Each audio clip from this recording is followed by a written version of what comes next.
drop. Must be get the team, that's alright. Throw it up. Yeah? Pass that up. Which two way? Yeah, sure. Out, super out? No, which two for the 30 is not playing, you're asking? Oh.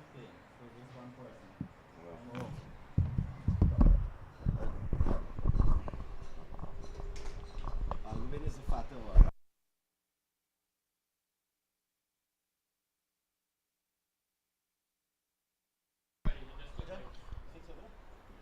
Pleasant morning and welcome to the Everest Cricket Club in downtown Georgetown.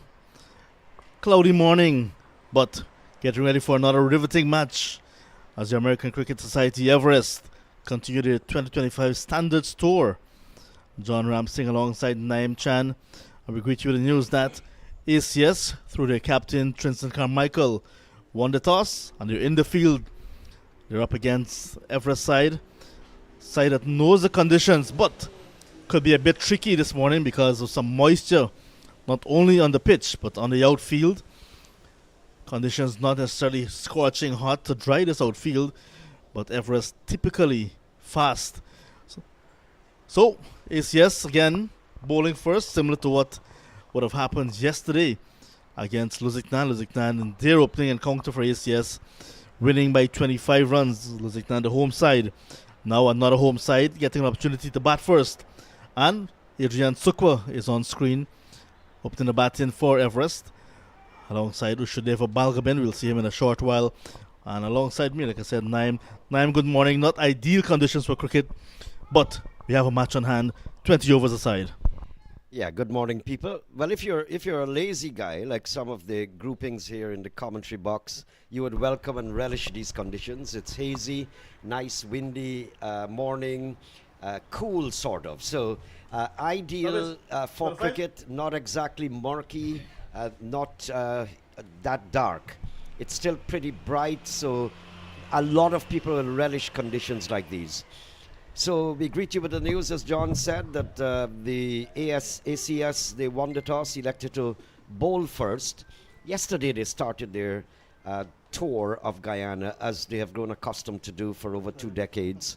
That's the ACS team out of New York. And so they have arrived, they've played their first game, a bit jet-lagged yesterday. They're coming into their second game today. So we expect a better showing. So I think Carmichael will open the bowling from the northern end of the ground. As I said, very windy. If you look at the flannels of the players, look at Adrian Sukra's clothing out there, all fluttering in the wind. So just a solitary slip there, and Carmichael comes in for his ball. Fortunate, just getting the outside edge, dropping short of backward point. Yesterday morning, John, we saw the first delivery from Carmichael getting a wicket, and then 2 deliveries later picking up a second wicket at Lusignan. Not an unfamiliar role for Tristan Carmichael. Usually bowls with a new ball and tend to bowl most of his spell as well in the power play. So it's a very much a responsible position for him that he has relished over the years. That a dream start he had yesterday against Lusignan. What a notice, that ball popped, the first one. Extra bounce. A different wicketkeeper today for ACS with Francis Mendonça in the outfield. So it'll be interesting to see how Everest will go. You have a lot of time for Ushadeva Balgabin. I know. I wonder if the ACS team knows about this little guy. He might seem diminutive, but I tell you, he's one time bomb waiting to explode. Yes, in fact, it's actually Francis Mendonça behind the stumps. Looked a little bit diminutive from this vantage point. We were much closer to the action yesterday at Lusignan. You mentioned something in your opening remark that Carmichael was getting the ball to lift appreciably. Yesterday we saw that at Lusignan. It seems wherever he goes, he's able to do that, getting a lot of bounce. Living dangerously there, Usha Balgobin. And he likes that kind of game. He takes his chances. It's a pretty tight field, as you can see. There's one man up for the catch, but the others are pretty close inside as well.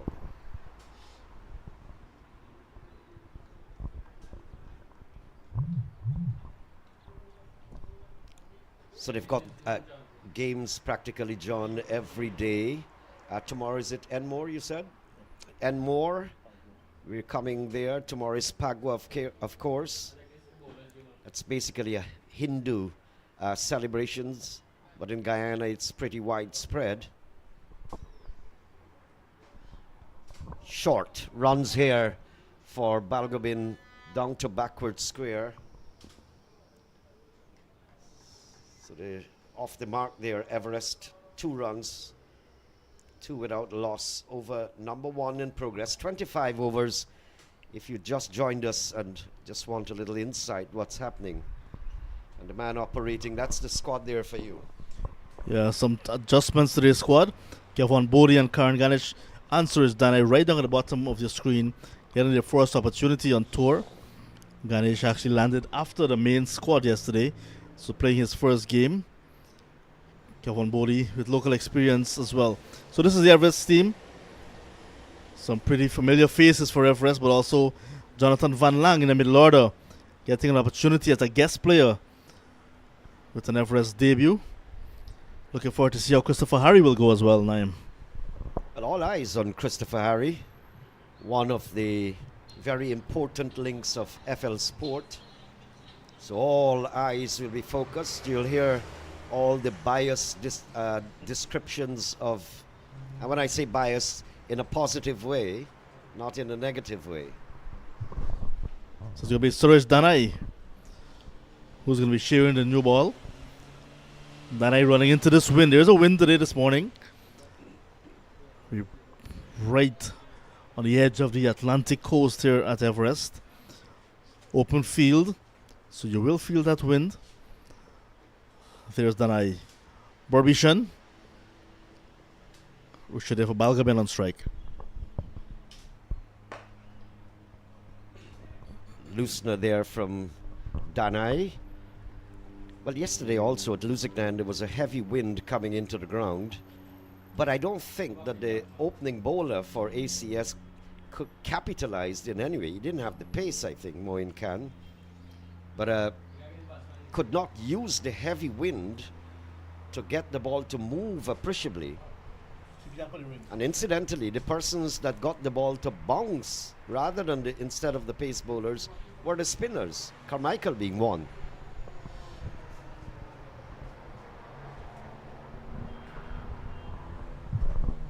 And after that, Yorker from Danai. Change of willow now. Change of weapon for young Balgobin.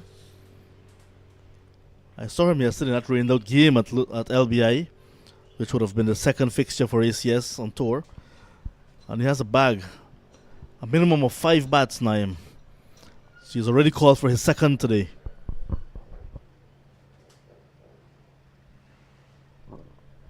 They'll get some extras here. That one lifting appreciably. Danai getting that ball to really lift. And there's this talk signal by the umpire. There's this talk, John, because Everest is so close, as you mentioned, just at the tip of the Atlantic here, or the edge, and maybe because of the water table would be very or closer to the surface, that you get different sort of reaction from the pitch. Sometimes it keeps low, sometimes it will be lifting appreciably. I thought he would have gotten an outside edge there, pretty close there, Suresh Danai. He's missing the outside edge taken by Mendonça. The 2 deep fielders for Danai in this over. Fine leg and also man right back at square leg on the boundary. Balgobin recognizing that. Looking to take on Danai through the offside, missing altogether. There's a ring of fielders on the offside. I think he's looking to penetrate that ring. Good ball. Well bowled, Suresh Danai. Lifted there off of a very good length. Balgobin was flinching. I guess that's the variable bounce you speak of. We speak about the water table and the at the Everest surface. I remember that talk a long time ago. When the tide is out, you expect the ball to keep a little bit low. When it's in, because it's going to be a little bit hard on the undersurface, the ball will go through a little bit more. We'll have a look at the tide a bit later, and we can have an assessment of what you're speaking of, Naim. What's a good delivery? You had to get out of the way. Typical Balgobin going for a big drive. And as you mentioned, John, there's no long on. I'm not seeing a long off either, but there's orthodox mid on and mid off. But Balgobin will take every chance he gets. It just seems as though he has thrown off some weight. And maybe he put on an inch in height. I don't know, but I had a word with him last year because of the absolute aggression that he applies in his game. So I had a nice little discussion with him, and I told him he needed to change a few things. He said, like what? I said, your fuse is blowing too quickly. He went on to make 50. That was nice. Took the advice. Said, for you to climb this ladder and reach on the big stage, you would have to score. It's not about hoping to score or how you dress or how you look. End of the over. End of over number 2, 5 without loss.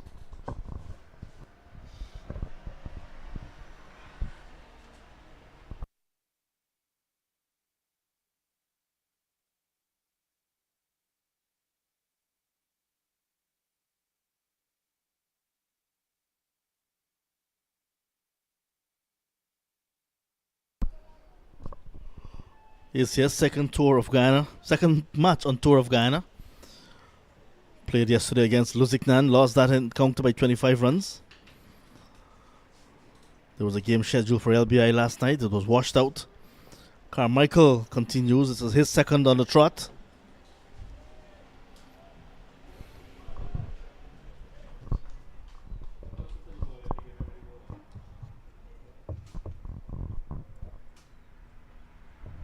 Now that one kept low.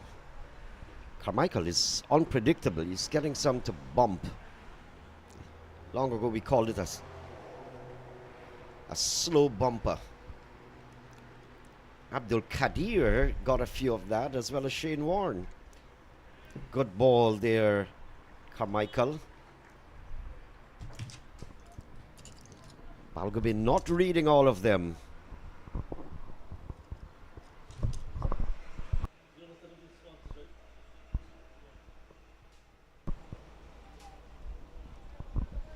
Nice control, but a little bit suspicious there, Balgobin. Airborne for a while. You want to be a bit more watchful to Carmichael, but his approach is suggesting that you want to take him on and break up his momentum.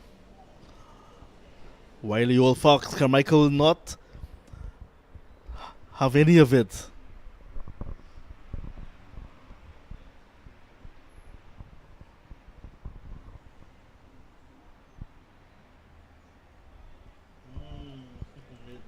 Good over Trinson Carmichael.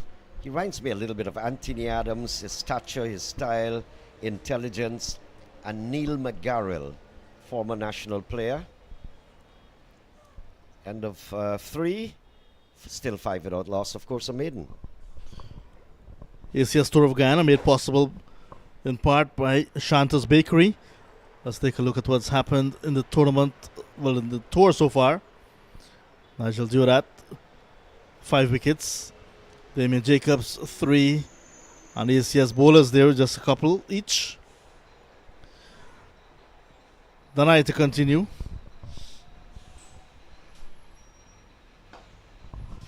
Clean, nice shot, all the way towards the mid-wicket boundary.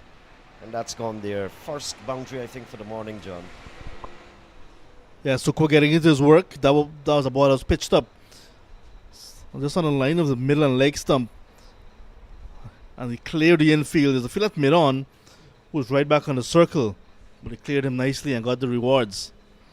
Shanta's Bakery and Restaurant, Floral Explosion, A&W Auto Repair Collision, Angel Bakeries, GT Kingston Restaurant and Bar, Hub Bank, Dave's West Indian Import, GT Tents and Party Rental, Next Level Design and Decor, and Fazi's Delight, all joining to make the ACS Tour of Guyana 2025 possible.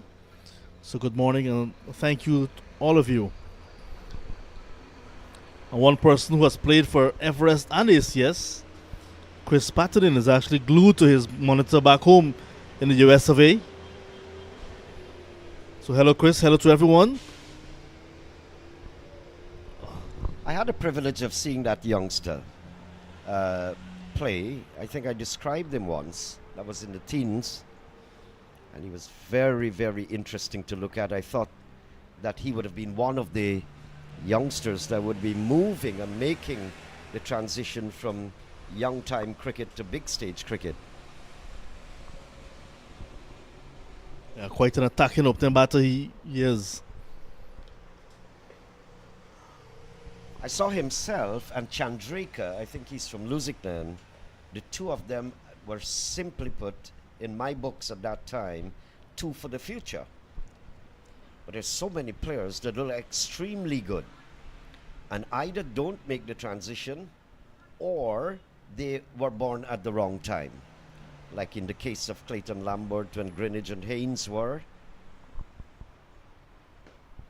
In the air. Catch taken, yes. And Carmichael is not the kind of person that puts down those catches clean. He had to run backwards, so it was a good catch in the end. Adrian Sukwa goes, and Everest losing their first wicket. Persistence for Danai gave him that wicket. All over. This, after the one that was pitched up and went to the boundary, he pulled back the line a little bit and made Sukwa very uncomfortable with that bounce. And this time around, Sukwa trying to clear the infield, scooped it, and Carmichael running back with his experience, took it diving backwards. Really good catch in the end. Danai strikes, 9 for 1. Everest losing their first wicket in over number 4.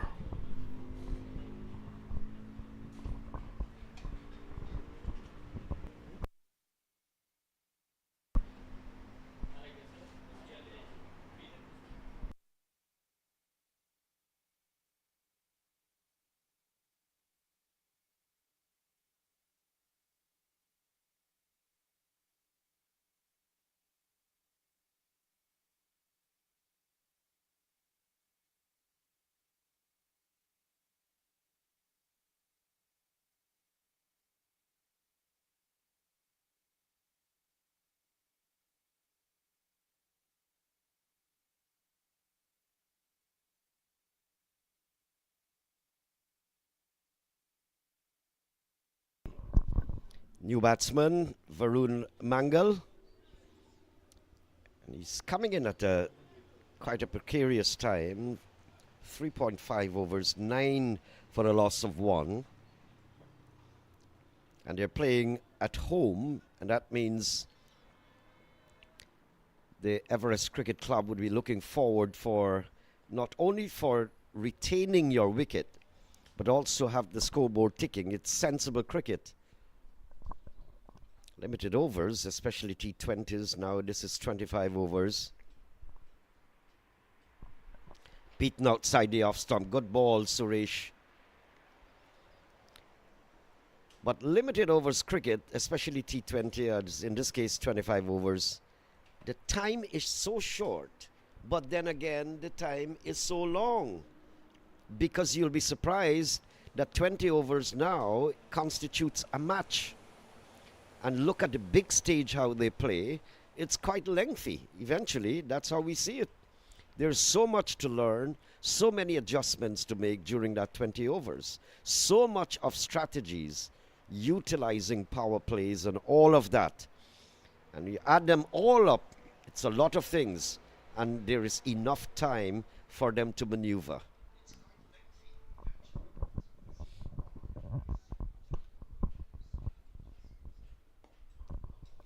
Captain Carmichael back on the attack.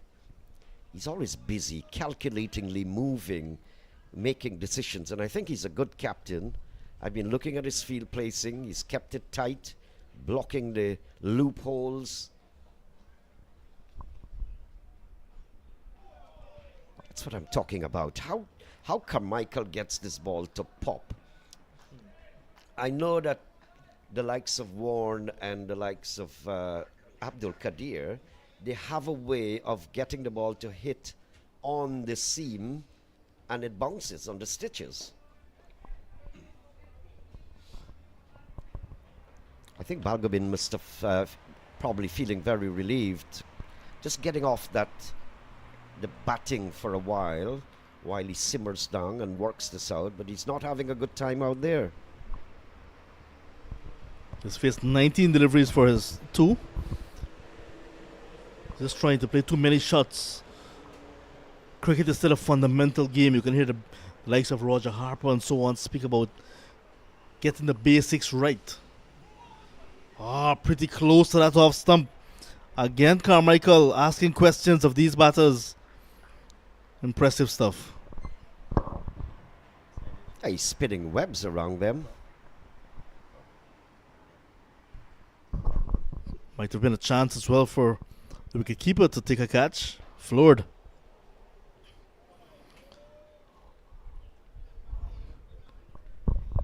This is good bowling here from Trinson Carmichael. Good variety and good use of his pace as well. Slowing it up again, allowing the pitch to do the rest. Just 2 singles in that over. After 5 overs, Everest asks the bat first. 10 for the loss of 1.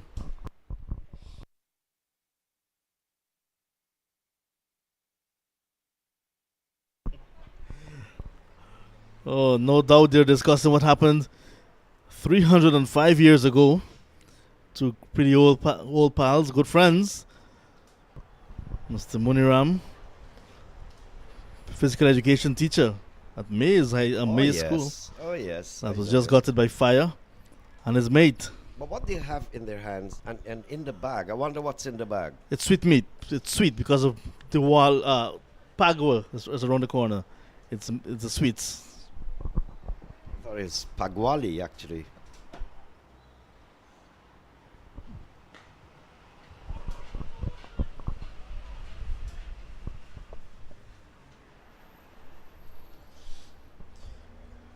This is a very crucial passage of play for young Balgobin.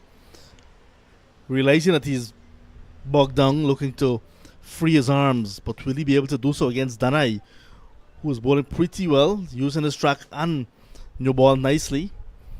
Or will he just try to weather the storm, get a single, go to the non-strikers end? Scooping it actually, but on the leg side. I think Balgobin is very, very uncomfortable. And it's in situations like these you actually prove your mettle. Can you overcome the hurdles that you're facing up to?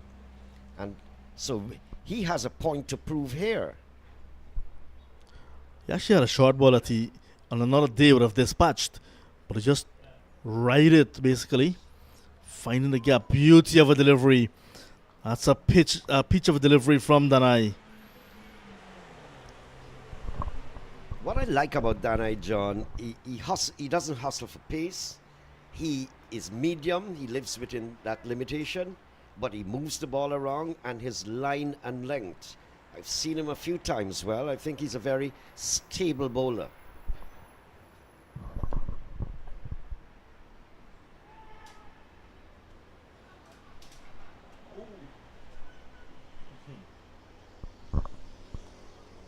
Oops. Return from the fielder straight to the helmet of Ushadeva Balgobin.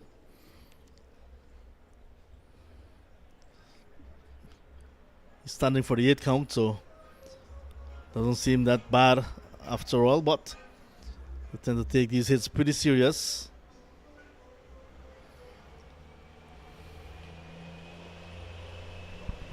Well, I know at the bigger level of the game, you have the therapists coming out and asking you, what's your name? Where are you? Yeah.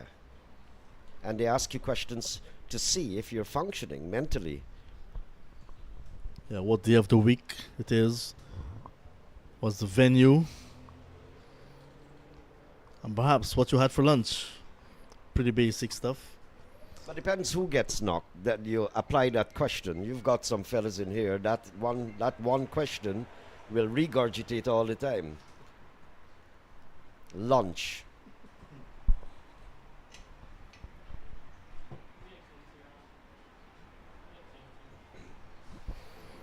Still 11 for 1 in over number 6.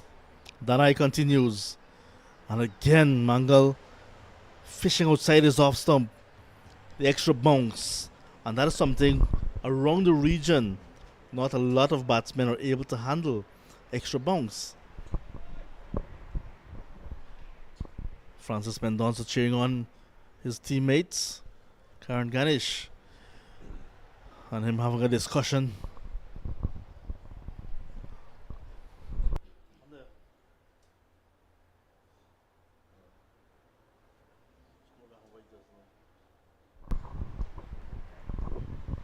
So ACS on top. Just a single in this over from Danai.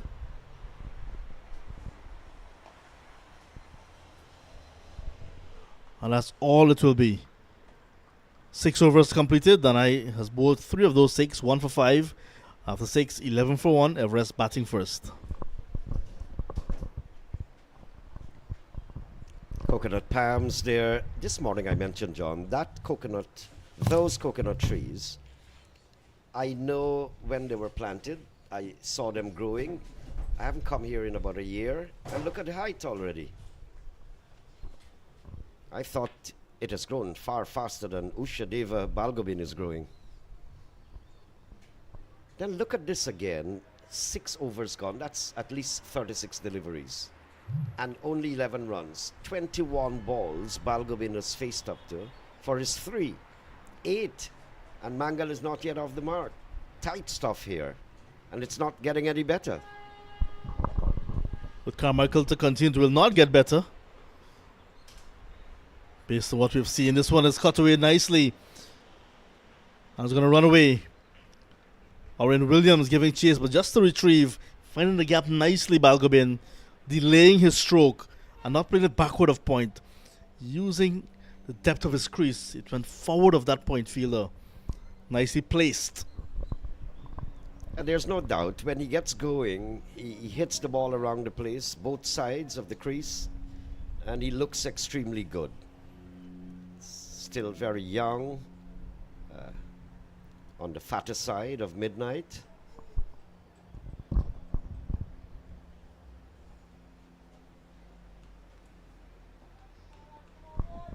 But I just keep imposing on his mind if you can just stay around for a longer while. This is testing stuff here for both Mangal and Balgobin. Testing stuff. In T20s and in this case T25, dot balls are gold. Wickets, you relish taking wickets and pegging back teams, but with dot balls you build pressure, which are pretty important as well. And Balgobin soaking up lots of dot balls, feeling that pressure.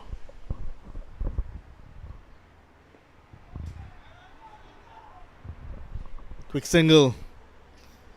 Sometimes we may want to take some half chances like that. Good response from Mangal. Rotation in the strike will ask the bowler to bowl to a different type of batter every so often. They're both left-handers, but different type of left-handed batters. That's the end of the over. End of over number 7. It will be interesting, John, whether Carmichael will save back that one over, or as he's penetrating so much, whether he'll want to go on to his final. Well, he's got a total of 5 overs, right? So I don't know if he might just want to hold back that one as skipper to have a look at what's happening around, change around. Yesterday he used his bowlers pretty well, and of course his field placing. I think he's a very intelligent cricketer.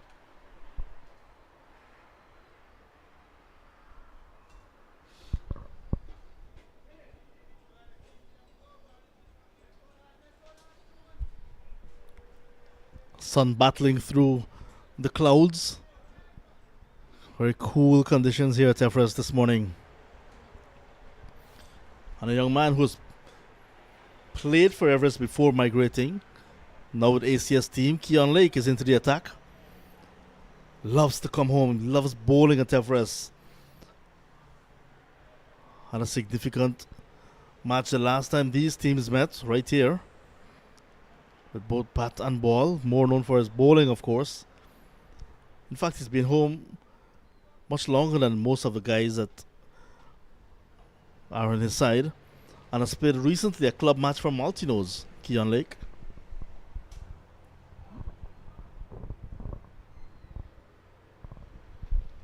Starts with a wide. But will be very happy to get things in that wickets column for himself and team.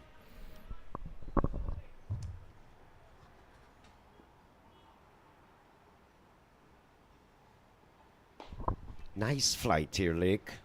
Beautiful. Getting the ball airborne for a nice period of time. Drops in front.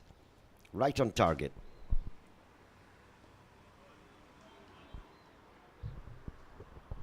There's two of them slipping away there from his fingers. Come, Mr. Balgobin, you're on trial.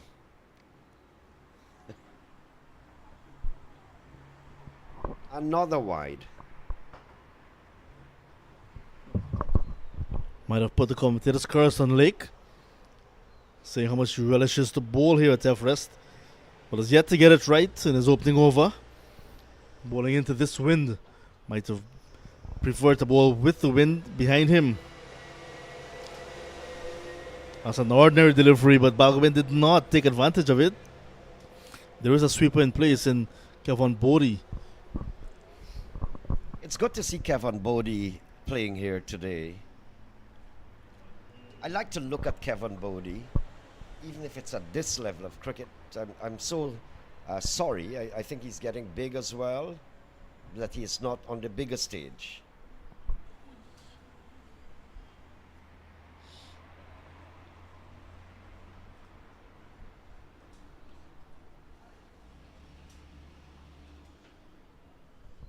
Lots of turn for Lake. And do remember, this ball is now in its 8th over.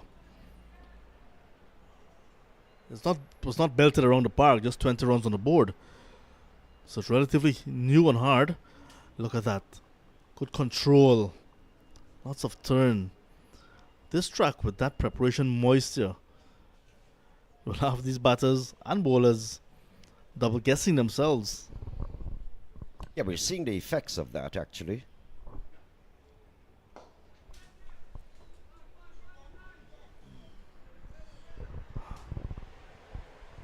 Three wides, three singles. 8 gone, 22 for 1. That's something I don't think we took into the equation. There was some moisture on the pitch. And so the bowling side, they're getting excessive help. And that's why the batsmen are struggling. So what does the batsman do, or the batsmen do, in the circumstances? They've got to bat through this moderately, sensibly, retain wickets as far as possible, while you hopefully that the pitch will straighten out itself in like 10 overs or so. We already 8 overs gone. So they have a disadvantage, the batting side. Groundsman just taking a little bit of a nap in the stands here at Everest. Like I said, it's cool conditions, nice Atlantic trade winds coming in. And Carmichael coming in for his 5th and final. None for 8 so far, perhaps looking for a wicket. But with all this help that Carmichael is getting and how well he's bowling, I'm just a little bit surprised that he's not cramping up the batsman a little more, either forward short leg or a silly point, just to drive fear and anxiety into his mind.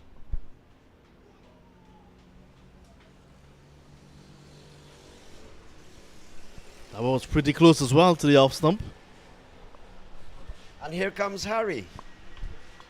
Everybody's looking for Harry.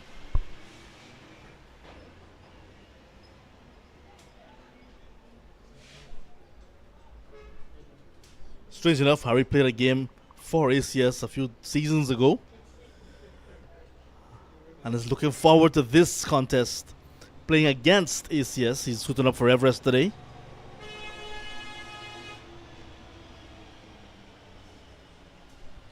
Carmichael again keeping things extra tight, but wicketkeeper Francis Mendonza allowing an overthrow now.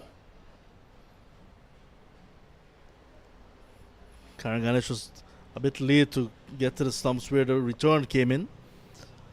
And Balgobin on his partner Mangal showing good awareness, took a single.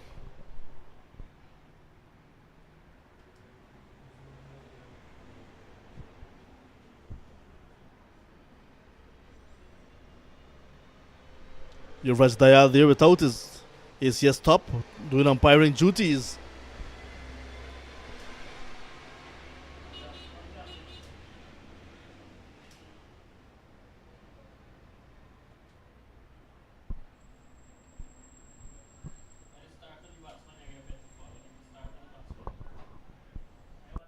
A lot of pressure here on the batting side.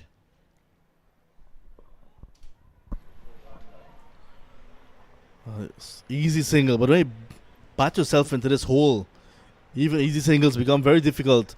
We see Balgobin just nudging that one off his hips and took off for a single, but Mangal was not prepared.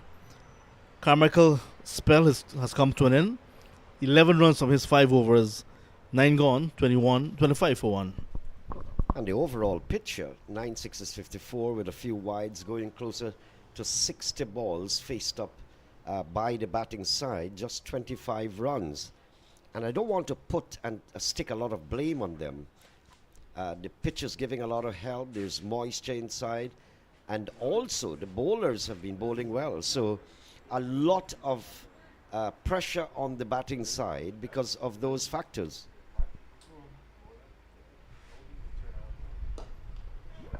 Straight up in the air, down towards the long on region wide of the field there, and cashing in there. Balgobin just lifting it or taking it on the lift and hoisting it straight towards, closer towards the mid-wicket region. Yeah, good safe hit in the end, realizing that after his first over, Lake is under some pressure. Looking to take him on immediately. Should they for Balgobin? He's on to 16. Loves to hit boundaries.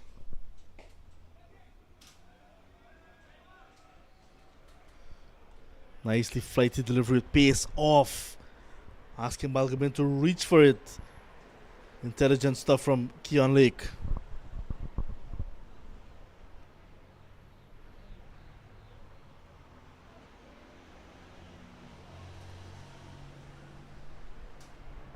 I get the impression that Balgobin is settling in. The nervous tendencies that I saw earlier. He's middling the ball now, hitting it more in the middle of the bat.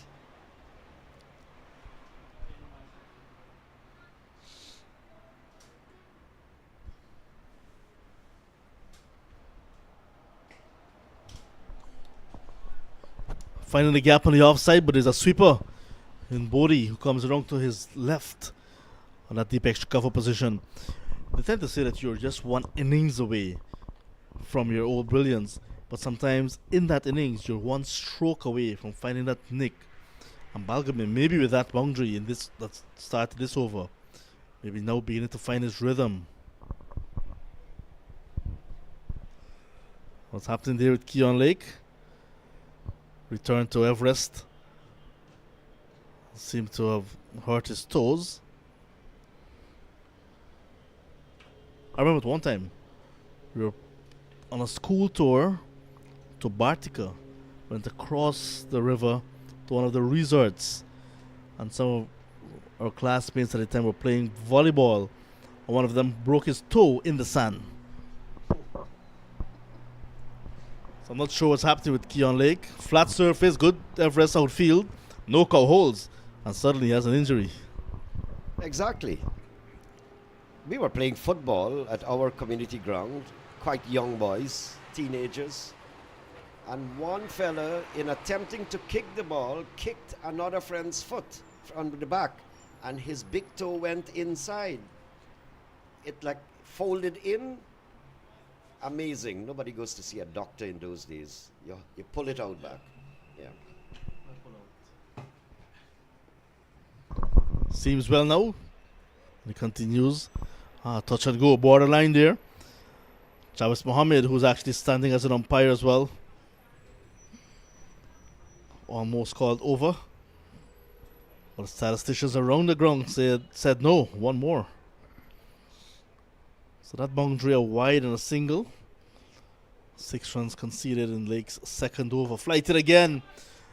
This time Manga looking to take him on. Ashki Homraj, who's at long off, collects. So one more. 10 gone. 32 for 1. I think both batsmen are gradually, in a limited way, finding their rhythm. They look more compact. I think they were in disarray. They were bamboozled earlier in the starting up of the innings. Some firepower still to come there. Jonathan Fu, Troy Gonzalez, Captain Junior Sinclair, Jonathan Van Lang.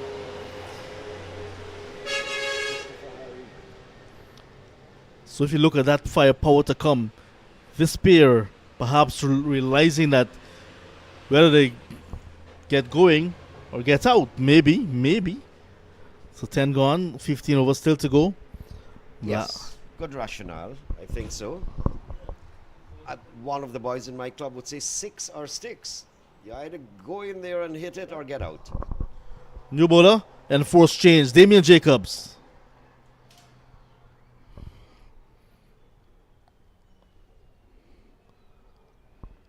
Nice control from Jacobs as well in his opening game against Lusignan yesterday at Lusignan.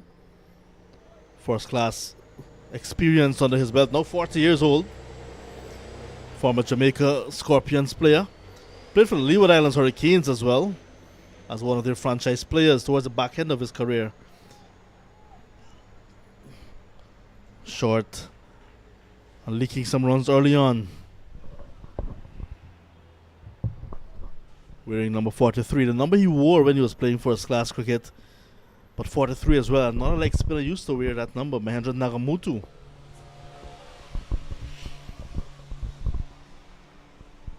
So he's also using a name Jazzy on his shirt at the back.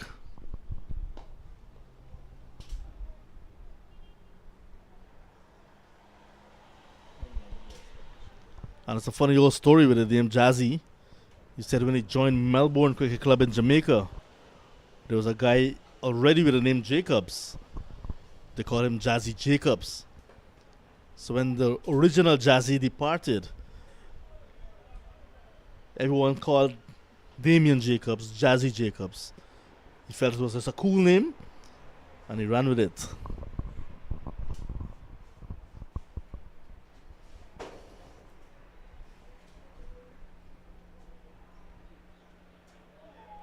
Wow. And he was in all sorts of trouble there. He was coming back to a ball that was relatively pitched up. You'd have a look at the replay. And he was coming onto his stump. Soon as you miss there, you're out. Either LBW, in this case, he was bowled.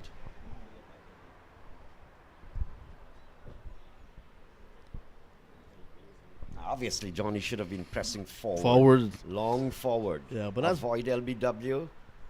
Yeah, that's what David Jacobs will do. Stump to stump. He has that ability to flight the delivery, get turn as well. Hitting just the off stump. Balgobin goes for 20. Second wicket falls, 37 for 2. He did not get a chance to launch the onslaught as we've grown accustomed to see him doing. The opportunity was just not there. The bowling was on top of everyone. Here comes a guy who can also dispatch it to all parts of the boundary. Who? Fu. Oh, so it's not who. It's Jonathan Fu. Dispatch it is what he did last season against ACS at Chesney. A magnificent shot field 100 in little or no time. There's a good relationship between Albion and Everest. So Jonathan Fu, like some of the other players from Adrian Suko, for example, in this 11, would play when in Georgetown for Everest. And if nothing is happening at Everest, perhaps will go back to play for club of maybe his choice, Albion. So here he is today, getting an opportunity for Everest. It's a friendly game. But Albion, their ground is under some renovation. Lights up there, nice outfield now. Pretty soon, that ground will be recommissioned. We just can't wait for that.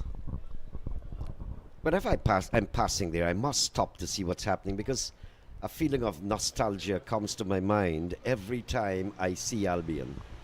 Because it was the first 5 minutes of commentaries that I had. Innovation, but can't get past. They got 2 slips now for Jonathan Fu. I think Damian Jacobs knows that Fu likes to go down and he might get the outside edge. And of over number 11, 37 for 2.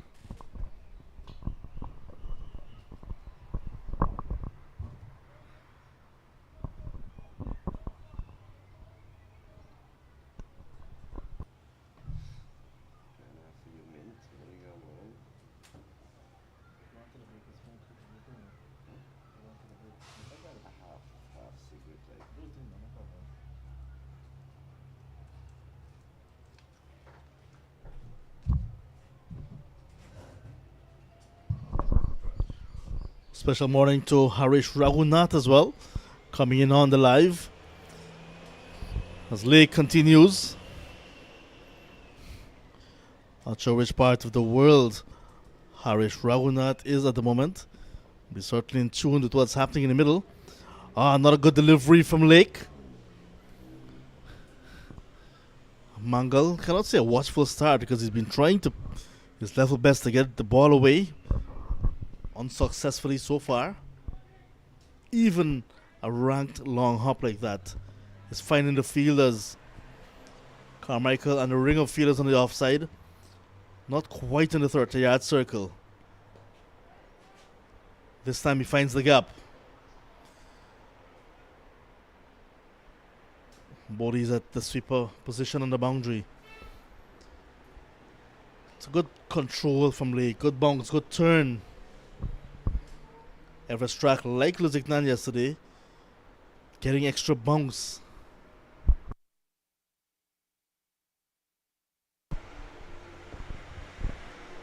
The guys from the American Cricket Society Everest usually plays on the matting.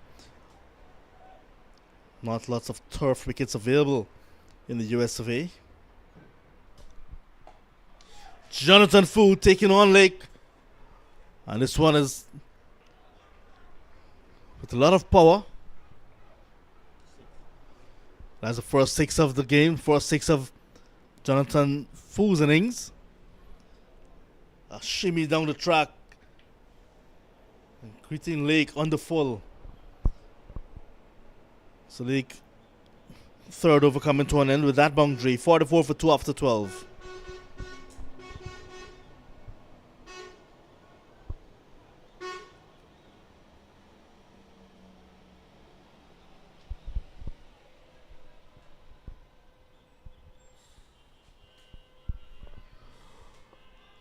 If you haven't been to Guyana for quite some time, if you haven't been at all, we're situated right between the Atlantic, the seawall there, and one of the main roads, so lots of traffic in the background.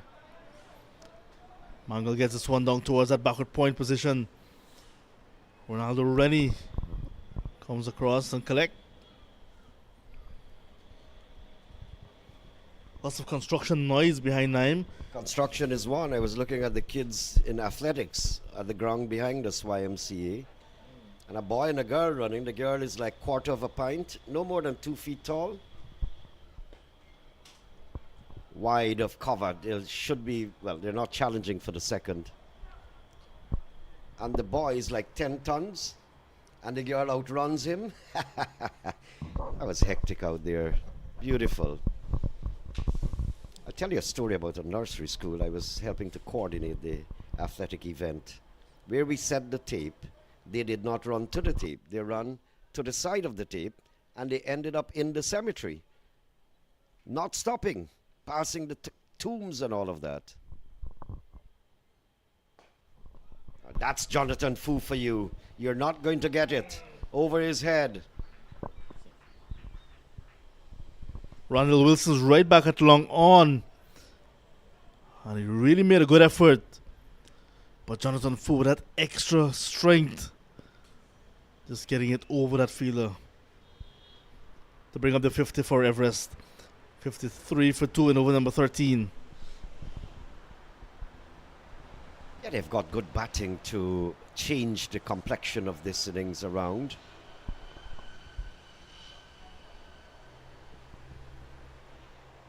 I wonder who went after that ball. It can't be a Jamaican.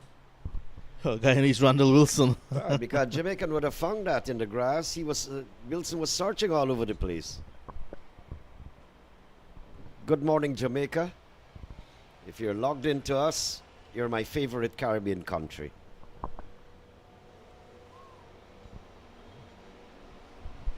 There's another Jamaican leg spinner that will join ACS over the weekend.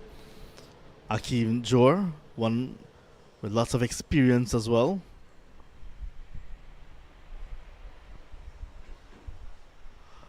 And I'm sure Akeem will want to forget one of the games he played here for the CCC against Jamaica, right here at Everest. And I want to remind him of that game. Don't make it sound like a threat because he may just not come. I want to see good cricket. Let him come. For those people who are watching and does not know who is, or do not know, correction, who is Jonathan Fu? This is a man full of savagery and brutality. He's displaying it again. That's gone for another maximum. But when he broke onto the scene pretty young, that's several years ago, he was at the top of the table. Every eye was glued to Jonathan Fu. We thought he would have gone on to the big stage. He didn't. End of over number 13, 60 now. Things are changing up a little bit, John. Run rate increasing, projected score as well also increasing. But as a short delivery from Jacobs, and Fu helping himself to yet another maximum in the over. That's a second. 60 for 2, and Fu has gone past Mangal already. Faced 1/3 less delivery, and has scored so much more than him already. So the players will take some refreshments, take a drinks break. And ACS would like to say thank you to their sponsors for making this tour possible. Special thank you to Shanta's Bakery. Shanta's Bakery, ACS saying that has been their supporter for a long time now and continues to be the number one supporter. Floral Explosion as well, A&W Auto Repair Collision. You can see the names at the bottom of your screen. GT Kingston Restaurant and Bar, Hub Bank, Dave West Indian Import, GT Tents and Party Rental, Next Level Decor and Design, Fazi's Delight. We'll take some drinks as well and come back with Everest Axe to bat first against ACS, 60 for 2 after 13.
So back with the action here at Everest.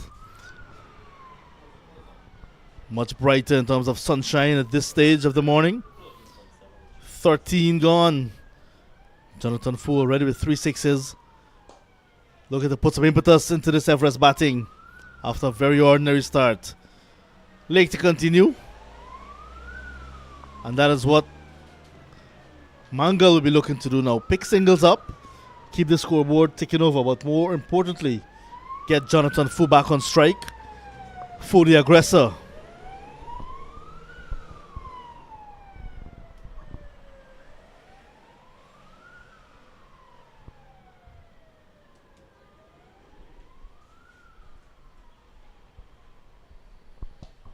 There he goes again, slug sweep. That one has gone pretty far over mid-wicket boundary. So Jonathan Fu dealing in sixes. 4 sixes already to him. So 4 scoring shots. He's on to 24. 67 for the loss of 2. Big hit again, I am. Big hit. I remember a cartoon with Andy Cap. And Flo said that, Andy Cap came over and said, I struck sheer sixes. And she said, you're too lazy to run singles. Another one bites the dust here. Savagely put away. Jonathan Fu on top. Cannot be serving up full toss to Jonathan Fu. He'll take that even on the eve of Pagua.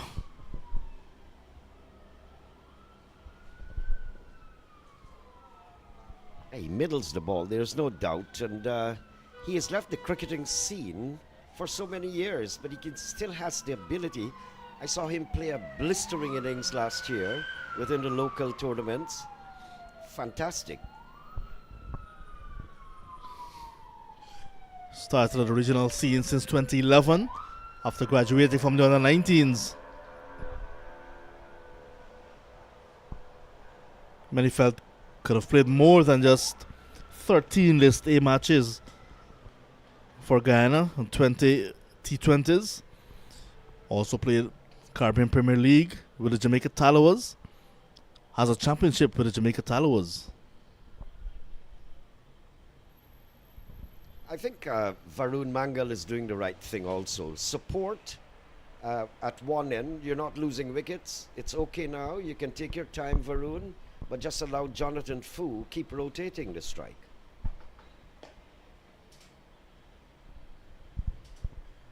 Had he not gotten bat on that one, might have been a wide again. But just dabbing the ball straight to the field at extra cover. Beauty, Keon Lake.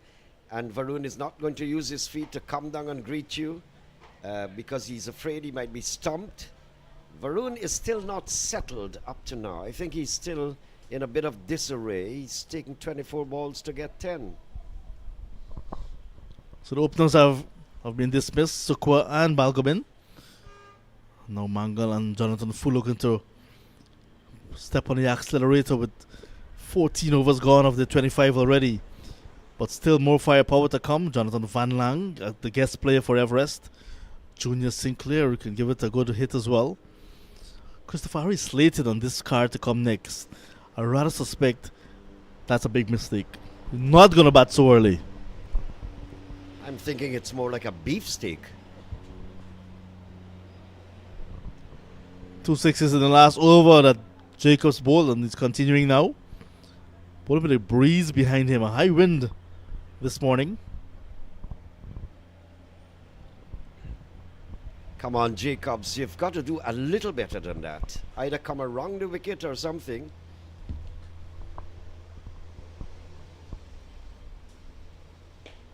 Aha! Take that! All the way to mid-wicket. I'm not seeing the umpire signaling. Yeah, now. Umpire admiring the stroke. There's another full delivery from Jacobs. And Jonathan Fu quickly into position to evade the fielder, that wide long on position to get another boundary. He's into the 30s now, Jonathan Fu.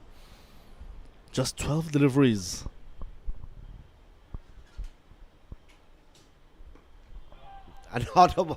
Another one all the way. That's Jonathan Fu for you. dispatches it with absolute disdain. He races on now. That should be 39. Yes, he's 39 off 13 balls. Sounds like a little musical extravaganza. Taking a liking to Damian Jacobs as well. 2 sixes in his previous over, now 4 and a 6. With still 3 deliveries to go. Maybe looking to bring up his half century in this over.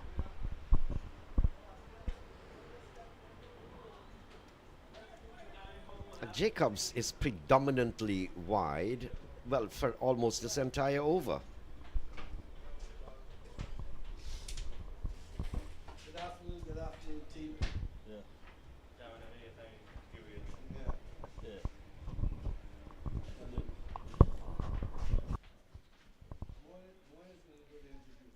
Well, it's still a very, very windy morning outside here at the Everest ground. As we say welcome to most of the ACS team. A few of the members are up here.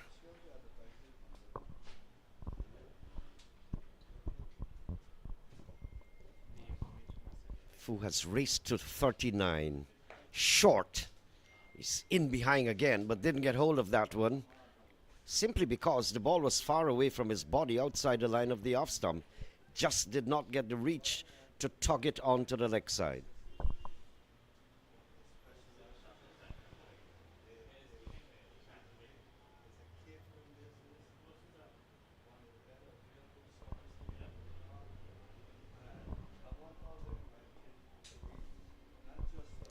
Varun Mangal, patient, and has been sitting there for a long time. He's got just 10 of 25 deliveries. That's the end of over number 15, 87 for the loss of 2.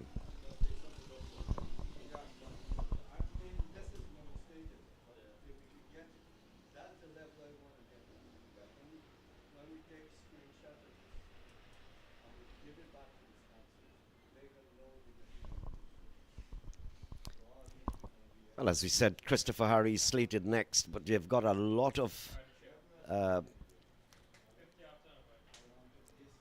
50 off 25.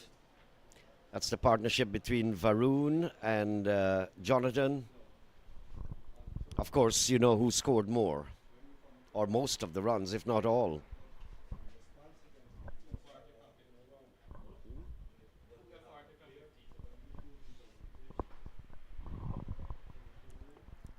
Fu's raced along 40 from 15 deliveries. What an innings here.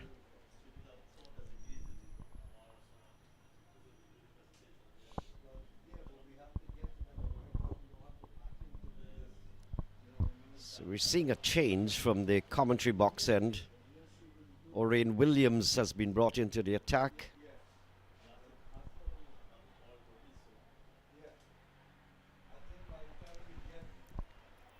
Good delivery there, Orain. He knows exactly what Fu has in his mind.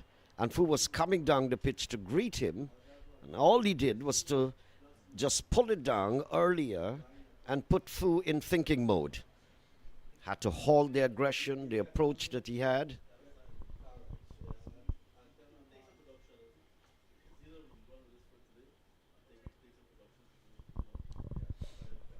Absolutely beautiful weather conditions here. The weather forecast says we'll not be having rain, but we may have cloudy conditions, so it should be cool. Yesterday was extremely calm. Well, not calm, but nice wind. But no sunshine, wide outside the off stump there.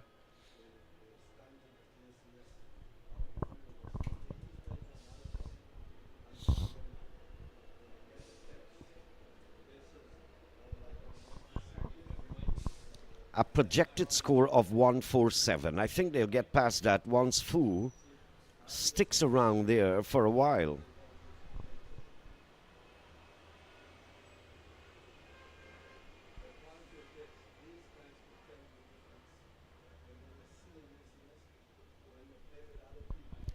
Mangal is simply not getting it away. He's hardly making contact. As you can see on your score board there, you've got his 10 coming off 26 deliveries. He must have missed another 26.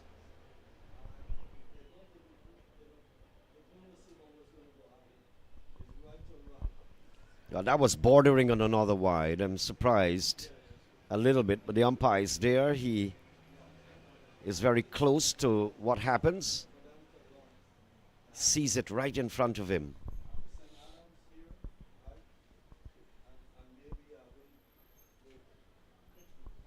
Now the umpire turns around. He must have been saying to his mind, Orion Williams, you're overdoing the do now. I'll call you wide here.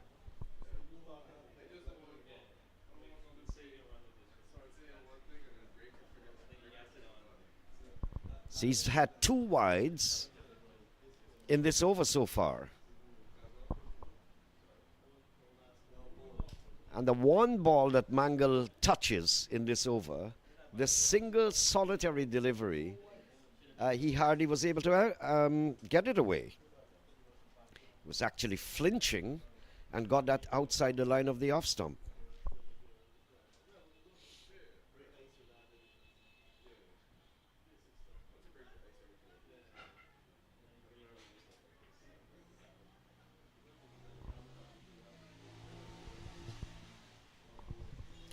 Well, what a refreshing bit of display there from Jonathan Fu. And I think the bowler is pretty happy that he left that one alone. Refreshing, I mean, as a positive impact on the mindset of the ACS squad to see Fu not hitting you around the place for another 6.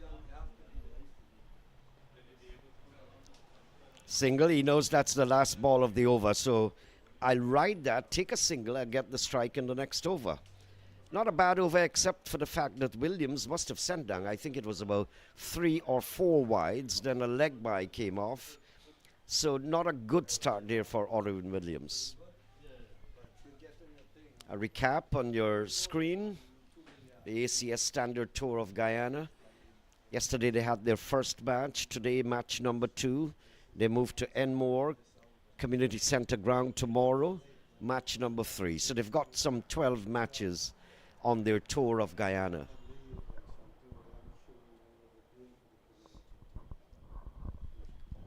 The fall of the wickets there, 1 for 2, then 37 for 2. Sorry, first wicket went at 2, second at 37. Usha Deva Balgobin never settled in. He was in absolute disarray. Good bowling from Carmichael, and then Jacobs came in, sent down a few wides. Suresh Danai had an exceptionally good spell. But with the arrival, the advent of Jonathan Fu, things have just been dismantled a little bit. The batting side has suddenly, all of a sudden, the equation has changed, and the batting side has come into full command.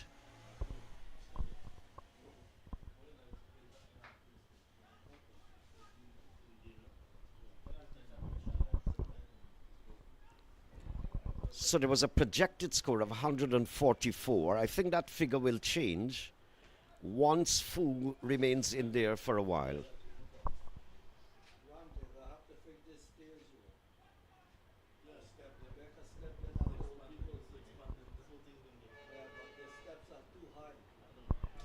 Good delivery there, Suresh Danai.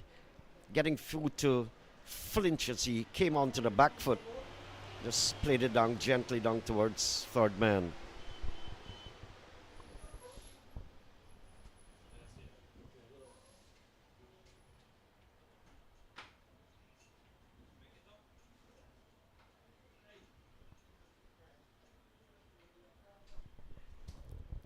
Great advertising board there, John. Lots of sponsors for this tour, and that's good for cricket. And if you look at the uniform there of Karan Ganesh, lots of space is still available, so more persons can buy into ACS, have their logos and their names printed for the world to see. What do you call that, a bumper?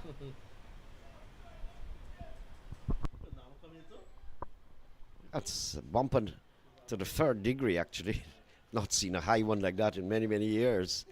Even with the pace of people like Patrick Patterson, I've not seen one rise that high from a medium slow bowler. Mangle in the air. It's dropping safe out on the leg side, backward square.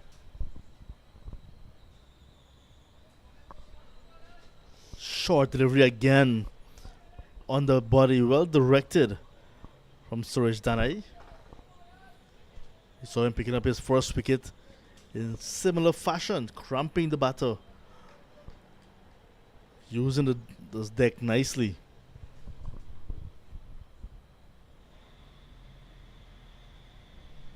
Danai, who also plays lots of table cricket. Do you remember the one Guyana T10 table blast still to come later this year? Planning has already started. Danai, part of the movement's family side. Always in the game, Suresh Danai.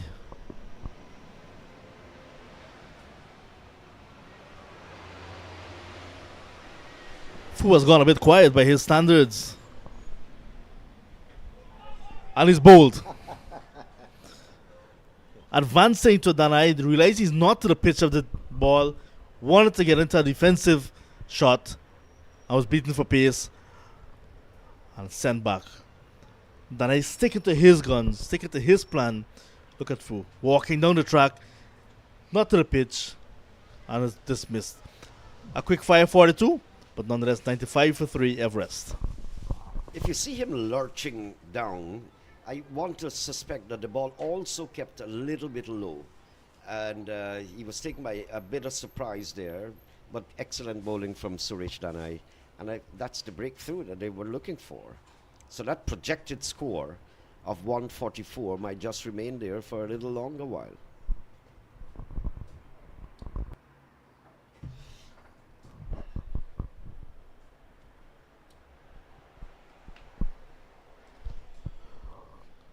ACS re-strategizing now, having picked up the big wicket of Jonathan Fu. But Captain Junior Sinclair is making his way into the middle.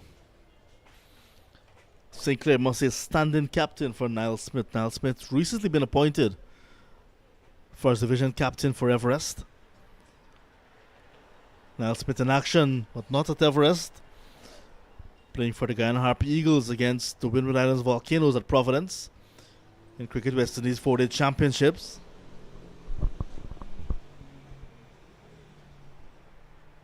So the right-handed Junior Sinclair is standing in for him, coming in at this critical number 5 position for his side.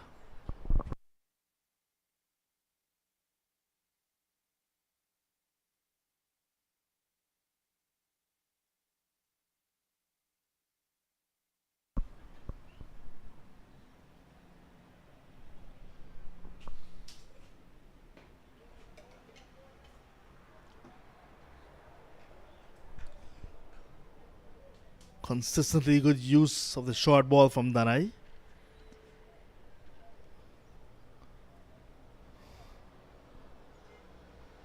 Projected score Hoof was hanging around that 144 mark.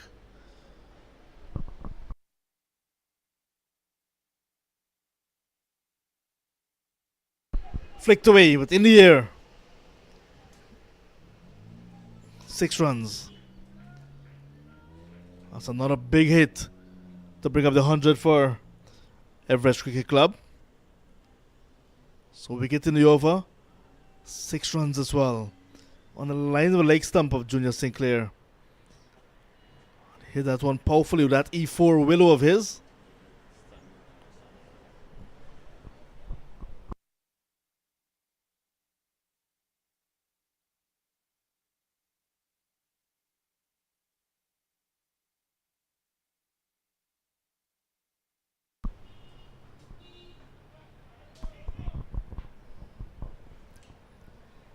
But look who is surviving.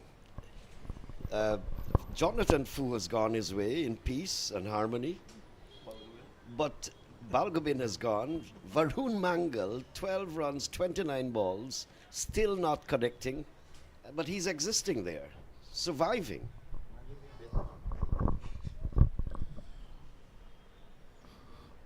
The golden arrowhead fluttering in the distance.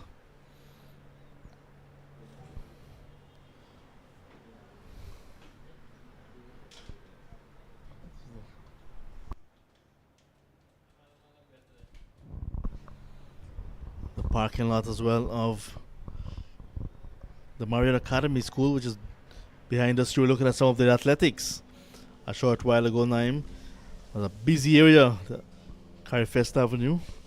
Yeah, I was looking at all the events there. There's one little guy there, just about 2 feet high. Down the leg side, this will go all the way. No connection there. Wide signal by the umpire.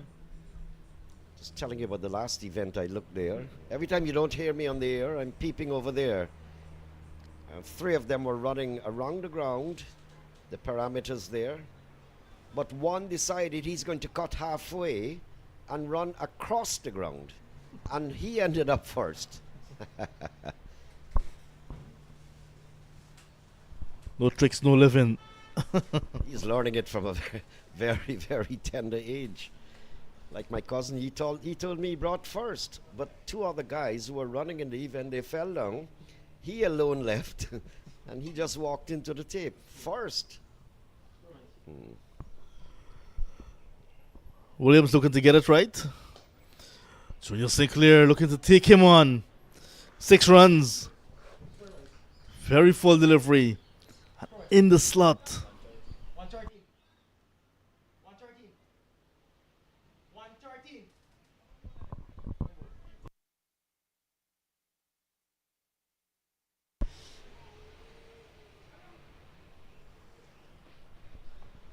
That's what Sinclair was looking for full delivery to get off the mark. In terms of his boundary hitting. Kevin Bori has been in that position pretty much all of the match. A ball went straight to him. Look at that. Not able to feel cleanly.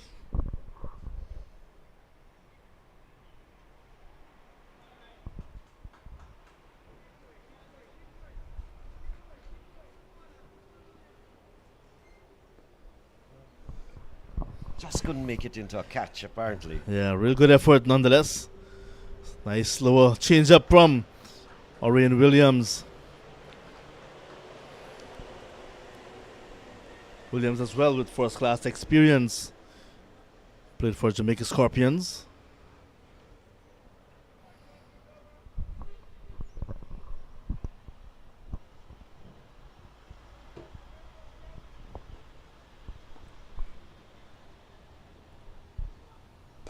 The Scorpion just not biting, John. The Warriors there. Junior Sinclair getting the upper hand. Just get a single on that delivery. Every time I look at the scoreboard, I'm seeing Varun Mangal 12 off 29. The only thing that's increasing, it's the 29 deliveries. Come on, Varun, time to start middling this. He's just missing. He's not connecting, period. Williams first over, sending just about 4 deliveries in the corridor, just outside the off stump of Mangal. Played and missed everyone. It was good consistency from Williams, like Mangal, consistently missing. Well, they say that you're consistently inconsistent. That's the end of the over. Over number 18, 11843.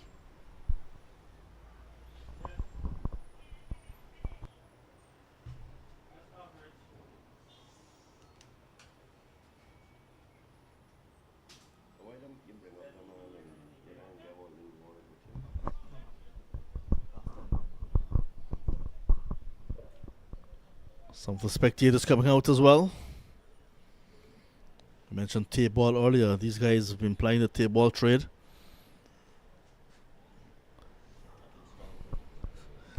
Or at least trying to. But I'm surprised, John, pleasantly surprised, and that tape ball has achieved such standard in this country.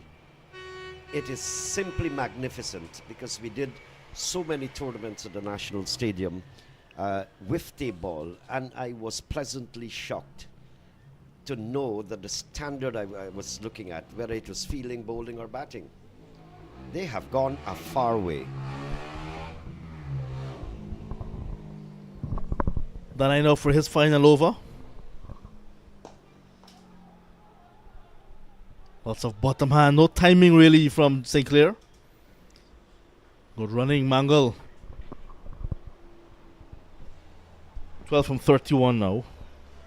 But he's at a non-strikers end. His captain is doing the bulk of the scoring in this partnership. Has gone past him already.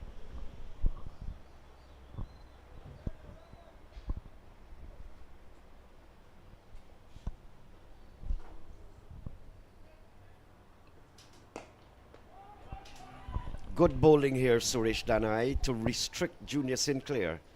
Just can't get to the length of the ball.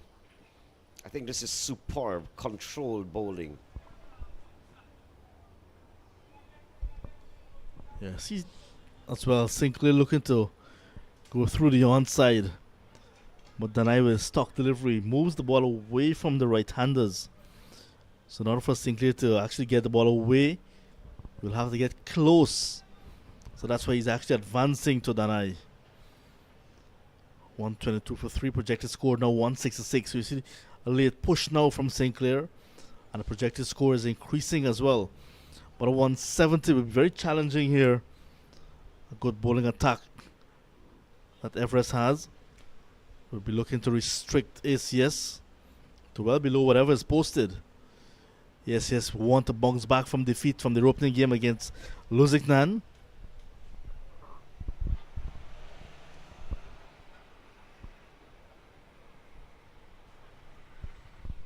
Some adjustments to the offside of the field, no doubt. Danai will be looking at the ball much wider of the off stump now.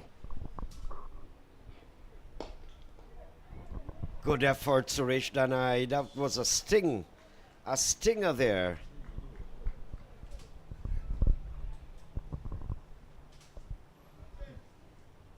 Good athlete, Suresh Danai. And as I mentioned before, very stable, focused on his bowling. And I had the privilege of describing him a few games last year. And I think he's always focused, always stable, always knows exactly what he's about. Hallelujah! Mangal gets it away.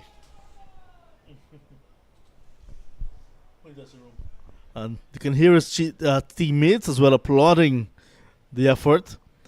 It was a short and wide delivery from Suresh Danai. And there's Mangal.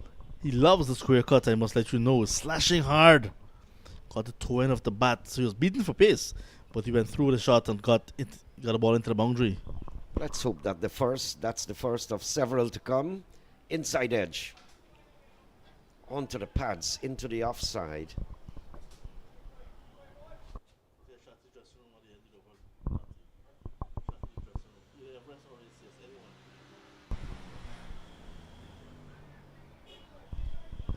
But he's showing that he has good fitness. Mangal running a lot of runs for himself and his partners. Started quite early. I wonder if he got selected on that particular ground or strength. He's very fit, no doubt.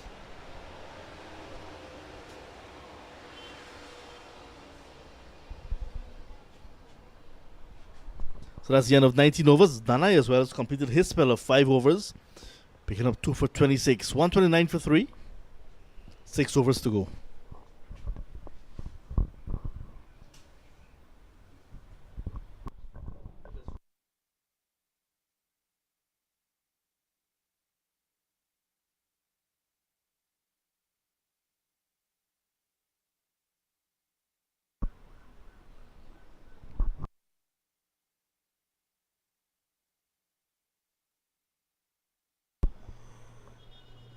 Members of the Everest team. Quite interesting to see who's spotted to come next. Might be Troy Gonzalez who's in the back, not seeing his pads on, however. Lichanan Matura is there as well, a young leg spinner.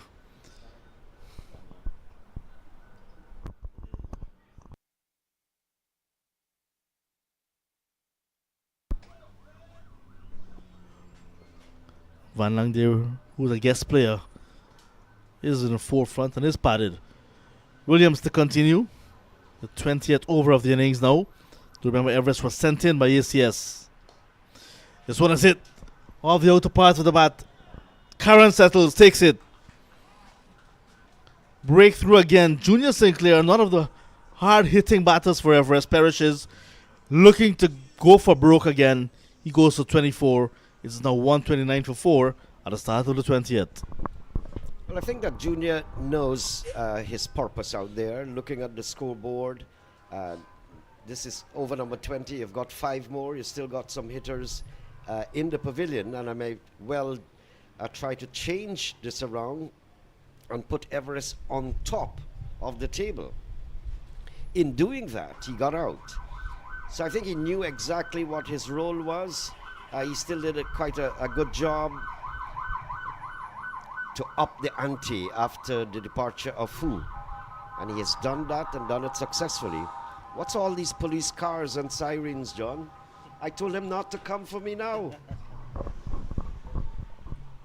Got the impression it's one of the senior statesmen because of the entourage. Well, it's the Honorable Prime Minister, Mark Phillips. Or maybe Vice President Dr. Brad Jagdeo. Not certain, but fair-sized entourage just passed.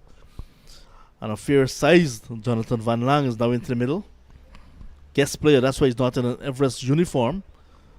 He's one of the guest players. Was on standby for the Guyana Harp Eagles in this year's 4-day tournament. Quite a talented young man. Still a teenager. Olympian with table tennis. That's going to carry all the way. I don't think he got a nick onto it. Yeah, 4 wides. There's no doubt Jonathan Van Lang has got so much or so many good qualities about him, cricketing qualities. And as you mentioned, in other departments in sport, he's enjoying life. He's just about 19. So he's got a big, bright future. I saw him in a few games last year. And he's fearless. He's in the game. He's an entertainer. Nice youngster. Very hard hitter of the ball as well. Good timing.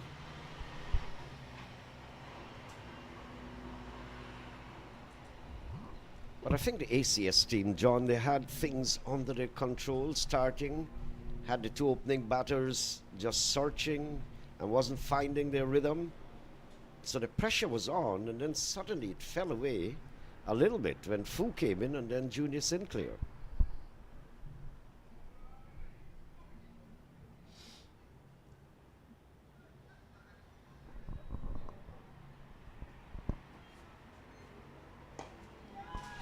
Another one there from Varun Mangal. Good to see you. Just splurging a little bit now. That one was pitched up. He was into the drive, got it, airborne for a while. And that's the way it should go. Was afforded a free hit basically because of the width from Oren Williams. And he took it. He's on to 21 now.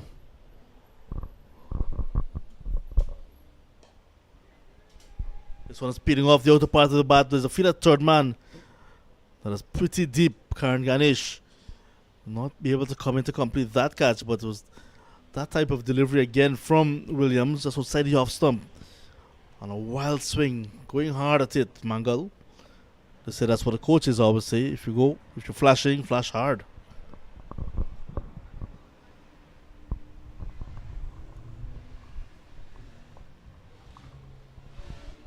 Good ball. I think he deceived Van Lang, who had to make some adjustment.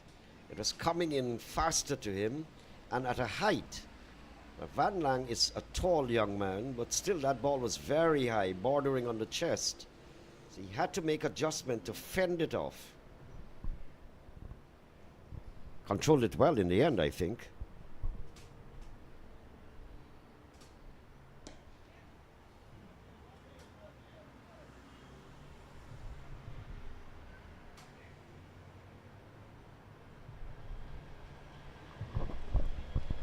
At the end of 20 overs, Everest 142 for 4.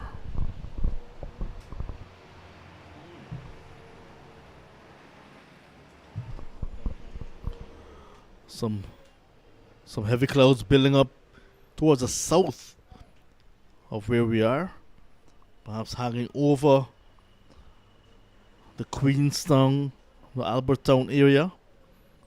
Hoping that those clouds can stay far from where we are here at Everest. Well, I was looking at the weather forecast this morning. Yesterday were pretty accurate, and it seems today they're going to be very accurate as well.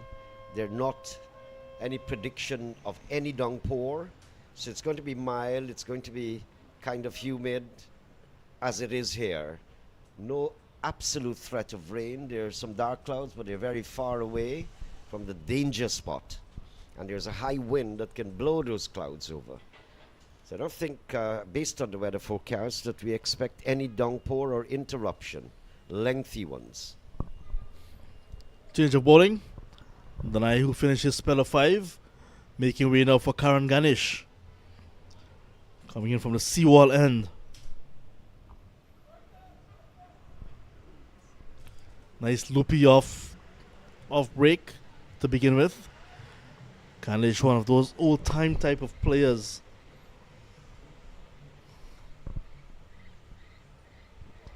But you didn't get the sweep shot. You're not getting the cut shot. Give me something to celebrate here, youngster. Karan Ganesh, former Guyana on the 15 captain. Hails from Bushlot Burbis. Now living in the US of A. So Mangal gets first run off of Ganesh. 143 for 4. 143 is what Lusignan posted yesterday. Turned out to be a winning score. Today, much better conditions, you would want to say, at Everest.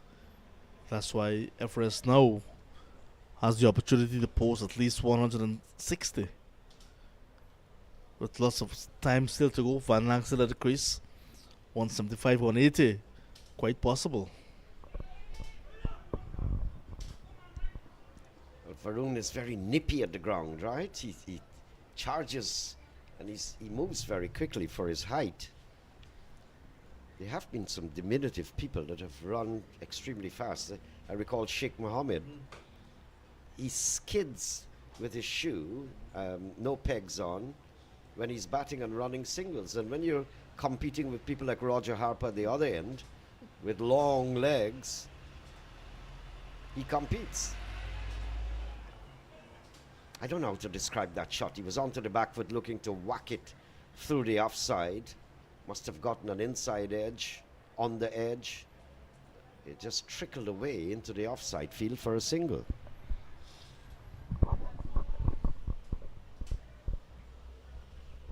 You have seen Jonathan Fu threatened. Junior Sinclair has threatened. We had to see Jonathan Van Lang getting into his own. Another wide sent down by Ganesh. So lots of schools today now will be getting the opportunity to play Pagua. Hindu Spring Festival. Chance for a run out, but a very weak return coming in. And far off target as well.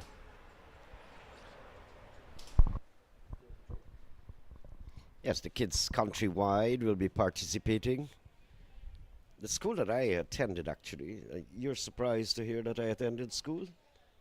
I see you look at me with awe in your face. But they were basically a Hindu school. It was known as Hindu College, then it became nationalized, Coven John Secondary. But the Swamis there, it was all Hindus, and we participated, whether you're a Hindu, a Muslim, Christian, we all participate. We loved the idea. It was spectacular there. That's on the seawall. As John said, at the edge of the Atlantic. That's the water beyond. What I'm noticing as well, Naim, the tide is actually coming in. I didn't see that. I was looking at the young lady, actually. Can't get my eyes off. Thank you, John T.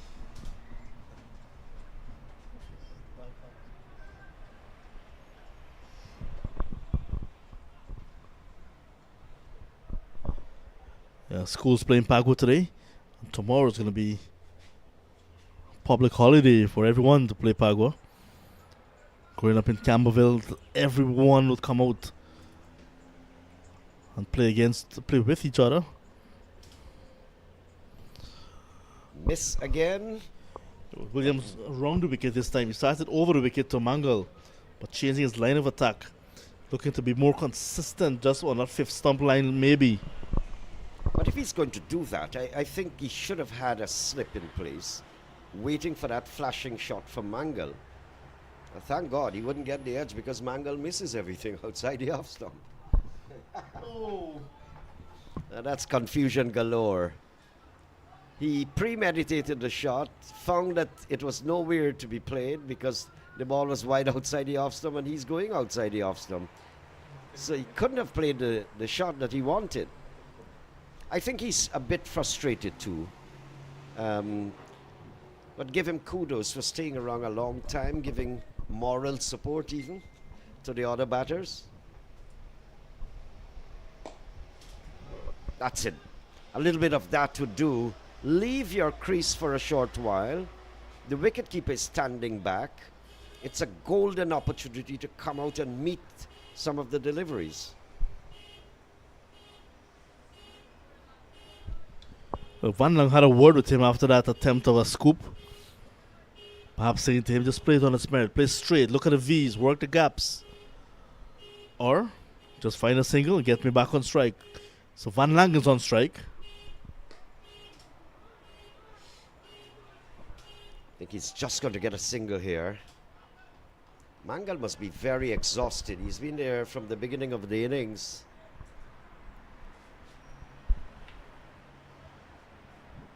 And I mean, he can boast afterwards. The score sheet shows I made 26.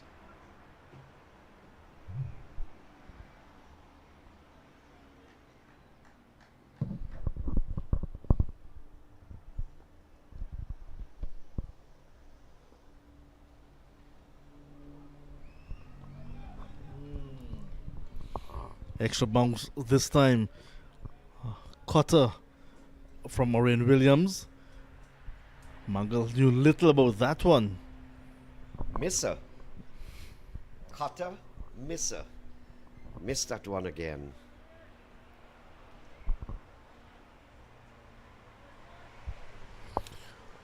ACS tour will continue tomorrow with a game at Enmore against the home side.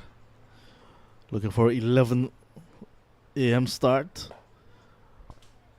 What ACS is promising as well, because some of their stalwarts, one of their first members of their team in the US came from Enmore. They're promising the first 100 spectators lunch on the house tomorrow. 22 overs gone, 151 for the loss of 4. Who's going to cook all of that food?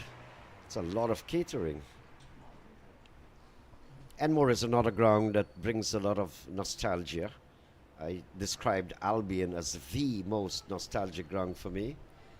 Yeah, 1988. I had that chance of 15 minutes of commentaries, Guyana against the Windward Islands. And when I got on, John, there was a run out. Big confusion in the middle, and my tongue was tying all the way.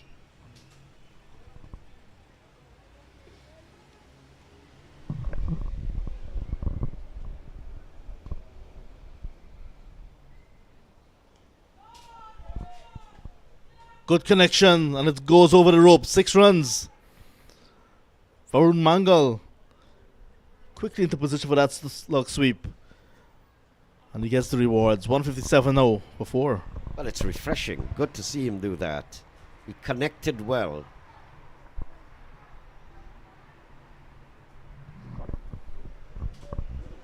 One of the more dependable players here at Everest. It's been around for a long time, Mangal. Getting an opportunity now. This knock will no doubt boost his confidence. Sukwa and Balgobin started. And pretty early into the plot, Mangal came. Still there battling on 34 from 48.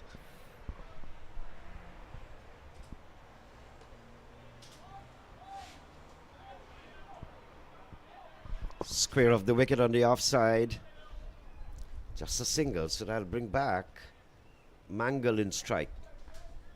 I would have liked if he could have gotten closer to a 50, so at least his efforts that he has put in to stay there and maintain the innings going, stabilizing it, at least he would have paid some dividends.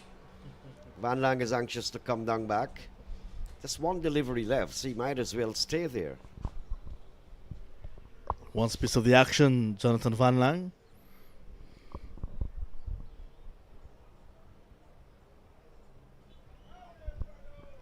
That's the end of Varun Mangal. Stumped Karan Ganesh getting the wicket at the end of 23 overs. He goes for 34 from just about 49 deliveries. 159 now for 5. But I think he was getting frustrated with his own inaction, and so he propelled into action, and the action was going out to meet the ball so that at least some activity can take place between his bat and the ball. And when he eventually decided to do that, there was a terrible tragedy that befell him. So he's gone back now. Good 34 nevertheless. He's batted for a long time. 159. So the projected score has dropped from 176 to 173. But the current run rate is pretty good, 6.91.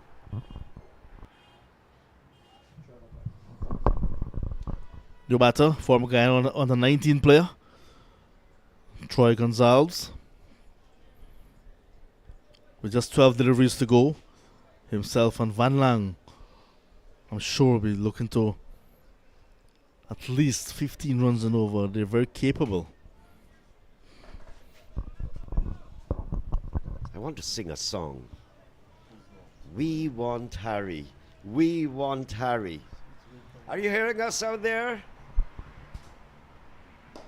Aha, that's right over the top. Pitched up and given a treatment. Van Lang into position very early. Owen Williams, just a containing job. But look at that. Just moving across the off stump there. Getting good connection, Jonathan Van Lang. I know he's into double figures. This is momentum time for him, a momentum shift in the game as well.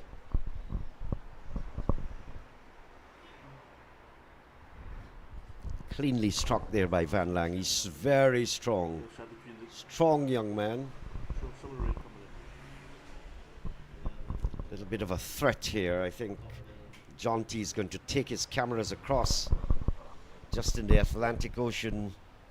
A little spray of a shower is coming. There you see it is, not far away.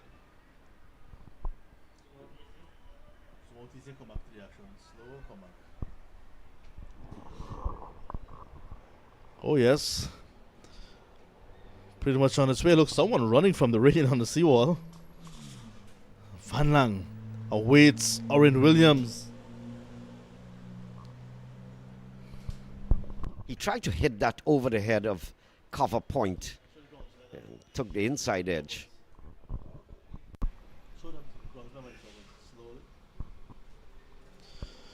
But Troy Gonzalez now, it'll be interesting to see how he's going to face up against Oren Williams, who's not afraid to roll his fingers across the ball. The wind has picked up, Naim.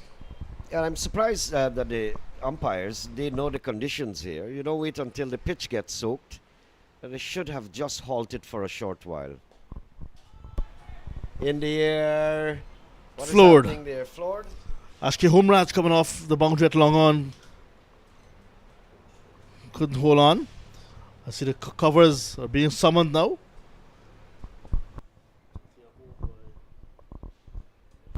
My prediction, John, is that there would not be a lengthy interruption simply because of the high winds. Yeah. There's a gust of wind that will blow that rain away and the dark clouds.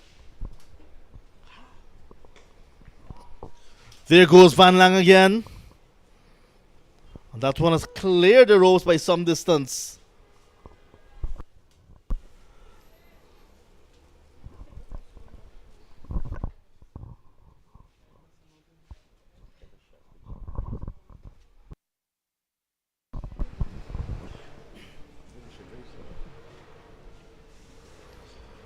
So now past the 170 that we were looking for a long time ago. Still an over to go after this. Again, Van Lang taking a liking now to Orion Williams. Feeler right back. Having Gangadin not able to keep the ball in play. And the covers are being summoned now.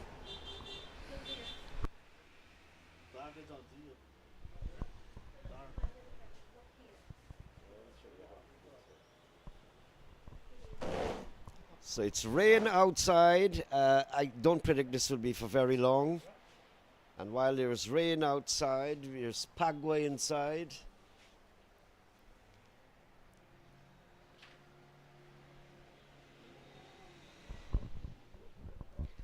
So I don't think, John, that this will be a long interruption. In fact, it is already eased. From that angle, northeast is where the wind comes from, the fair wind. And it's right now we're having fair wind.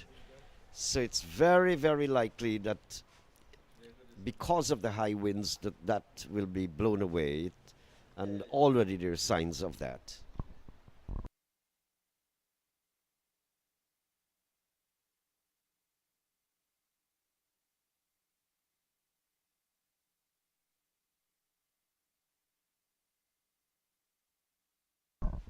So while the covers are on, we can probably just take a little bit of break too in the commentary box. We'll be back with you shortly.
Alright, so we're back after a slight delay because of rain. Jonathan Van Lang again. And that one has left the ground. Damien Jacobs asked to finish the over that Oren Williams started. And Oren Williams and Jacobs both conceding boundaries. Jonathan Van Lang having a go.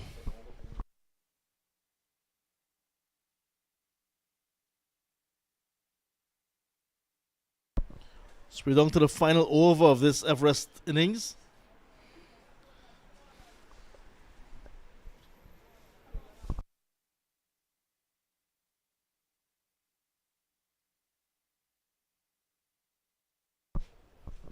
And Troy Gonzalez is going to be on strike. Karen Ganesh has marked his run up. Not sure if it's going to be a change. No, he's going to take the ball.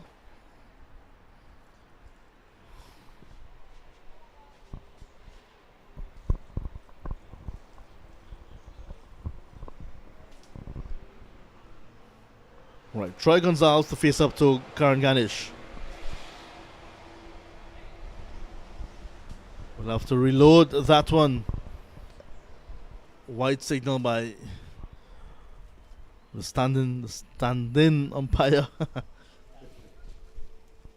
Standing in for one of the original umpires and doing a good job. Young Dial. This one is tugged away into the onside boundary again. Coming down to the end, the runs just about flowing freely from the bats of Everest.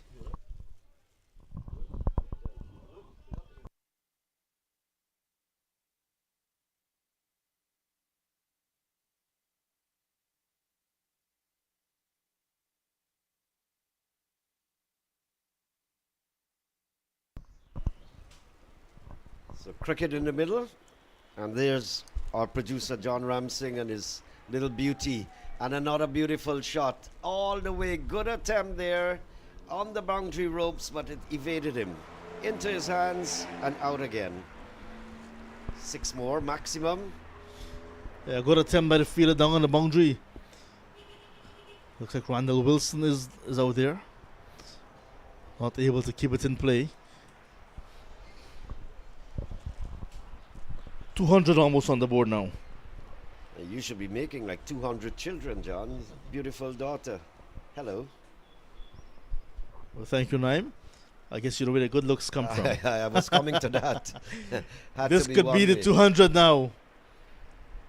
It is the 200 now for Everest.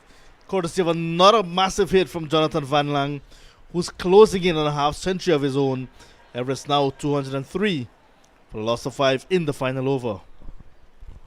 Wow, this is an extravaganza treat here. Another big one. I think that's gone all the way to the Atlantic Ocean. Oh, certainly pretty close to the Atlantic Ocean, but it's brought up 100. Playing as a guest player for Everest today, Jonathan Van Lang. Down the track to Ganesh. 53 from 15 deliveries. 53 from 15. Savage knock. This one is in the air. Dropped. And losing not only the catch, but losing his footwear. Avin Gangadin. I guess he likes the way Van Lang has been batting. He wants him to see it through to the end. Consecutive sixes. But now he's at non-strikers and Gonzalez on strike.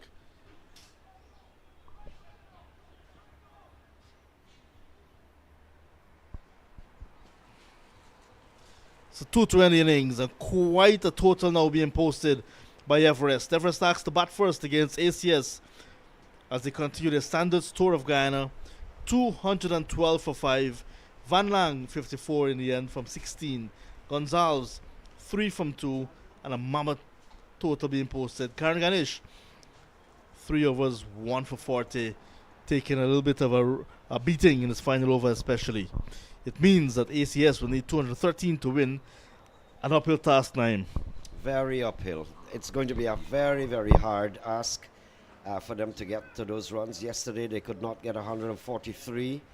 Well, they have Ganesh in the side now. He arrived late and in this second game. So it'll be a nice chase. It's still a good pitch. It has dried out considerably from when they started to bat. They ended up on a good score. Everest Cricket Club, 200 and 12? 212 for 5. The openers did not get much. Sukwa 5, Balgobin 20.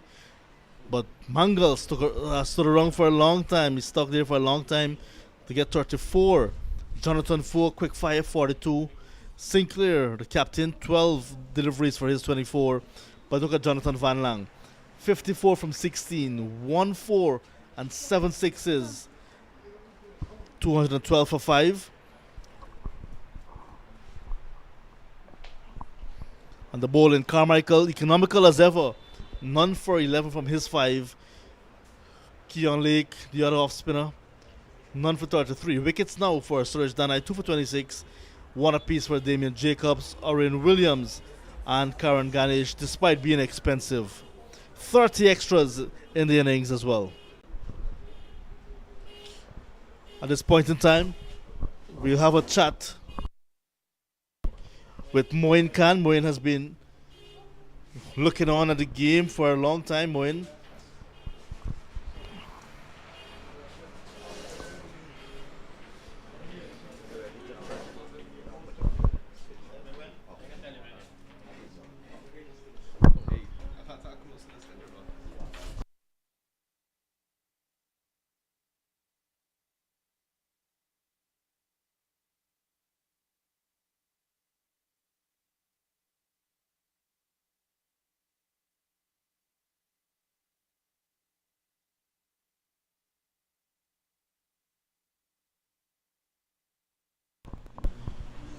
It's our lunchtime show. It's our innings break.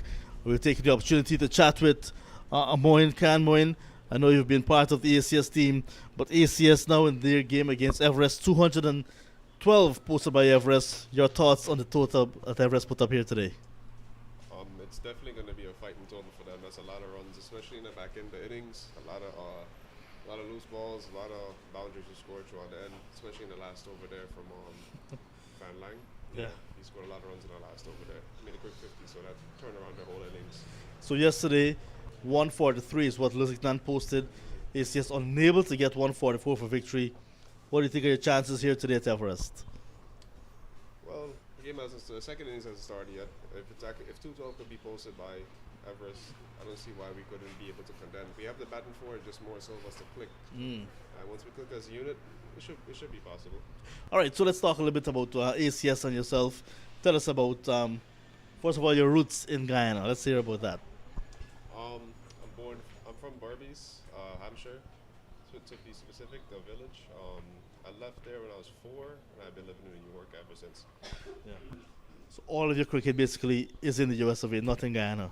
Yeah, this is the second time I come down to play. So. Yeah. All right, so in the Big Apple, tell us about how cricket is over there. Do you play with ACS on a regular basis? Yeah, I play with ACS on Sunday, and I play with a different team on Saturday. The team is called Kingsman. I play with them, and Sunday I primarily with ACS. The cricket over there is it's the same type of competition. Aside from having national players like Junior Sinclair and certain men that you see over here to there, but the competition and the people that you play against, it's very it's a good level of cricket over there as well, especially depending on the league that you're playing in. Yeah. What might be a big difference that you've noticed playing in US and in Guyana? Maybe size of ground, surface, size maybe? of ground and the conditions, Yeah. also the service as well. The services over there don't really change aside from the time of the year. It depends on if it's early spring, it's slow, soft, the ball is in the raise, and then closing off to during the summer and towards fall, that's when the pitches are really hard and they come through a lot faster, especially with the mat on top too. Your experience with ACS. How long have you been with ACS now? This is going to be my 3rd year with them. Yeah. Experience is pretty good so far. There's a lot of experienced men in the team. A lot of heads to learn from.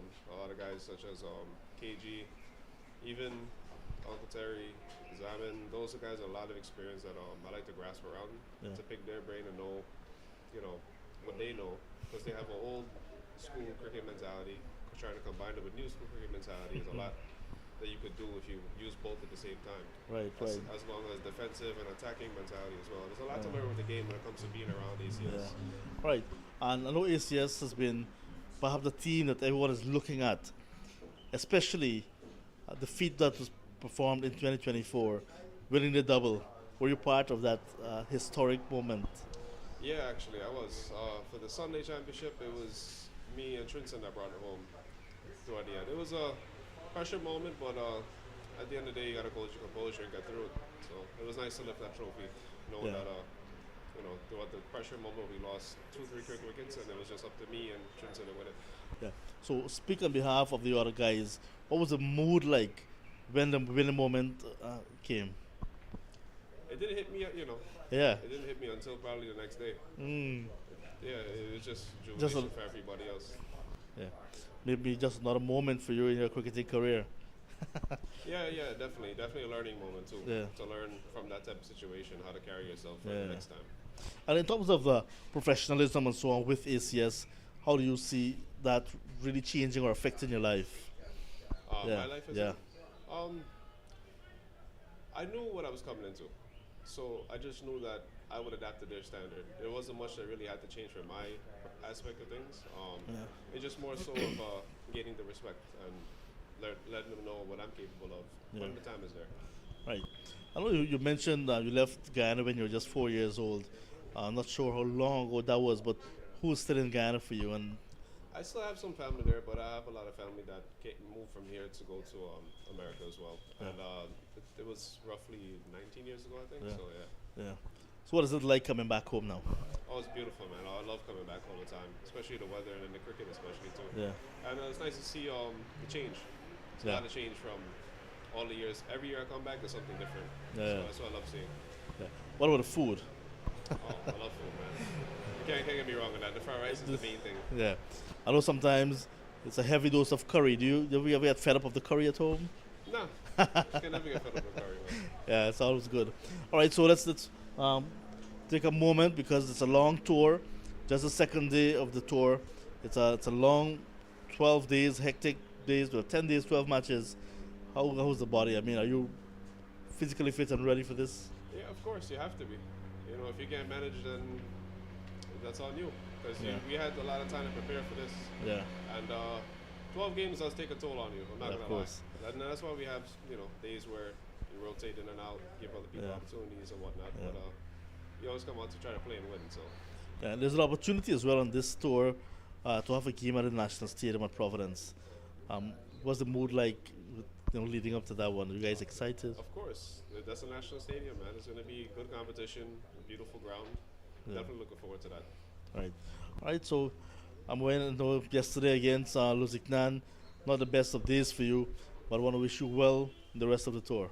Thank you very much, man. All right. So there we have it. We've been chatting with Moin Khan, representing ACS. Today is just their second game, 12 games in about 10 days. We're looking forward to bringing all of the action to you. Do stay with us. We have some more action on the other side of this break.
Well, welcome back to Everest, venue for the American Cricket Society Everest.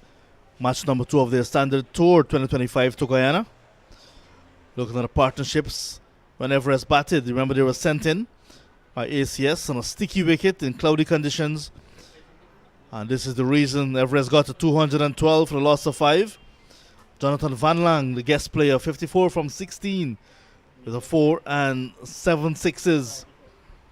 Jonathan Foot, 42 from 20 with 2 fours and 5 sixes as well. Junior Sinclair, a 4 and 2 sixes. And Varun Mangal, 2 fours and a 6. All adding to the total. 30 extras conceded. And that may come back to haunt ACS, who are looking to get 213 to win. Look at the bowling of ACS now. Carmichael is very economical. 2 wickets to the pacer, Suresh Danai. Damien Jacobs, 1 for 41. Expensive from his 3 overs and 1 ball. Oren Williams did not complete his 5 overs. 1 for 56. Expensive. And Karan Ganesh taken to the cleaners in his final over. 1 for 40.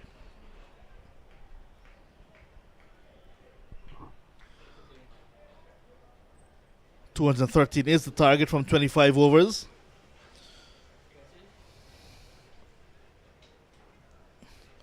Junior Sinclair it is with the new ball.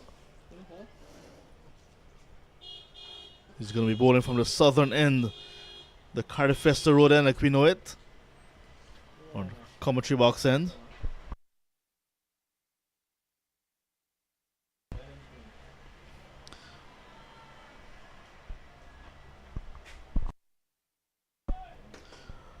Ashki Humraj and Randall Wilson, the openers for ACS. So Humraj about to take first strike.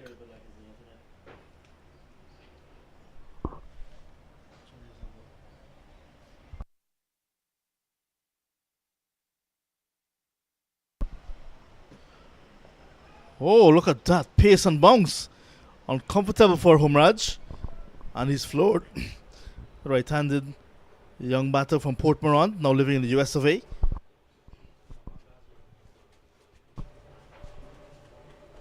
Uphill task now for ACS, but they have quality in their batting lineup.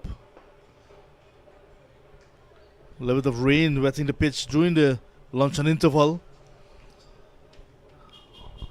Hoping that all the rain has disappeared now.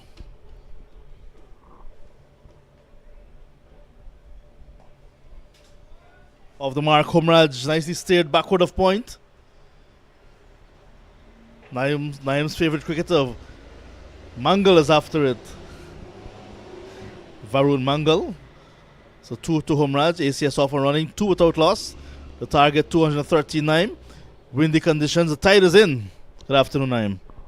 Hey, John. Good afternoon. Cool atmosphere. Let's hope you have a nice, enthralling afternoon of cricket.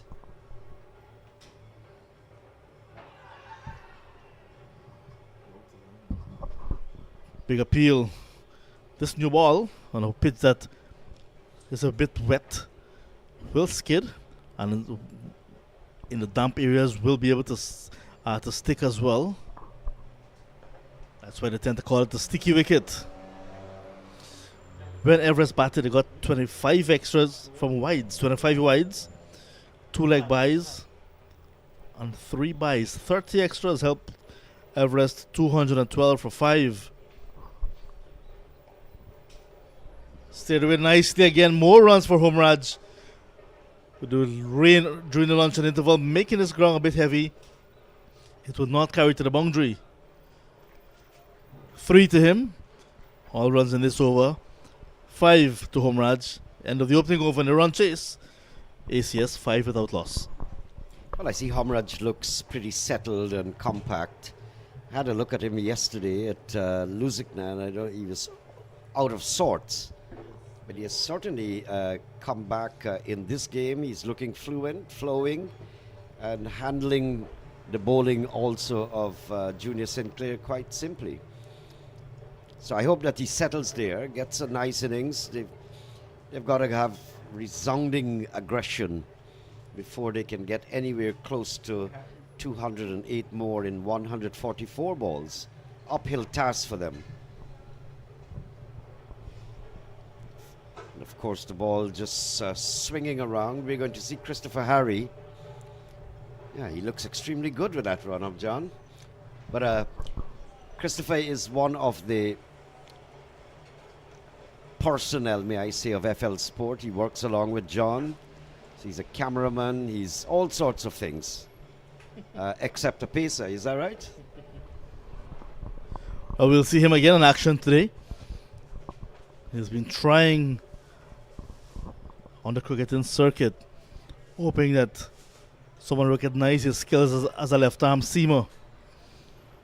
Hard worker, Christopher Harry. Played youth cricket for Berbice, did not play for Guyana. So he's trying now to get an opportunity to play for Guyana at the senior level.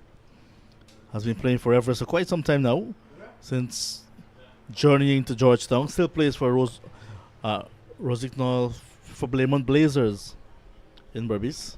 What I do know is Christopher is very, very fit. Very fit young man, strong. Let's have a look at him.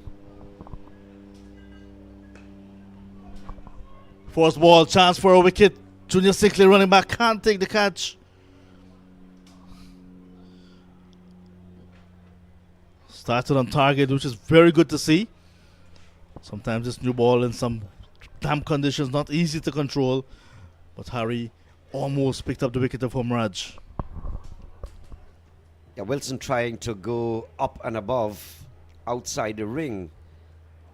But it's pretty high in the distance and just out of the reach of Junior Sinclair. He was not to the pitch of the ball.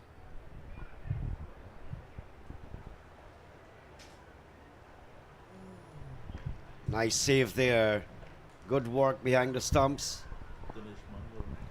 Dinesh Mangal. So we've got Varun Mangal and Dinesh Mangal. Varun is down at mid-on.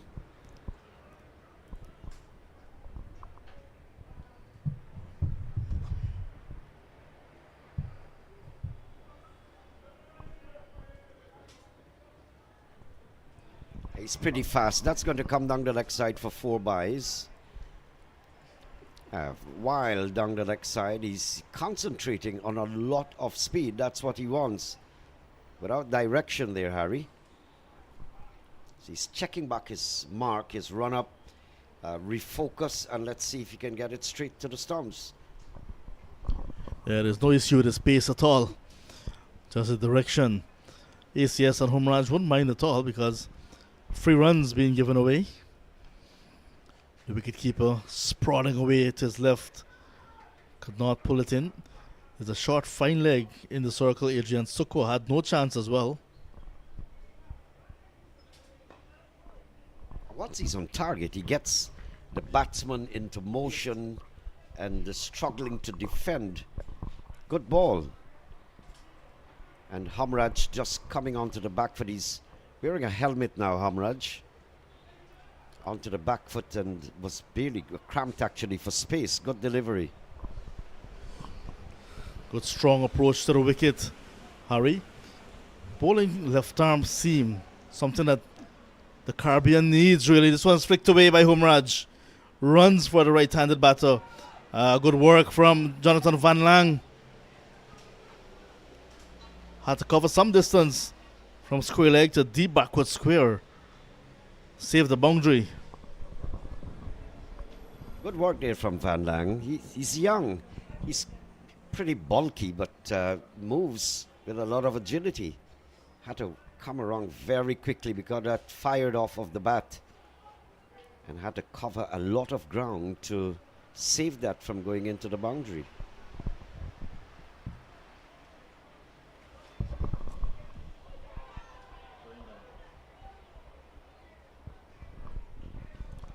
Big appeal for a leg before. Umpire says it's going down, and it went further down after clipping the pad. I went into the boundary for 4 leg byes, so direction is not what Harry's looking for at this stage in terms of what he's getting. In fact, direction is really off. His radar is off. Pace is up there. The captain has given him a slip. Need to bring that slip into play. This fine leg is in the circle. Yes, he's got two men actually for the catch. There's a short third man as well within the circle, Jonathan Fu.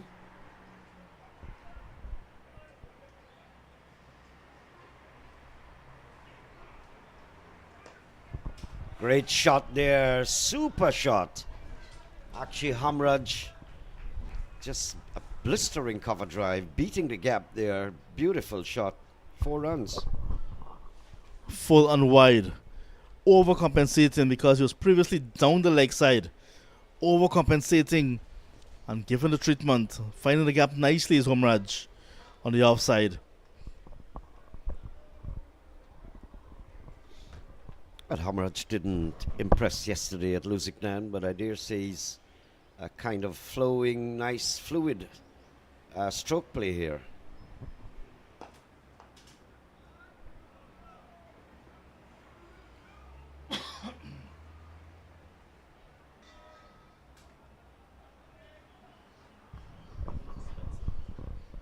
"16 runs from Harry's opening over. 25 without loss after 2.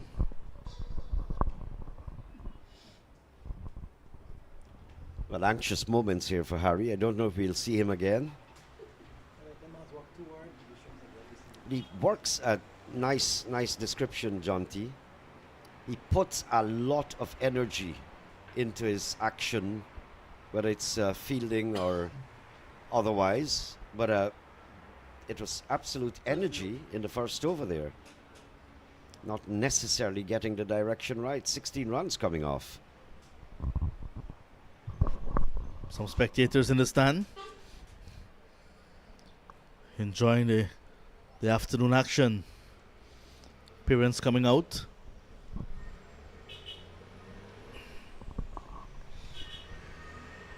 Everest will be a hive of activities tomorrow as well.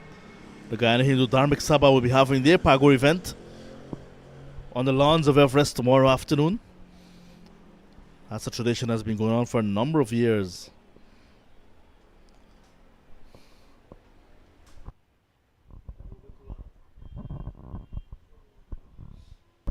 Change of bowling from the southern end. Jonathan Van Lang.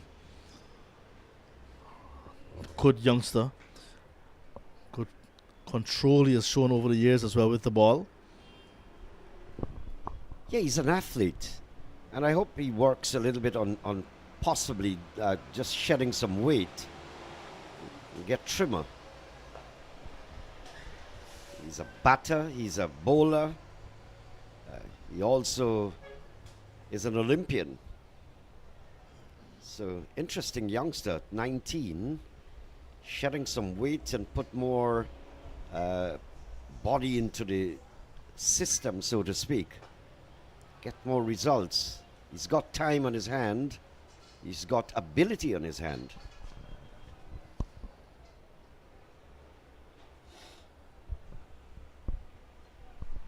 No slip for Van Lang as he comes in now to Hamraj. Hamraj is looking very polished, no doubt about it.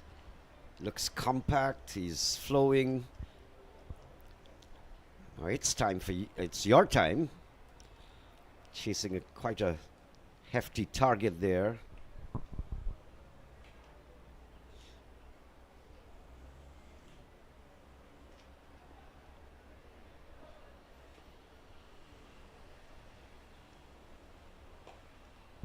Lovely, Hamraj. Finds the gap, but I don't think that will carry to the boundary.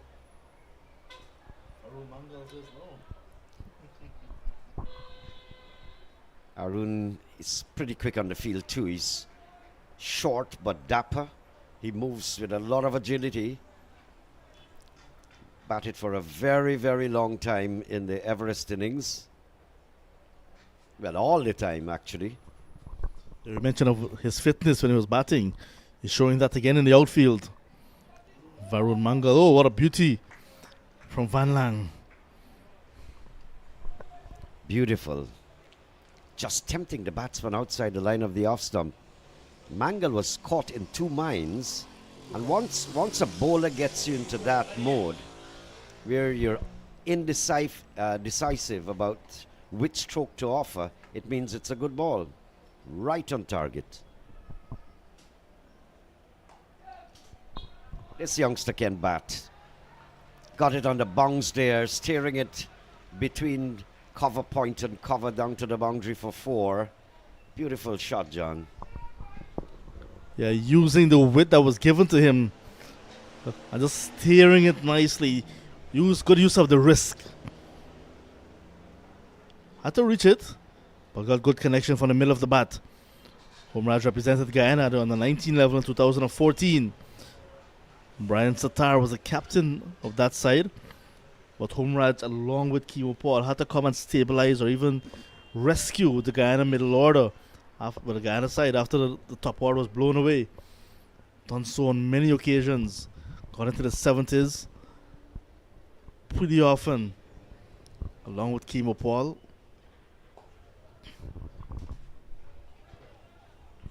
I like his fluency. He flows, not half-cocked, jagged strokes.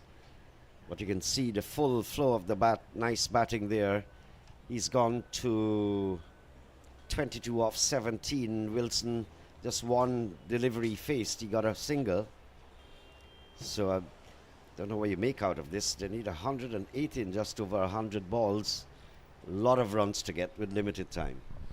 And that spectator on the seawall, no doubt looking to soak up the rest of the afternoon right here. Getting a bird's eye view from the seawall with a nice breeze in the background. School bus, it says.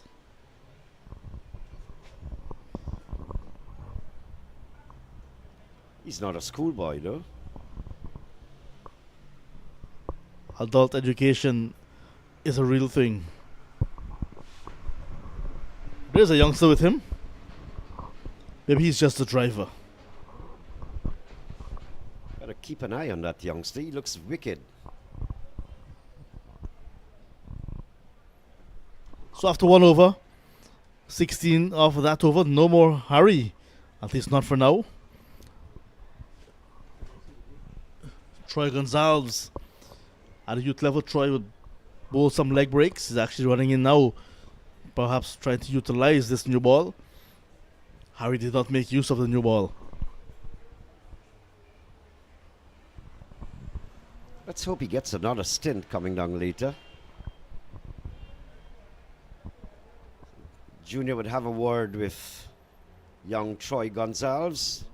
Bit of advice. This is what we're looking for. This is the line we're looking for.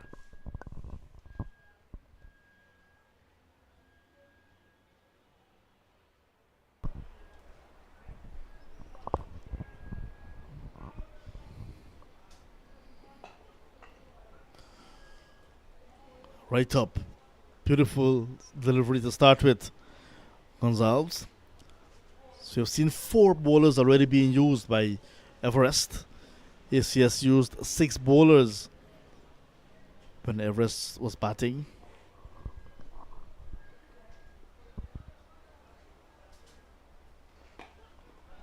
Hammered away, all the way to the mid-wicket region. Hamraj again in a free-flowing style, very fluid. Took that off a pretty good length as well. It wasn't extremely short. Actually, if you notice, he got it on the front foot and just whacked it away in the open gap there. Open territory down to the boundary for 4. Nice, smart shot. And that ball kept just a little bit low, with not a lot of pace from Troy Gonzalez, but he latched onto it nicely. The placement was beautiful. And despite the rains earlier, this outfield is still lightning quick. Good value for his strokes, Ashki Homraj. And lots of work being done on the outskirts here at Everest. Yeah, that's right up to the sea defense. It must be having some kind of construction there. Still a high wind coming across the ground.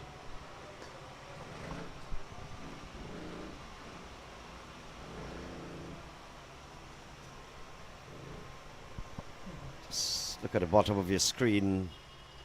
Current run rate, and you'd have all the updates there flowing along. But 176 from 129. The required rate is 8.19. Big asking. But they're scoring over 10 runs and over to date.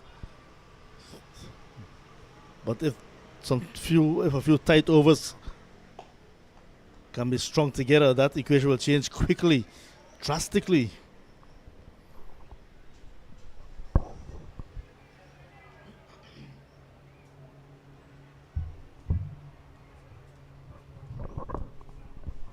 ACS continues their tour tomorrow. Tomorrow they'll be at Enmore Community Centre Cricket Club, taking on the home side in the Pago Day match.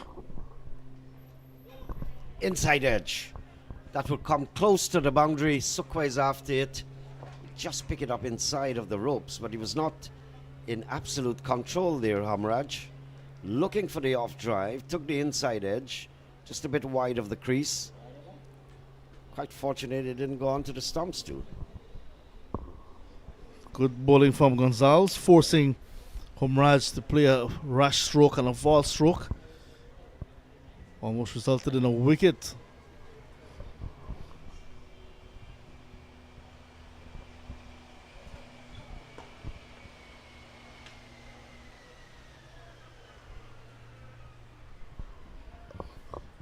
That's the end of 4 overs, 39 without loss.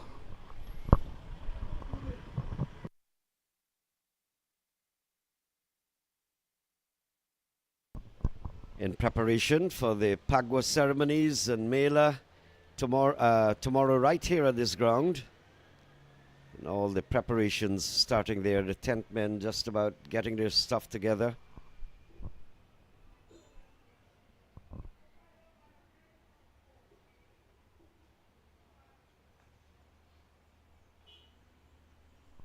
That's a yearly thing actually at the Everest ground. John, a prominent member of this club as well. I love to see when all of the persons on field will throw the powder in the air at one time. Different colors in the air just creates a fantastic viewing. Wilson about to face his second delivery. This is over number 5. It's in the air. Fielders running back. And Troy Gonzalez takes it. So wicket number 1 going down. Randall Wilson has been there from the start, but now facing just his second delivery. It was a short delivery. And he's looking to pull. And opening the face of the bat. And the ball went into the air. Van Lang strikes. So Van Lang is a guest player for Everest, really enjoying his day. 39 for 1. Randall Wilson goes for a single.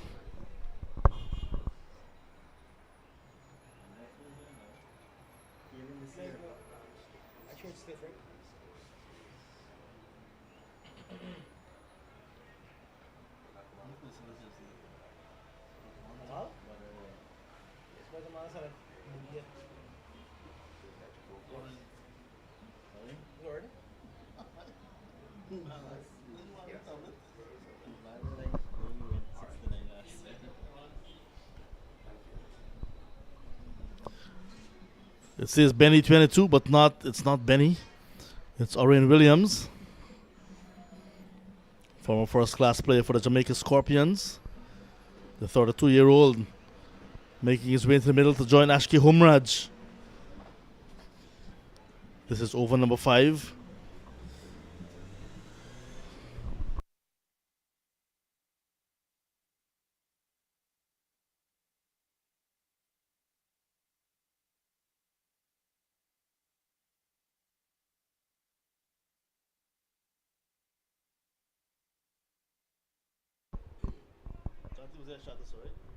So big asking, Orion Williams. You got to come up to the table here. Step forward, please.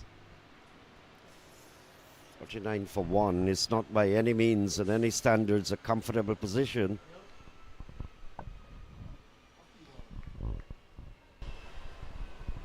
Van Lang striking for the Everest ground, a club.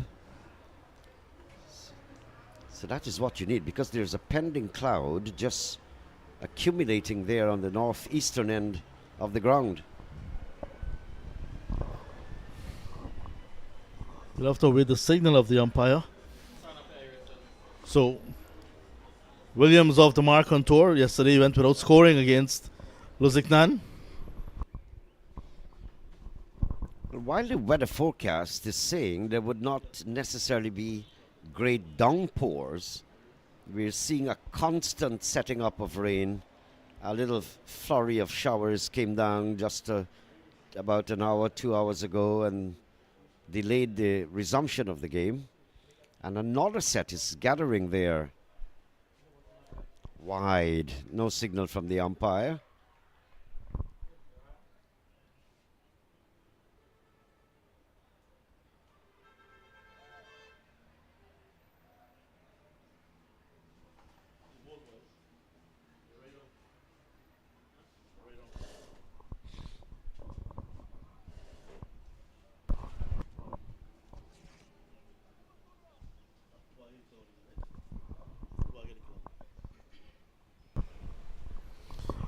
Good to see Humraj has a start here. Yesterday stuttered. Looks more fluent today. I guess jet lag now wearing off.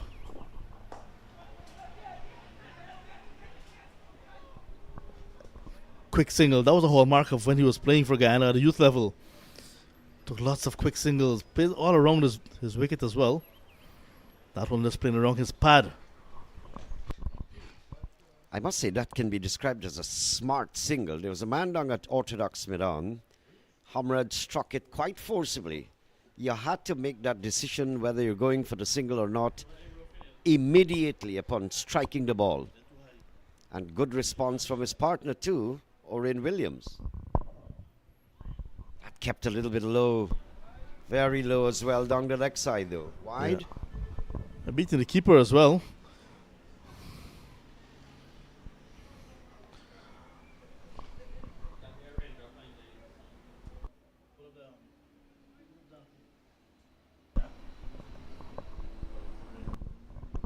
There you go. That's the dark clouds hovering on the...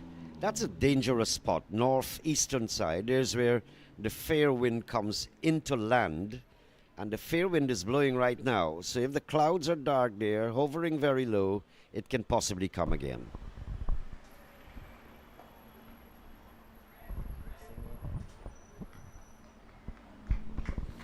I know there's a meteorologist in Guyana, Julian Francois, has been there for a number of years. Would paint the picture for you in the morning and in the evening before, letting you know what to expect over the next 12 hours.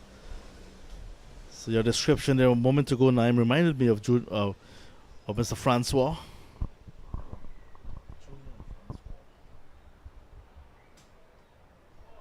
Bumper. No signal from square leg.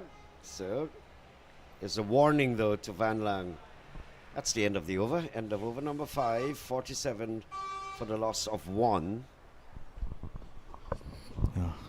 Sion there, leader of the pack in terms of the groundsmen here at Everest, getting ready.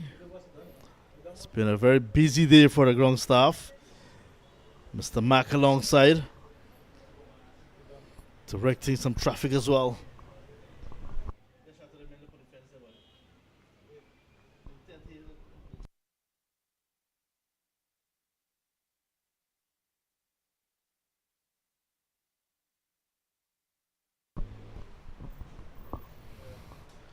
So earlier we saw that tent being prepared for tomorrow's event, and actually with the wind went over the fence there, Naim. High winds like you mentioned. Look at the flag, how it's fluttering. Pulled away. And that's Van Lang down at straightish mid-wicket. But earlier today we saw another tent on the seawalls being blown away. And that was going with traffic pretty straight along that seawall road. Is Andrew anchored? With this high wind, it could be dangerous.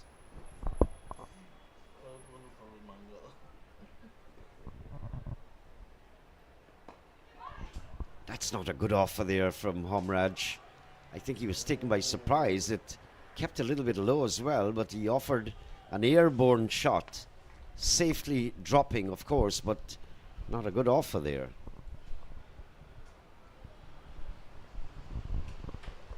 Gonzalez in his second over can see working up a little bit of pace. Fresh track, Harry there, deprived of some bowling. Beautiful. That's gone for 4. Square of the wicket. Nice shot there. He was actually chipping down the wicket. And when he found that the delivery was a short one, he just opened the face of his bat and squared it. Good shot. So not a lot of pace from Troy Gonzalez. Williams one pace on bat, advancing down to him. And 50 coming up with that stroke in over number 6, 53 for 1. Much better showing today for ACS than yesterday against Lusignan. Well, it's a pity that the showers are coming again. It would have been nice. Nice game in the making. Good cricket. Yeah, you can see the pitch already changing color. Tells of the moisture now on it. Any moment now, the umpires may be tempted to go off. May also want to get in the 6th over with just 2 deliveries to go. No, in fact, Travis Mohammed, who's the coach here at Everest, standing as one of the umpires, has had enough. 54 for the loss of 1 when rain interrupting again. Still in over number 6. So there's little more to talk about. Just to recap for you, 212 for 5. Everest batting first. They were asked to bat. They lost the toss this morning. And Carmichael from the ACS asked them to go in and bat. Relatively 2 sterling performances. Van Lang, 54, coming in 16 deliveries. Jonathan Fu had a magnificent knock also, 42. And bowling for the ACS, Suresh Danai, 2 for 26. There were 30 extras of note conceded. So the story is that they've got to chase now 212 in the allotted overs. So the current score is 54 for the loss of 1 in 5.4 overs. The scoring rate is quite good. In fact, a lesser rate is required on the way forward. So I don't know if there'll be deductions and recalculations here. But as you can see it on your screen, the rains have come. It's not flooding the area. It's a light drizzle. A promise that it's going to be a little constant perhaps. But I don't predict a downpour. That's what the weather forecast says. But it's becoming too regular at the moment for good cricket. So rain, no play for the time being. You can have a little rest too, and we take a break until they're ready to resume.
Beaten outside the off stump.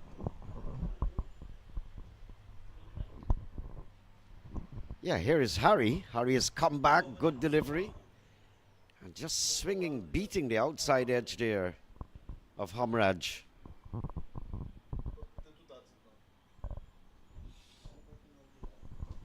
So again, a little drizzle, just holding up play for a while.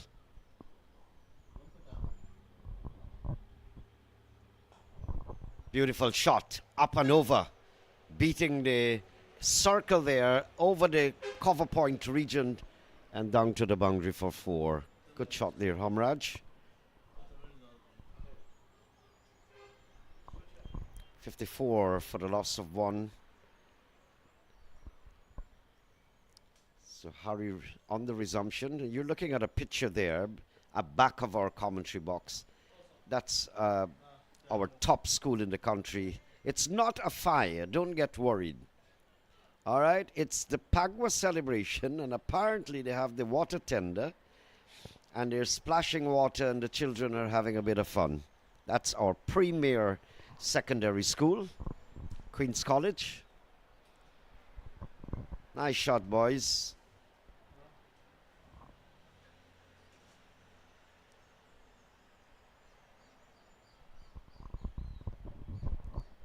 Never actually seen that. You actually hired a fire tender to play Pagwa.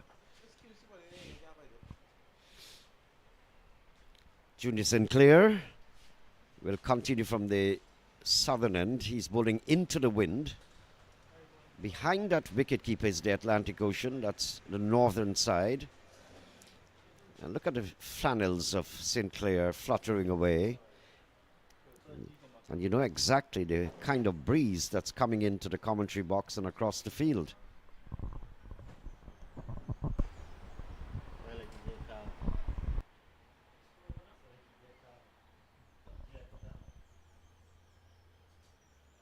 Outside edge. Brilliant catch. Balgobin. That's the man we thought can't move very smartly. But that was excellent. The batsman was taken by absolute surprise. We have seen this all tournament, or all season for ACS. The spin is getting lots of bounce. Junior Sinclair here at Everest now. Ball was banged in basically. Took the shoulder of the bat of Orion Williams, who's trying to get out of the way. And Balgobin, who also is a wicketkeeper, was standing at first slip and just stretched his right hand out. And took it quite smartly. Look at that.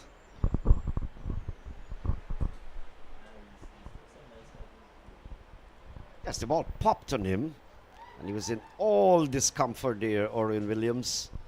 So that leaves Hamraj alone, 34, good innings.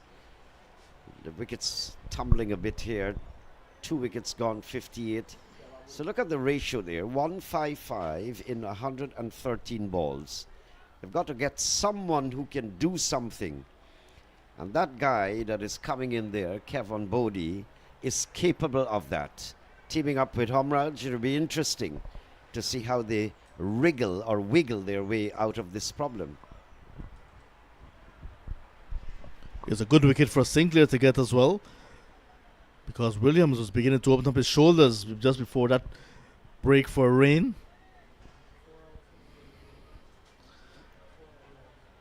Kevin Bodie quite capable. He has a double century at a senior inter-county level for Esukebo, Kevin Bodie.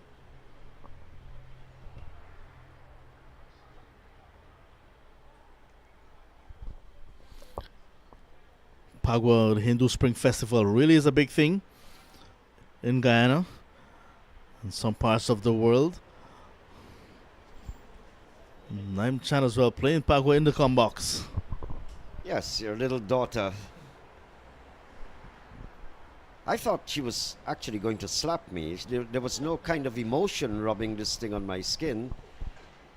She looked at me with a cruel kind of disposition. I thought it was a slap, but she was rubbing that powder on me. Yeah, no emotions at all. That part probably she got from her dad. The brazen, almost bordering on rude. Her beauty, nevertheless, I think comes from her mom.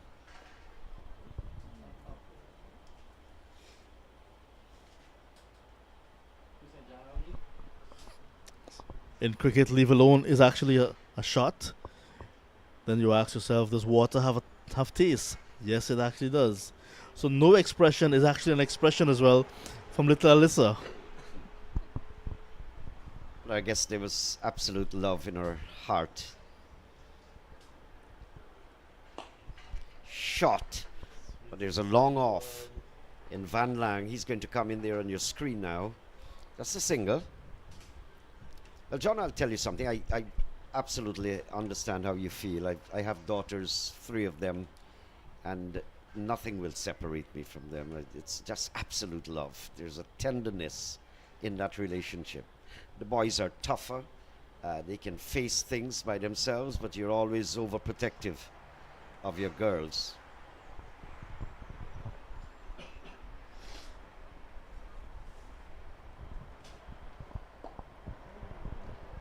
I like looking at Kevin Bodie. He's very, very elegant and compact. And for, even if it's a short while, he reminds me a little bit of Shea Hope.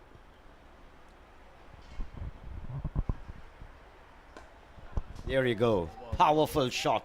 Swiped over the long on boundary. Beautiful shot. He picked it up timely and smacked it away. And to add insult to injury, it actually was a no ball served up by Junior Sinclair. Yuvraj Dayal, who's also not an official umpire, but umpire for this match, signaled no ball pretty early. And now we'll signal a free hit for Kevin Bodie. See, if that was not a free hit, you will have a free hit now.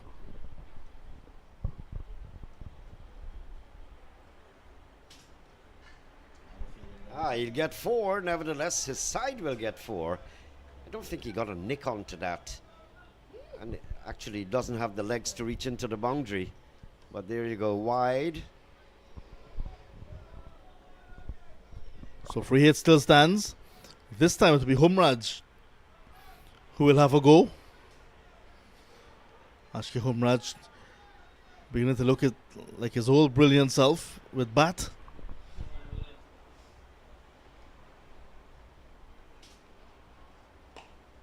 Through the gap. Long chase. Legs are working there. Van Lang gets around there first. So 4 and 3, 7 and 2, 9 runs. Worth the while. He had to wait in that one. Sinclair actually slowed it up nicely. He had to create all the pace that was needed, Humraj, but timed it well. Coming into his own now, Ashki Humraj. One thing that was noticeable when he played youth cricket as well for Guyana, he had long hair that was fluttering. And usually, bats without any headwear, no helmet, no hat. And then you'd see him as he take those singles, hair fluttering. There was a famous word used many, many years ago, but it was describing Andy Roberts, that his hair was flopping. Andy Roberts hardly had a few hair on his head. 140 from 108. End of over number 7. There's 73 for 2. This is a very important partnership. And I see the ACS boys, they're all watching with perplexed expressions on their faces. Sigh of perplexity. Look at you. He's all worried. All worried. You've got a good pair in there. If there's anyone can change this around, this pair can do it. Humraj is displaying absolute capability. And of course we know Kevin Bodie. He can just move the ball to any part of the ground. What do you know? Christopher Harry is back at the top of the bowling mark. He completed an over that was started by Troy Gonzalez, who disappeared after the rain as well.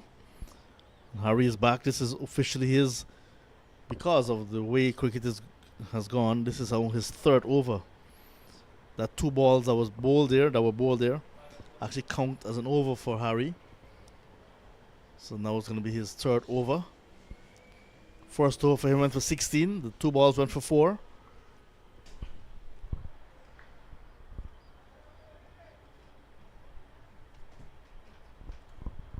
He's very, very hypered and energetic.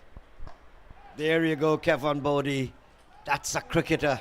Smashing it straight over the covers. He knew exactly where he was putting it because there's a man down at the sweeper, but he struck it hard enough to clear that distance. Yeah, Harry just not having it at all. Just rolling his fingers down the onside of the ball like a cutter. But the batter was quickly into position. Kevin Bodie, look at that, slashed. Mathur was right back on the boundary and had no chance. Yeah, deliberate shot.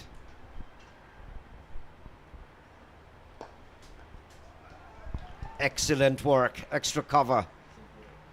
That's Junior Sinclair. Well, the Sinclairs are known for their hypered, energetic, excellent fielding. Kevin as well as Junior.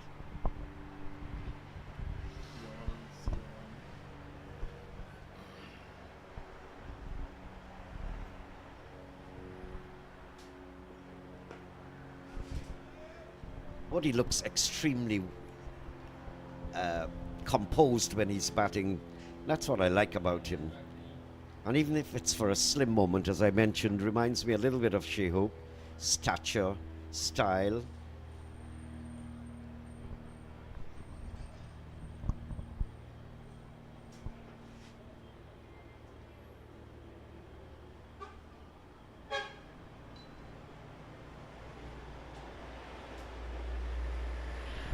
Beauty, John. What a beauty there. That's his best delivery he sent down. That one cut Humraj in half. Was shaping to play. Good bounce, good carry as well. Sometimes all a bowler would need to just keep it simple. Get your rhythm right, then you can begin to search for wickets.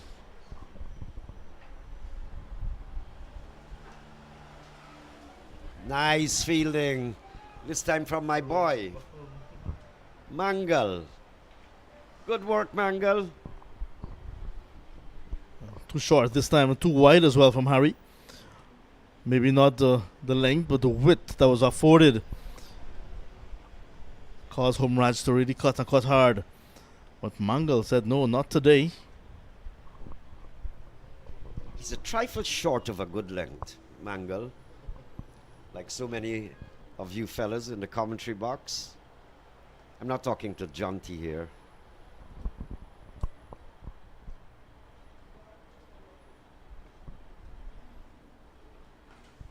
Nice delivery, well-controlled shot there from Kevin Bodie. That one made some height on about the line of the off-stick there. So Kevin didn't have much space. Had to get up and just angle the bat to get it flat along the ground. Well played. End of the over. 82 for the loss of 2 after 8. 9 runs from that Christopher Harry over. Amarnath Prasad, part of the touring team, recovering from a surgery, so he's not in his uniform, not suited up. Perhaps some relatives visiting him, so he's gone to say hello in the stands.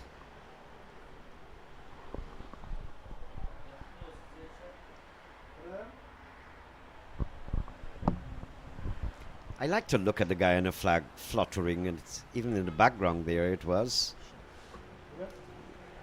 This is coming into our harbor, probably a cargo ship, way in the distance. So it's going to come and traverse all the way and find its way into the Demerara River, which is maybe just about half a mile from here, where we are. Welcome to Guyana.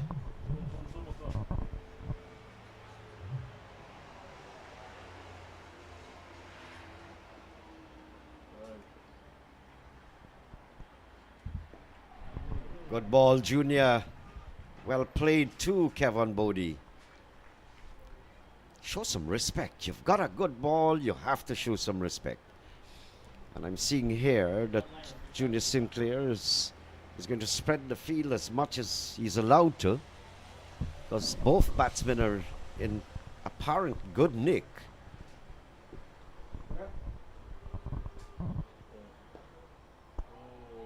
Tight. Keeping it tight.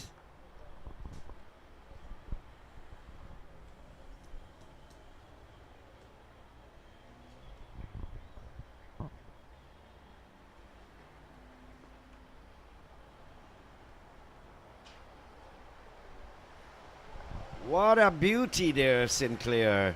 Finding your rhythm. And the batsman struggling here against Sinclair. In particular, Hamraj, who's been looking absolutely settled and compact for his entire innings. The extra bounce and pace, making it uncomfortable for these batters.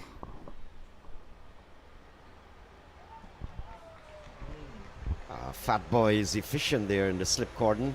That's Balgobin. He's always laughing, smiling, moving around gingerly.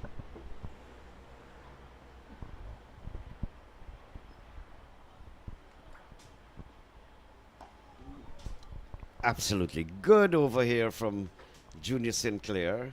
He's still got one delivery left in this over.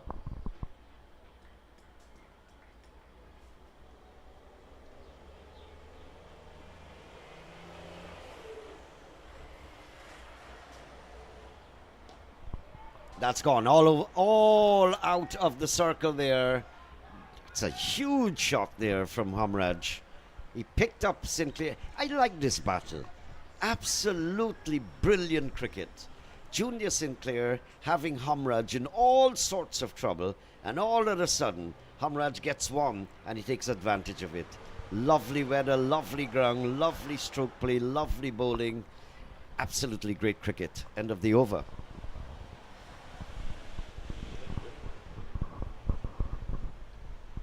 So members of the visiting ACS enjoying the hospitality in the members pavilion here at Everest.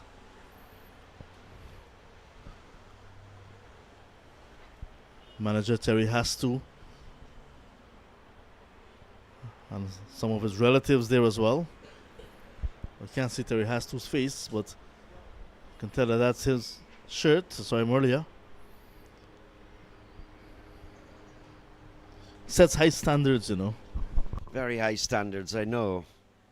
He's a guy of standards. And your daughter has interrupted my standard. This is a very expensive jersey that she practically humiliated with the Pagua, all the powders and all of that. John, you're in some expense. If you can find this quality, if it's available. Perry Ellis. I have a lot of time for Perry Ellis. You have good taste, my friend. Bodhi striking at 200 runs per 100 balls. Jonathan Fu gets what he deserves. It was short and hammered away. Oh, lordy, that was extremely short. You'd have a second look at that. It was a gift, so to speak.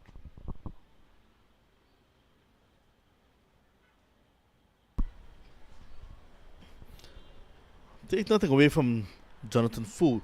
He can come and break partnership, come and maybe sometimes have a good spell. But the fact that Christopher Harry, who's been selected as a frontline bowler, is not getting it right. Sinclair had to turn to someone else because Gonzalez has left the field.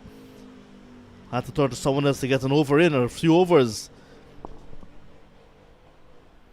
So Fu now more like a part-time bowler.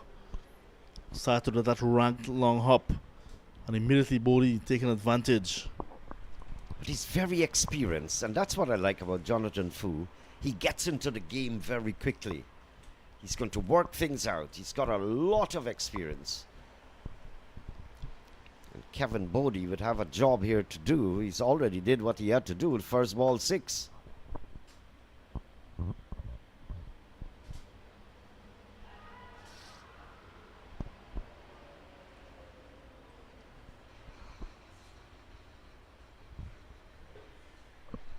The wicketkeeper is Dinesh Mangal, wearing shirt number 80.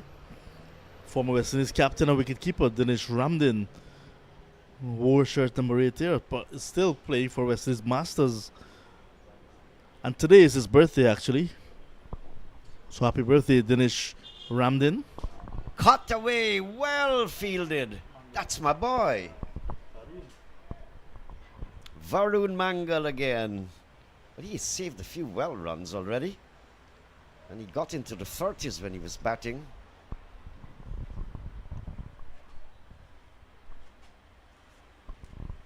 I'm amazed at how well people like Lendl Simmons can still bat. What is this? Balgobin is creating history. He's fielded every ball that has come in his direction. Took a super catch as well. That's who should have for Balgobin. Working hard in his game.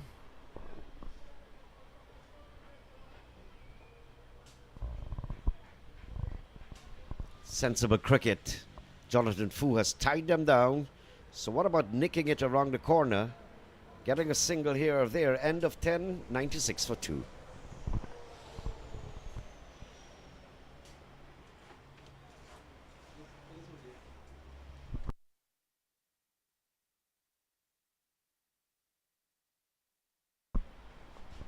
It's also the birth anniversary of Peter Miller.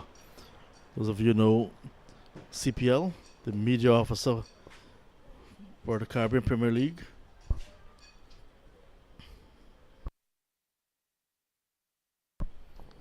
So that's the commentary box to the southern end here at Everest. Branded the John Ramsing Media Center.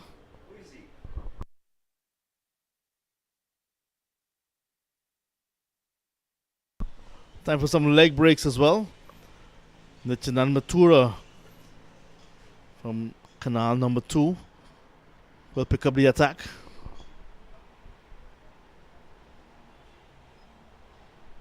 Another young promising player from Everest.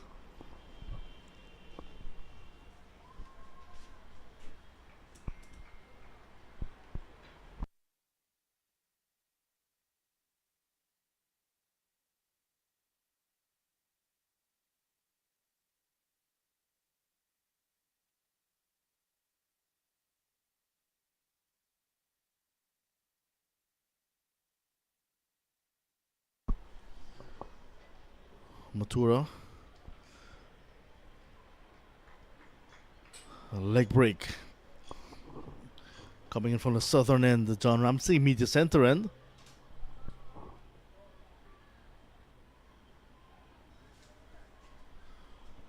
And Varun Mangal is all over.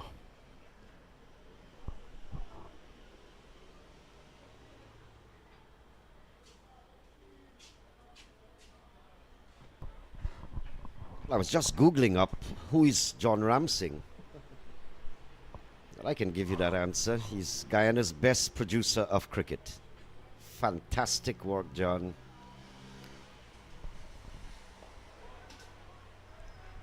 Easy single. God doesn't give you everything. He gave you an ability to organize and produce cricket. May not have given you the best looks.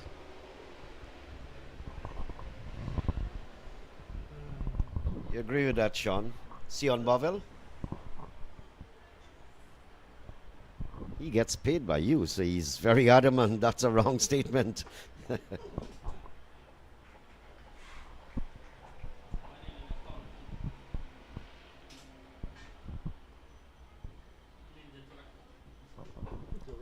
Let's say good afternoon to our own boys. Sion Bovell, scorer, Andrews on the mixer there.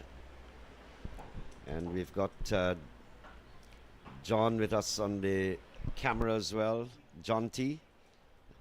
Young, vibrant cricketer as well. And our doctor.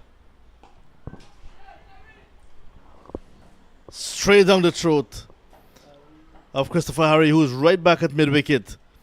So Humraj mishitting that one. A ball that you felt that should have gone across the ropes based on the standard of what we've seen from Ashki Humraj. But that's the end of him. He's gone for 46. 99 now for the loss of 3.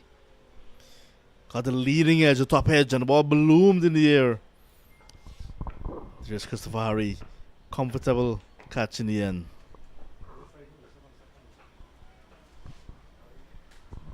Yeah, sad end there for Humraj. He had really settled in.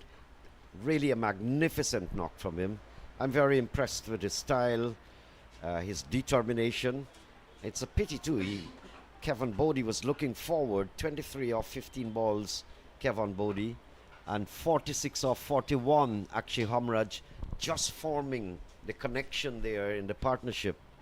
And Hamraj had to depart. Was just giving you a bit of excitement that this thing can happen.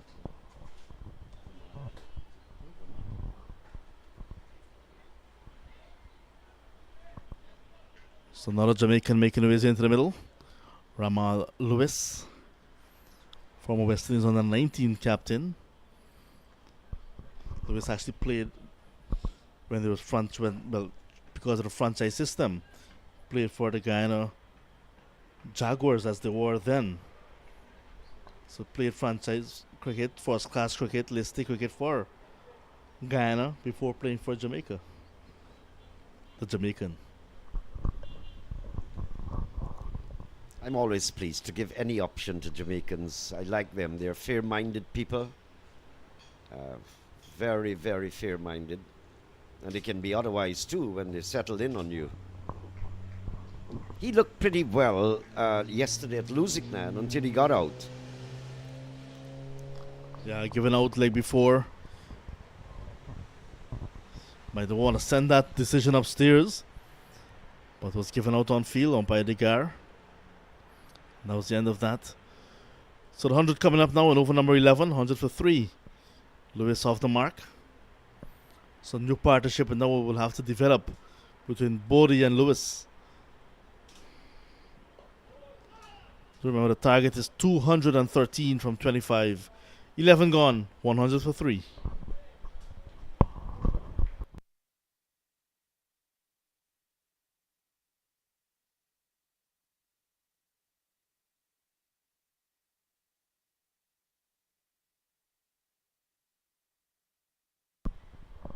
Wicket for Matura in his very first over.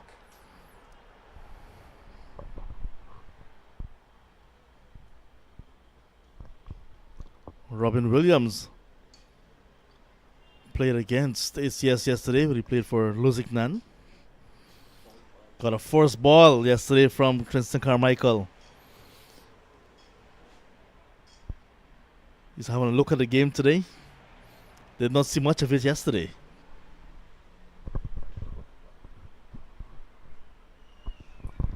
He's having a lot of time to have a good seat today.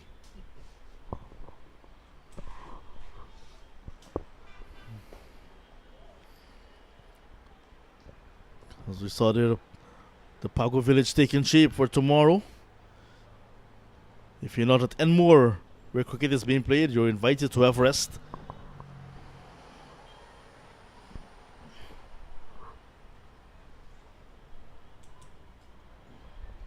There is no particular flair with Jonathan Fu, but he's highly effective.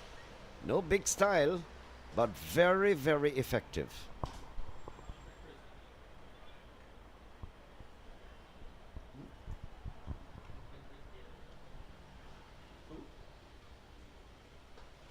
Squared up on the offside. Varun couldn't get there on that occasion, but there's a man down at backward point. Cover point actually coming across towards backward point.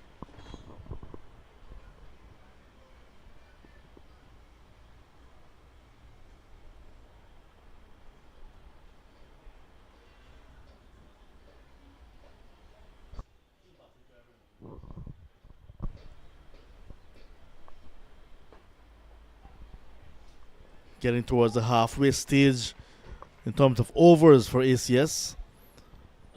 This is over number 12. 25 overs. The target 213. But they've lost 3 wickets. Bodie has a start, 23 from 17. And this is good stuff here from Jonathan Fu. End of the over. Something big has to happen for them to bring down that asking rate a little bit lower. 46 from Homeraj, 23 now from Bodie. But no other batter into double figures. But you look at what's to come. Avin Gangadin, Tristan Carmichael, Keon Lake, Karen Ganish, Damian Jacobs, and Francis Mendonza. Ganesh, perhaps the most experienced with bat of the lot. Jacobs with first class experience, so batting is still there for ACS. But they have to bring down that asking rate because it's going to, the pressure is going to accumulate on the latter batsman. So you've got to ease it here.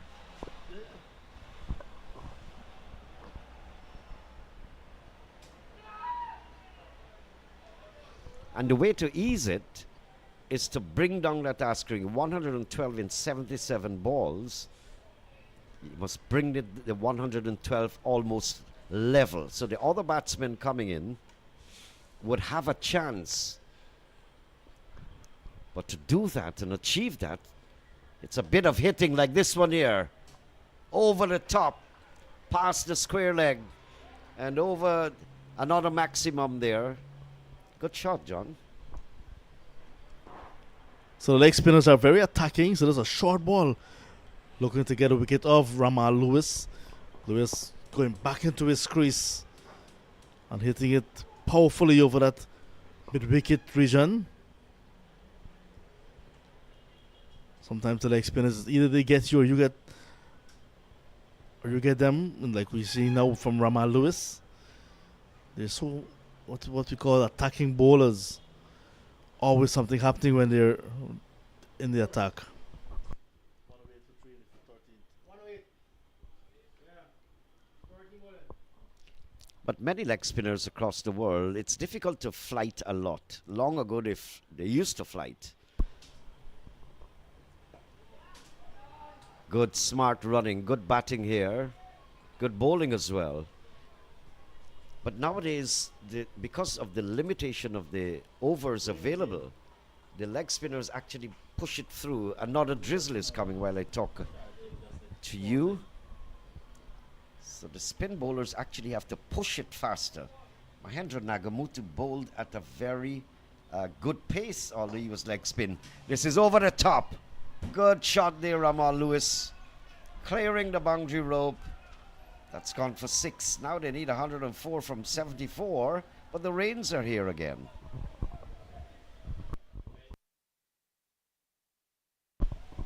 Oh, very difficult now. 115 for 3. So they're scoring just under 9 and just requiring just over 8 runs and over. And I think this will be the end of the game because the pitch is being left exposed to the rain. Ground staff not sure where they are. I was remarking earlier, when you go into the countryside now, you see the players from the club assisting with the covers. Everest have staff for the covers, but they're not in position to help. So we'll take a break as well. 115 ACS, the target. 213. So some work still for them. And the rain seems to be over already. So still we'll take a break and come back.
So we're losing time, but we're not losing any of the action.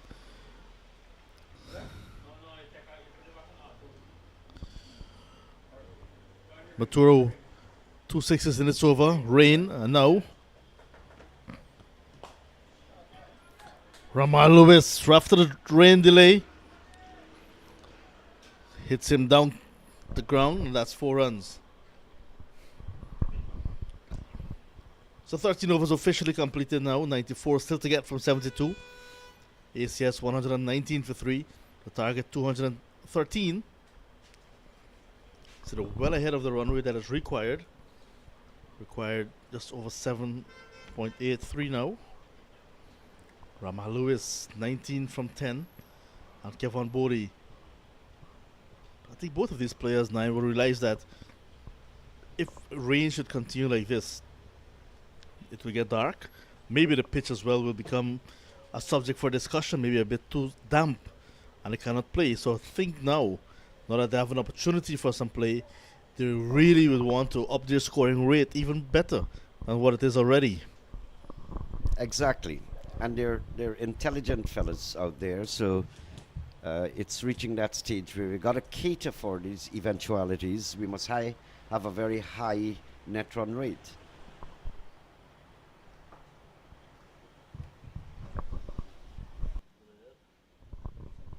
But I like the calm that and in their personality, their persona, that they're displaying, although they've got this mammoth total to go after. They've maintained that calm. That's in the air from Bodie, but safe. There's a man down on the mid-wicket boundary. So it was quite clear that no one was out there. Quite a deliberate shot, perhaps not getting the bat, the full flow onto the ball. Lewis, who is a very good off spinner. In fact, teams that he played for before, West Indies under 19, Jamaica, Guyana, played as off spinner predominantly. Now, I haven't seen him bowl in 2 days, but he's batting in some responsible positions on this inning so far. 19 from 11. Quite a responsible knock. 21-run partnership for the 4th wicket between himself and Bodie. Lots of turn there, but good response from Ramal Lewis. Reading it well. It was a bit short there from Jonathan Fu, so he gave Lewis sufficient time to come back and negotiate, but a lot of turn.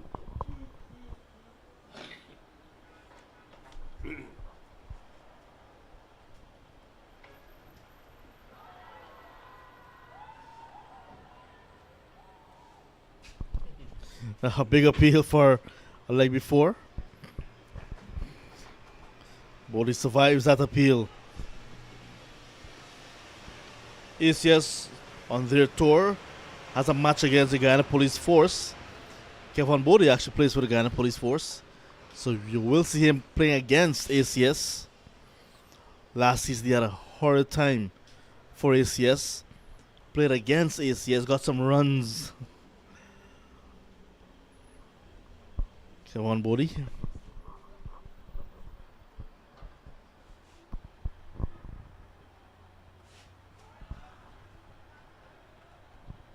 Yes, anything going down the leg side will be called a wide. So the umpiring is quite good. They're not official umpires, but they know the game of cricket actually. Struck on the pad. That man's pad is way down the leg side, outside the line. I'm surprised that there was such a vociferous appeal. That's the end of over number 14. 1, 2, 3 for 3. 90 required from 66 balls. That one was the last delivery was darted in by Fu, but doing too much to miss the leg stump. What's that? Tourist attraction? It's eco.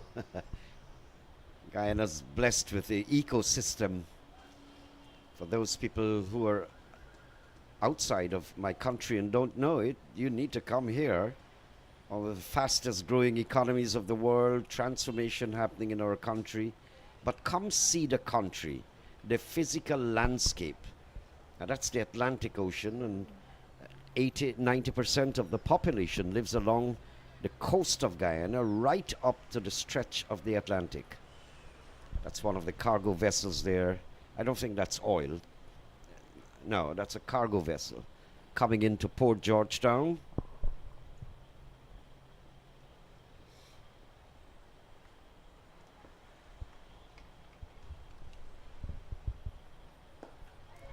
Ow! That's what Junior Sinclair is saying. I just got that guy. This is for the second time that a ball is popping to Junior Sinclair but not reaching his hands. You got work here, Bodie. You're looking good already. Nice battle out there. Can't get that one. It's going to go for 4. Bisecting long on and mid-wicket. Good shot there, Kevin Bodie. Finding the gap nicely. Just rocked back on the back foot. Waited. And he is a powerful man. Free swing of the bat. 86 from 64. So it's getting much easier now for ACS. 8 runs and over required.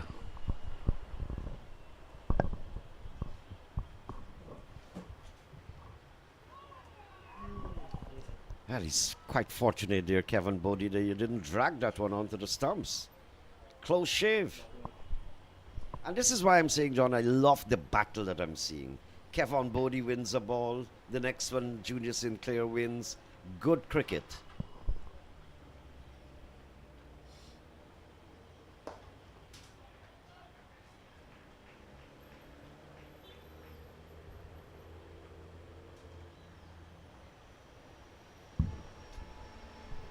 Ramal Lewis seems a bit more unorthodox than Kevin Bodie. Kevin more orthodox, more stylish, but Ramal hits the ball with feral ferocity.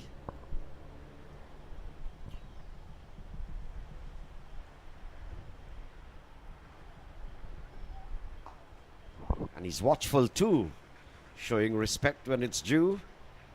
And this is why I'm saying this has been a fascinating piece of cricket over the past hour or so.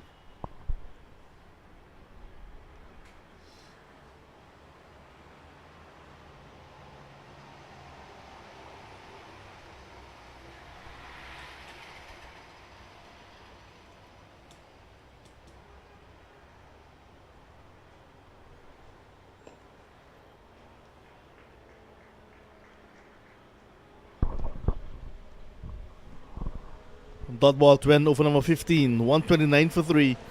84 to get from 60.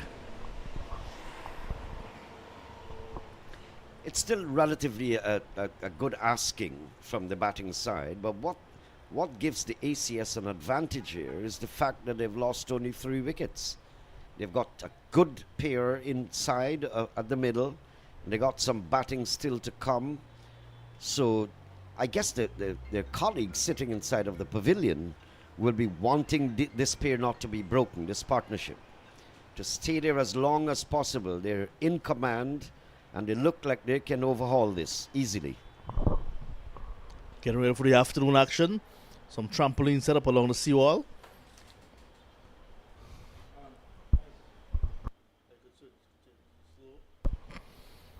Ten overs to go. Mature to continue.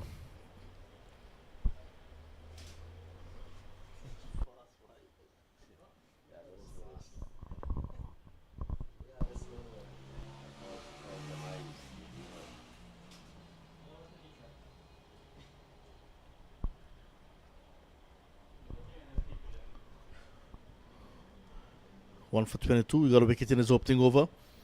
Then went for some runs in his second. It's Janan Matura on canal number 2 pole on the west bank of Demerara. This one is in the air, reverse sweeping. He's going to fall safe in the end.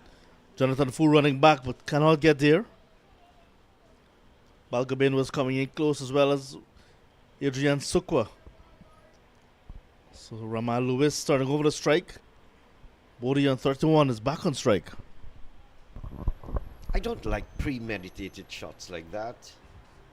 And Ramal looks exceedingly settled. That's the kind of stroke play that I don't like.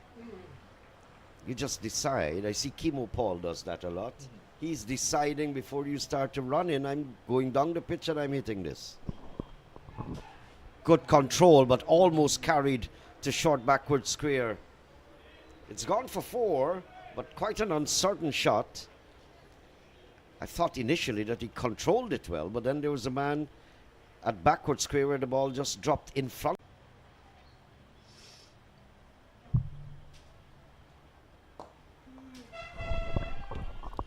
Hoiked away, down towards that wide extra cover region. 4 more. It's beginning to get a bit easy, too easy now for Kevin Bodie and Ramal Lewis. Pitch stop by Matura. Bodie hitting him inside out in the gap. These guys, how they're looking, except for that premeditated reverse sweep by Ramal Lewis just a short while ago. Other than that, they're in absolute command. They look extremely good.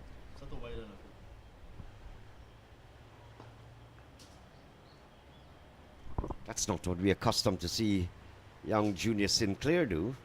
Actually went into his hands and ricocheted straight out.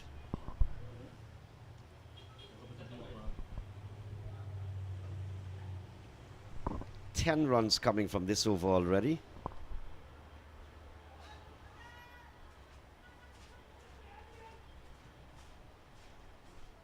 And that's what the leg spinners will do.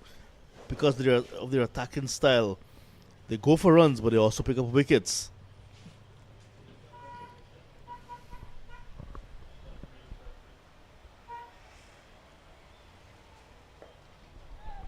This one is in the air as well, but going to fall safe in the gap.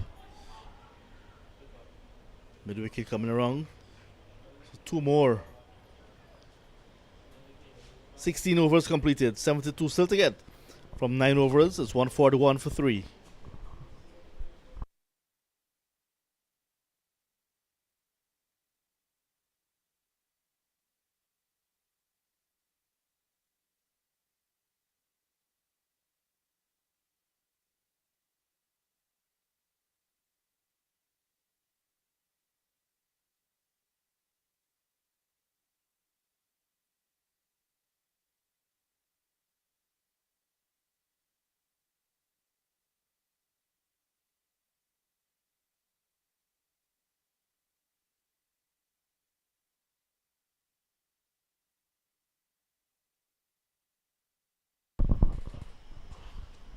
Junior Sinclair to continue. Not timing it pretty well. Jonathan Van Lang settles and takes it. Partnership broken for the 2 runs for the 4th wicket between Kevin Bodie and Ramal Lewis. Kevin Bodie looking for another big hit. He got the hit but did not clear the fielder. Perishes now for 40. It's number 141 for 4 at the start of over number 17. Sinclair gets another. Well, I thought he would have gotten that because he's hitting it with the wind, and I'm surprised that he miscalculated. He's been looking so sound. Bodie getting 40 from 30. Seeing a good recovery. There was no doubt about that. Himself and, well, more than one batsman before this. Nice partnerships, and they batted extremely well. Unfortunate that he had to go, but he has served his purpose. He's posted 40 from 30 balls. Earlier, Akshay Hamraj had a very good knock, 46 from 41. Ramal Lewis is still there, so we expect the partnership and the struggle and the fight to go on. In the meantime, on the other side of the coin, Junior Sinclair and the Everest Club, they have other ideas up their sleeves. One thing ACS perhaps need to look at as well is that it's Sinclair's final over. If they're looking at him as a threat, might want to watch him out. As Karan Ganesh, with all of his experience now, getting his first opportunity on this tour. Missed the first game against Lusignan. Took a day later flight. So arrived a day later than the rest of his teammates. 70 to get from 53.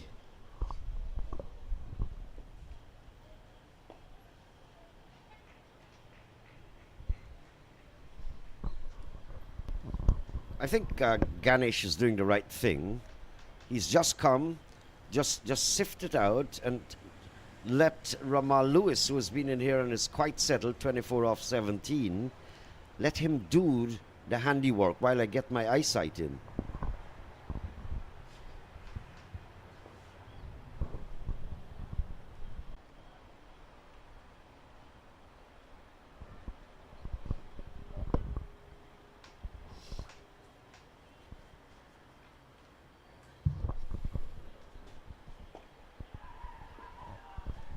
Sent back by Lewis, and rightfully so.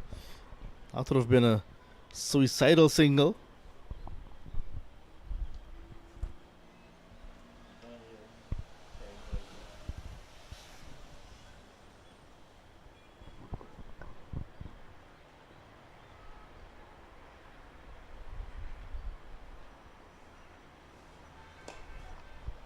That's going to clear. It's going to go all the way straight over the top. That's a big one there from Karan Ganesh. What a way to get off the mark. He was off the mark on 1, and that 6 puts him now at 7 off 3. 149 for 4. The required rate just about 8 now. The current run rate is 8.76. Gangarin, Carmichael, Lake, Danai, Jacobs and Mendonza still to come. But once you're in, like Ramal Lewis and Karan Ganesh, you want to stay in. Bodhi had an opportunity with 40 from 31, 46 from 42. Actually, Homeraj, they were in but did not see it through to the end. 22 extras. So both sides guilty of bowling lots of extras or giving away lots of extras. Well, the ACS, they gave away 30, and this innings is not completed as yet. So the likelihood is that they can very well reach 30 bowling here right now.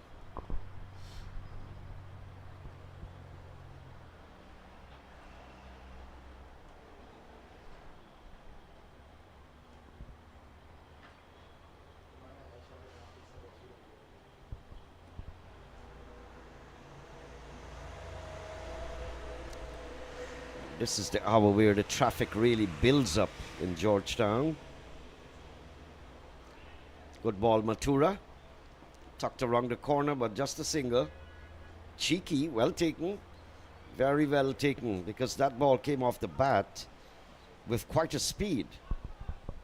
They had to make that decision and make it quickly, and they did. Single brings up the 150 for ACS.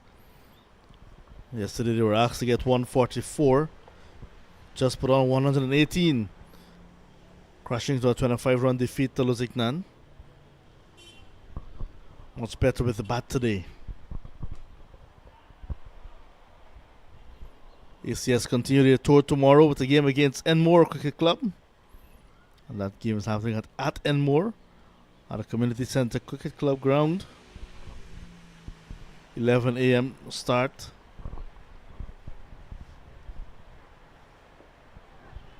Good bowling, Mathura. He has found his way. Initially, there were just a few extras off his bowling. He's got 1 for 35, so he took a bit of a battering, but he's bouncing back nicely. And they need him to do that because availability of bowlers and overs remaining would not be a luxury to St. Clair at the moment. Squats off the outer part of the bat. Chases on. The under 17 player pulls it up. There's no place for full toss at this stage of the game. Mathura into his 4th over. St. Clair just completed his spell of 5.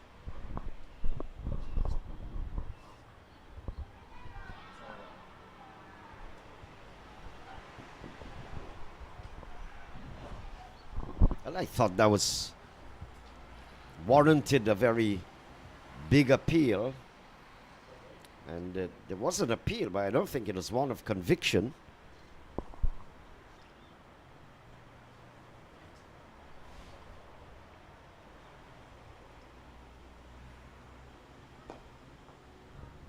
Clubbered. Wouldn't get to the boundary though.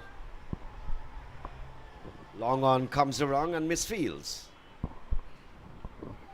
Uncle Harry.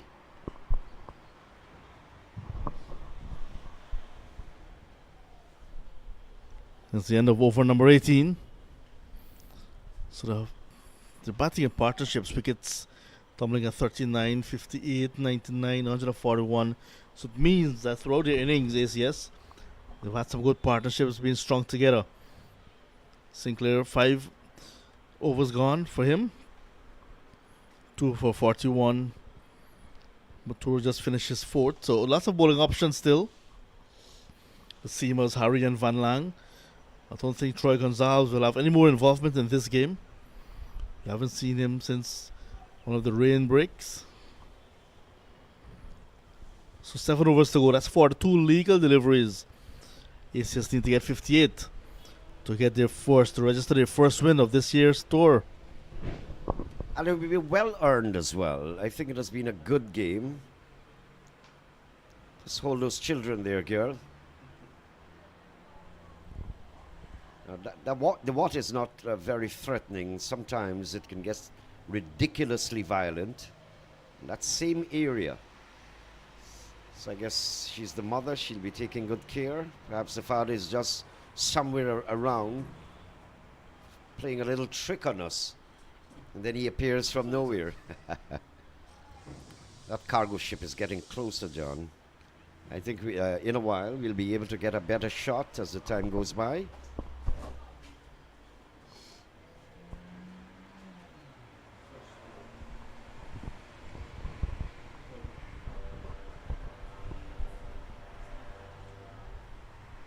You're not missing any cricket, actually.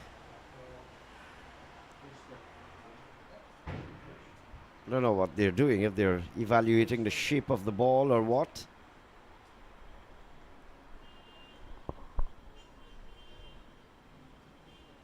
And those players, they were at Lusignan yesterday. They seem to have walked to the Domino's team separately from a cricketing team.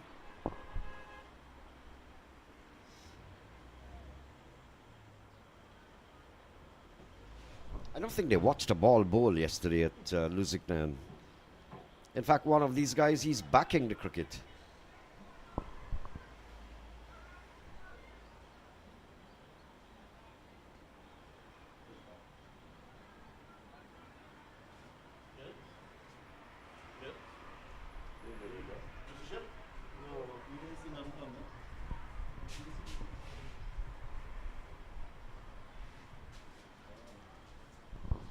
There we go, massive cargo ship coming into Port Georgetown. Port Georgetown is the mouth of the Demerara River, so that's just, like I said, about half a mile from where we're sitting. Very close-up shot there, beautiful ship gliding along in the Atlantic Ocean.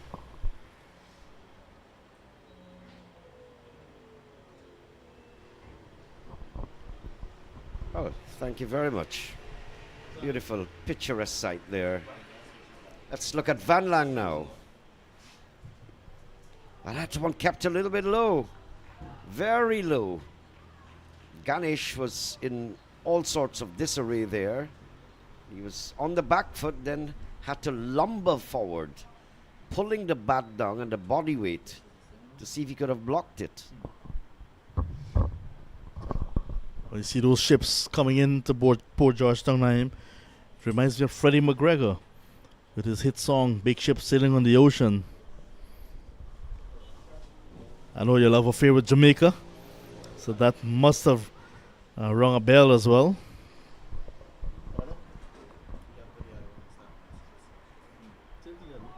That's very wide, yes. Very wide. Umpire calls a wide. Ramal Lewis getting a bit impatient there. But that's okay. You've batted well so far, 28 off 21. And you've brought the score getting closer and closer to leveling off. So good stuff from Ramal. We saw some exciting batting in that partnership between himself and Kevin Bodie.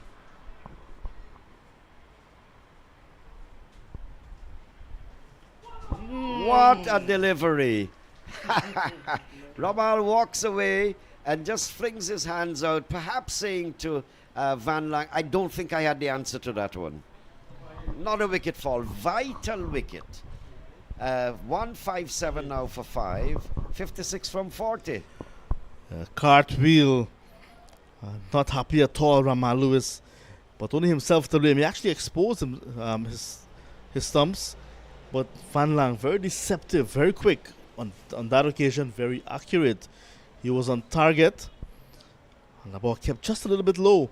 So if there's anything that Ramal Lewis is upset about, is the fact that he actually opted to play back rather than forward to a full delivery. Francis Mendonça, the new batsman, the grandson of Ivor Mendonça.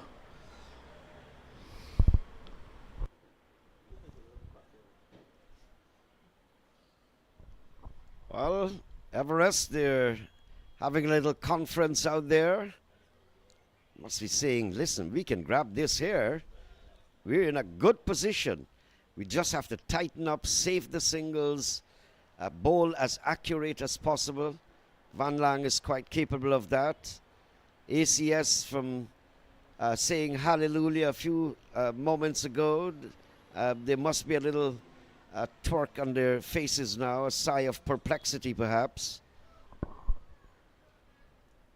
And that's what makes cricket so good.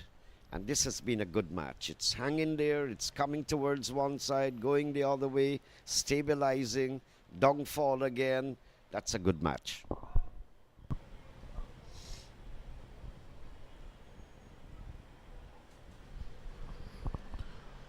Francis Mendonça with his brand new willow, MSDA, brand of Mark Auden, former Windward Islands youth player, now residing in the US of A. Off the mark immediately, short ball, and pulled into the gap, but just a single. So hello to Mark Auden and all of the others tuned in right now. Lots of persons coming in from the US of A on FL Sport YouTube channel watching this game, awaiting the season to be opened in the US when they'll have their opportunity to play some cricket. I like some of the grounds, especially in New York. The little parks, the trees all scattered along the parameters of the ground. You can picnic there. Beautiful sight. Clipped away, and the fielder there had no clue what happened. To put his hands out. And one of the senior players here at Everest, Rishi Hiralal, in that critical short fine leg position, ball went through his arms. That's a critical catch as well. You have the ACS down, and the ball actually went to hand. Very, very unfortunate. Bit of bad cricket there. That was a simple catch. Should have been taken.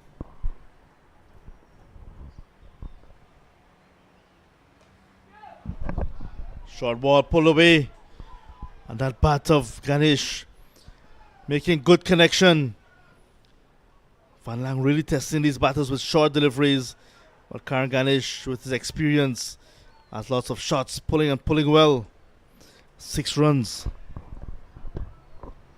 But I figure it's a bad time to test. I think the idea is try to get them tied down. The more aggression you show to the batsman, you can likely be struck over the boundary. Runs will come. That's it, Van Lang. Make them come forward, make them play. Some overthrows here. ACS is celebrating. Good backup there from Balgobin. 19 overs gone. Van Lang completing his third, a successful over for him coming to an end. 168 for 5. The equation, 45 to get from 36. That's a lot of time to accumulate 45. You can take those in singles actually. You know, ones and would be converted to twos on the way. And the boundary here or there. On the way appears. Just fight. And that's what they have to do. They're looking pretty good at the moment, fit. They're taking sharp, nice, well-calculated singles. That's all you need.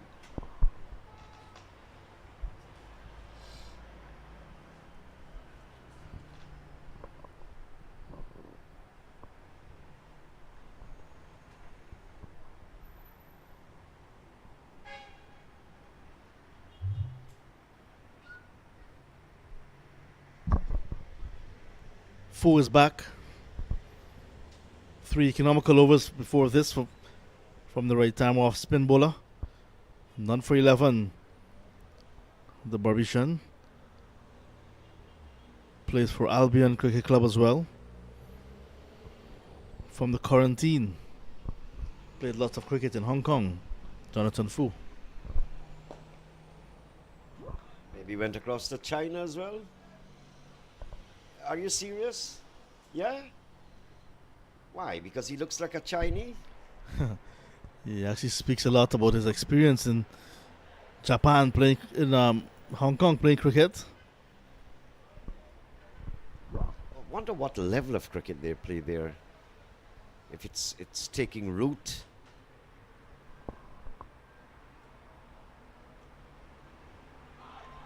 Appeal, not out, says the umpire. That was a pretty close shave. Yeah, that looked pretty good to me. But no signal coming from the umpires. I guess there was some amount of bat involved. Could have been, because it was in the block hole actually. Remember back in the days it was Hong Kong sixes. Oh yes, I recall that.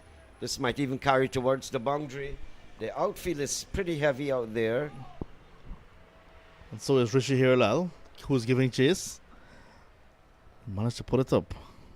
But I wonder if you have to do an identity test, because Chinese and Japanese, they're just about the same height, same face, same amount of teeth, and all sorts of things. I mean, the best batsman could out and come back into bat. You don't know.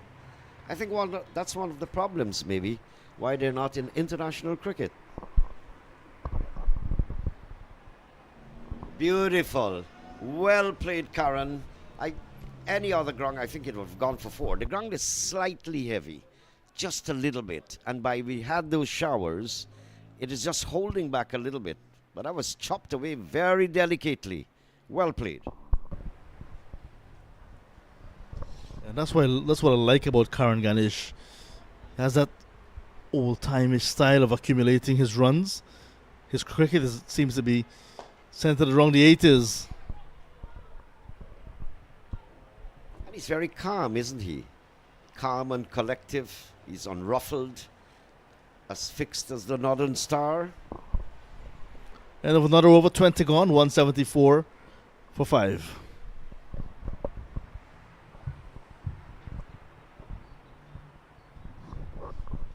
Everest sent in earlier, got 212 for 5.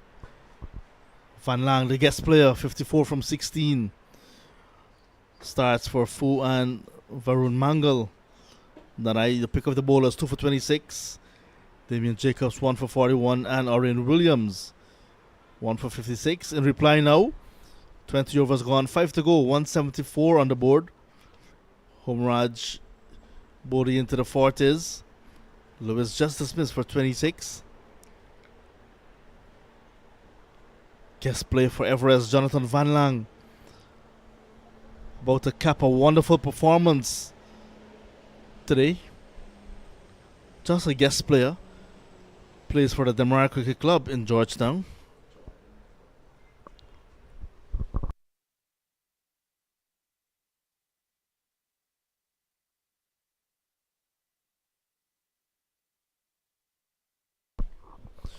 Yuvraj Dayal, who's part of the ACS side from Enmore, standing as umpire today. Not quite in the umpire's position. You can see that he's not accustomed to the role.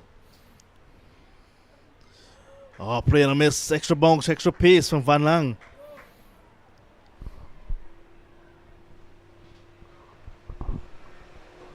Harry's at short third man.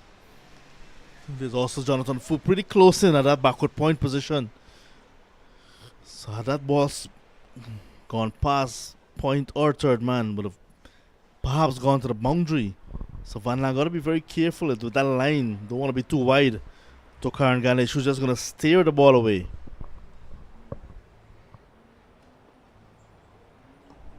Yes, Van Lang, good bowling, good thinking.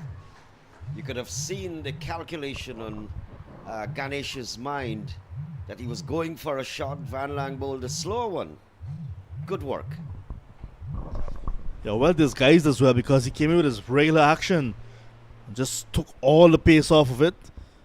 And a pretty good Yorker as well. I remember Courtney Walsh getting Graham Thorpe with a similar type of delivery. Thorpe felt it was coming in the air as a beamer. Eventually just dipped. Hit him on a low full toss.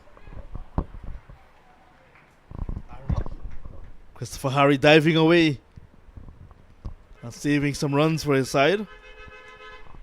I like the energy both teams are putting into the game, John. It's splendid.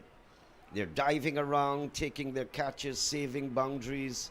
They've been putting a lot of energy, Everest, and a lot of focus from the ACS team. Good game.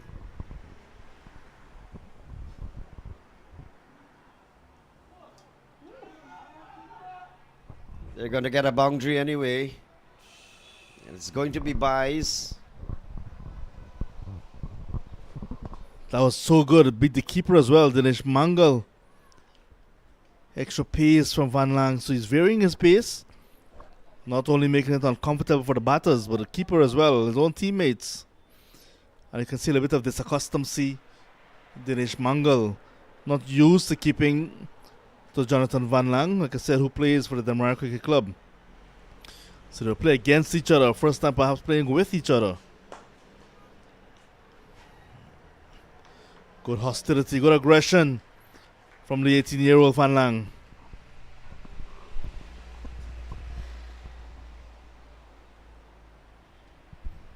Represented his country at the Olympics in table tennis. And you can see, although in spite of his size, he's very, very agile. Now that's not going to carry. Not going to carry. Junior Sinclair is long off. Couldn't get there. It fell in the middle, just behind the bowler's arm. End of over number 21. Your bet here, John. This is going to go down to the wire because 33 to get from the last 4 overs. As Andrew makes his way back. With his baggage. The little man. Fu and Matura 4 overs completed each. GCC player Carlos LaRose getting pretty close to the action. There was a game scheduled for ACS against GCC. Not sure what's going to happen with that one. In fact, it was scheduled for tomorrow, but then Pagua came up for GCC. The ground went to Pagua. The game went to Enmore. I'm not sure what happened to GCC on the fixture. So 4 overs still to go.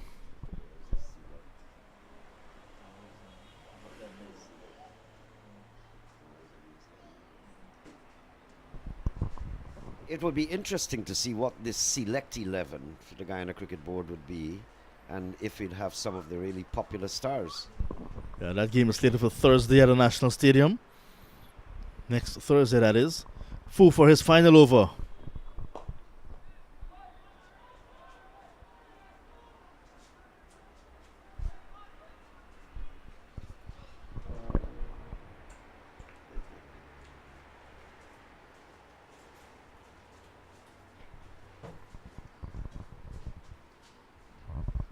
I must say this commentary team is a very productive commentary team. Last year, nobody had children. Everybody's having 2 and 3 walking behind them now. Starting with the producer himself.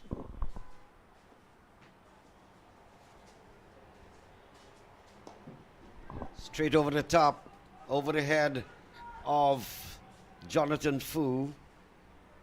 Every run counts here. And the fielding side is wary of that also. You see the energy they're putting in to get around. They're moving. hypered, energized.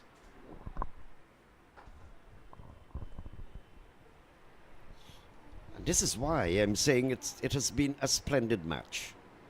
I think the captaincy, generally, it's been good. Field placings.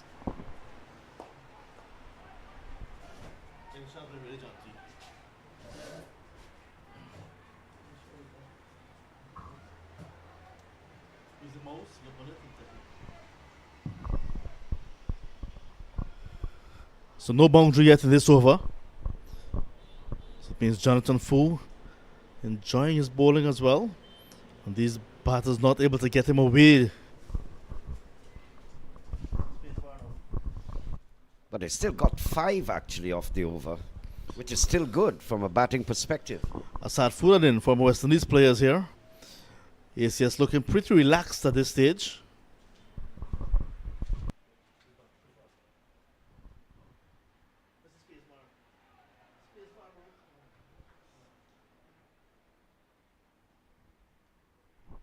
Bumped into Asad Furadin just about a couple of months ago. You gotta be careful. You have to look where you're going, Naim. I was actually sitting. I wasn't going anywhere. He came along. Yeah, I met him at Star Sports, former national wicketkeeper Sheikh Mohammed's place. So we had a nice little gaff. He's the bearded scourge now. He wears a hefty and luxurious bit of beard there. Across the stumps, beating.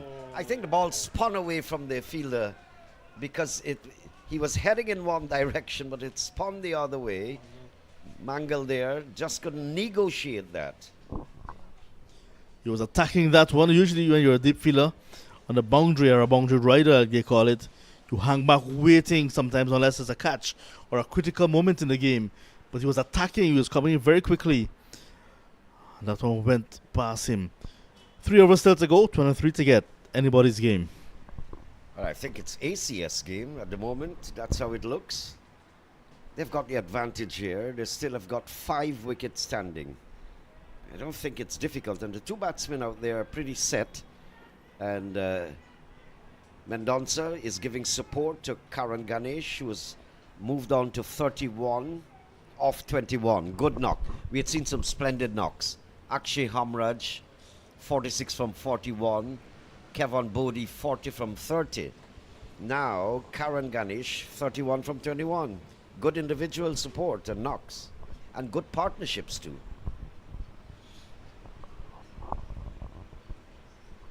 Safu is out of the attack, completing his spell of 5 overs.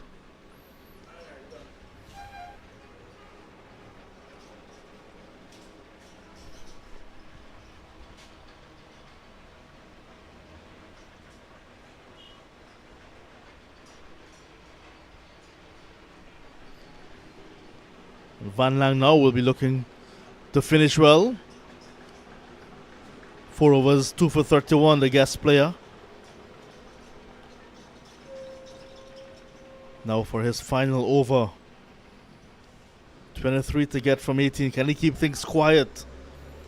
Ganesh will know that it is Van Lang's final over. We'll want to be very watchful because of that extra bounce, that deceptive pace and bounce Van Lang is getting to him. Looking good so far in 31 from 21.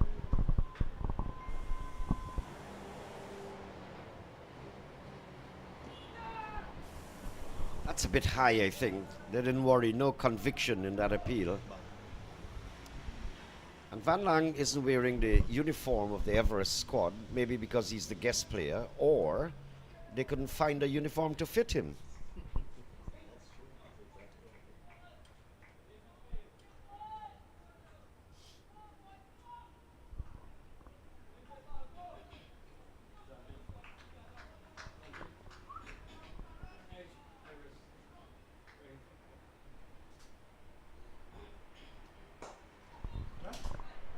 Pretty good shot, straight back.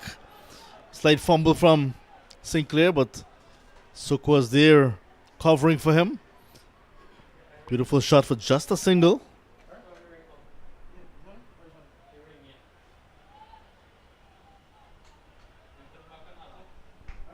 Good over so far, John. Keeping things tight. Every run you give away or concede, it puts you with your back against the wall a little more. Gotta keep it tight. Chipped away nicely. Nice slow delivery as well. Singles, singles.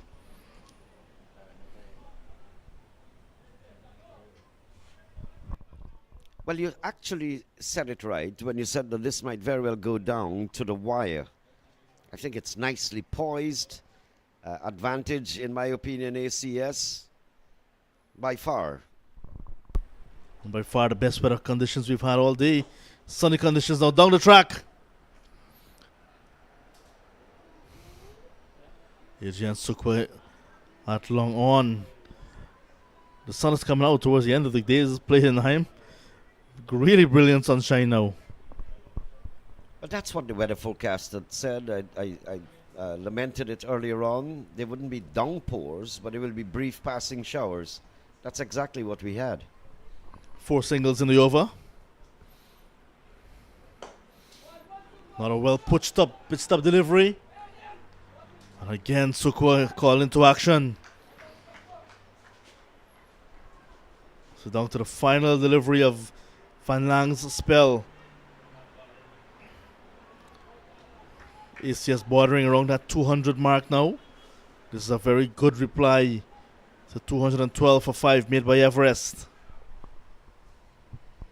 Long chase they've had, and they deserve kudos. They've had a long time in there, batted almost every over up to now, and they're coming out, quite possibly coming out on top. That's the end of Van Lang's innings, bowling innings, 2 for 36 off 5, 195 now for 5 at the end of 23, 2 more to go.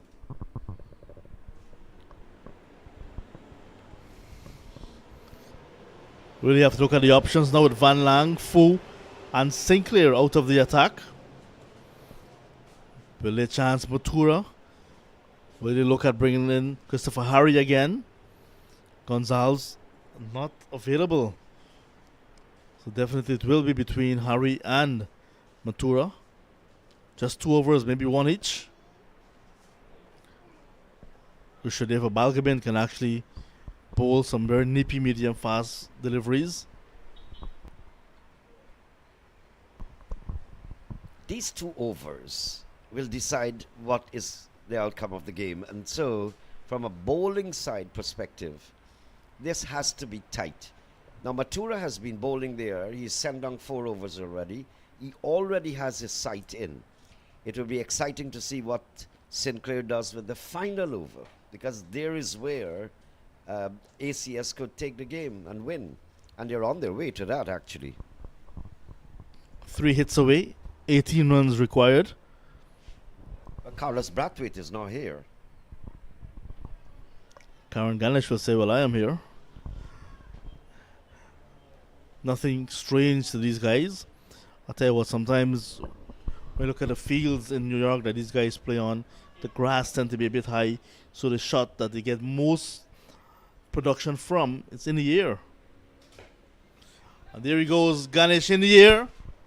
Fielder coming around, Junior Sinclair, the captain takes it. Another big scalp falls, hitting into the deep, hitting into this big wind as well. Ganesh goes for 34 from 25 deliveries. ACS now 195 for a loss of 6 at the start of the penultimate over. Well, very unfortunate for ACS to lose Ganesh at this point. Why? Because a new batsman would have to get his sight in, and time is limited. So it's a bad time for you to lose a wicket. Now, a lot of pressure will come on the new batsman. Of course, the Mendonça had crossed path with the batsman with Carmichael making his way. 80 from 11. So, good knock nevertheless from Ganesh. But the 2 batsmen had crossed, Ganesh and Mendonça. So Mendonça will get the strike. That's important from an ACS viewpoint. But that's what just happened a long time ago. The rule has since changed. The new batter must face the next delivery, except if it's the end of the over. So Carmichael, Tristan Carmichael, with international experience, will have to go on to face Matura.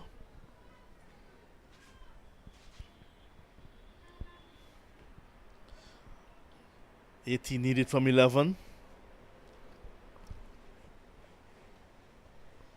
Jonathan Fu assisting with field positions and field placements. Want to get it in the absolute perfect position. Critical stage of the game. Carmichael can also give it a good hit, but he likes to work the gaps. Run hard between the wickets. Very fit. Tristan Carmichael, left-handed batter, settles now. The first 100 persons in terms of spectators at Enmore tomorrow will be given lunch. Compliments of ACS. Good take from Dinesh Mangal. Well, for sure, you're having lunch tomorrow because you go hours before the game.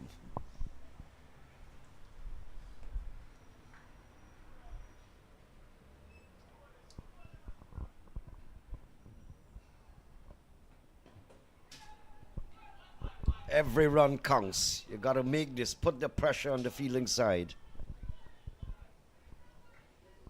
On the fielding side, you've got to cut twos into ones. No ball, no wide balls. Try and bowl as straight as possible. Well, at the international stage, it's Yorkers, but this is leg spin.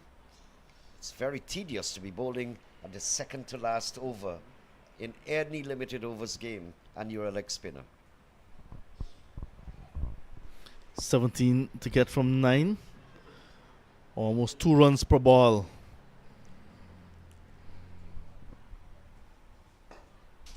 In the air, fielder coming in from long off and drops it. Adrian Sukwa, what have you done? Have you dropped the game for your side? Trap was set. Matura flighted. Francis Mendonzo looking to clear the fielder against the wind. Sukwa came in, covered good ground and floored it. And not only floored it, 2 runs were scored. That's the hard reality, harsh reality.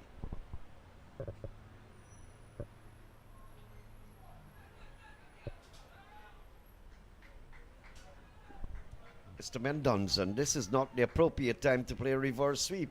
He's got a short third man, which becomes a fine leg with the reverse sweep. So it's absolutely nonsensical.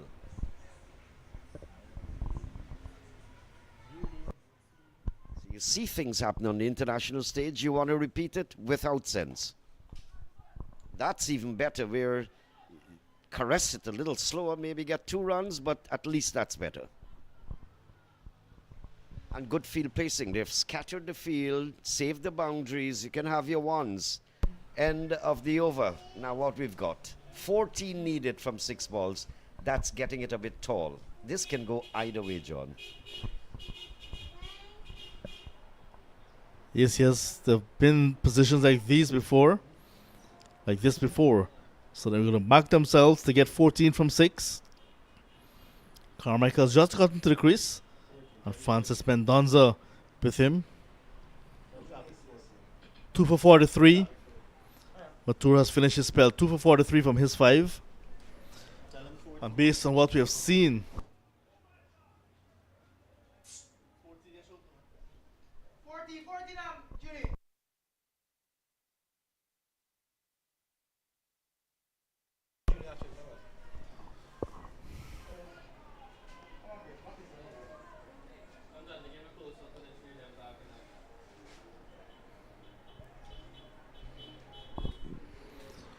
so the bowlers used today have been bowled out, except Christopher Harry. And perhaps an injury to Troy Gonzalez. He's off the field after sending on 1 over and 4 deliveries. So Harry is being entrusted with this final over. All faith. The captain is saying, you can do it, you can do it. Jonathan Fu as well right there, giving him the encouragement and the support, showing him where the fielders are in the critical positions, the high traffic areas. Chris Harry, date with destiny. I'm feeling for him already, John. I hope nothing goes wrong. He's a part of our commentary and the group here. Go, Harry, go. Yeah, an element of biasness is coming on my voice now.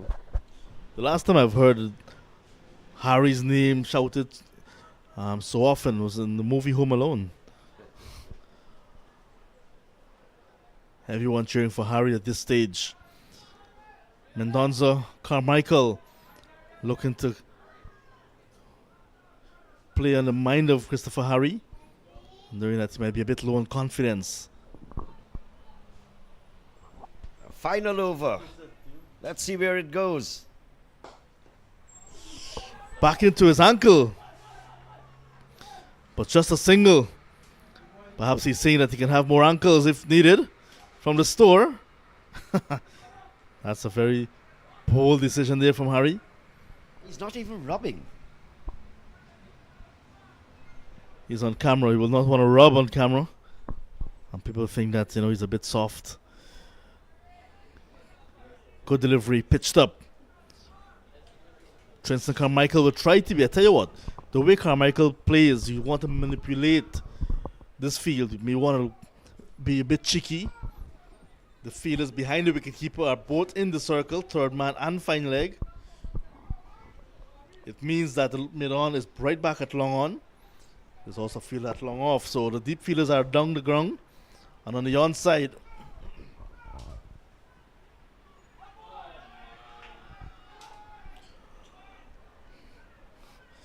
anticlimax outside the off, down the line of the leg stump. But pace is up. He's looking pretty settled at this stage. But that fine leg fielder's in the circle. Risky. You were right when you said this game will go down to the wire. And ACS, you're staring at a possible defeat here. You gotta connect, and you gotta connect now. Junior Sinclair takes the catch. Wow. Everest celebrating there. That was a good wicket at a right time. You were saying wow, but it was not easy at all for Sinclair. That one was traveling. Did not go looping and coming down. It actually went pretty adjacent. And Sinclair reverse cup, kept his eyes on it, and then wrapped his fingers around it. Tumbling catch in the end.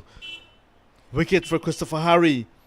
But if there's anyone that can be credited with that wicket, would have been Junior Sinclair, the captain.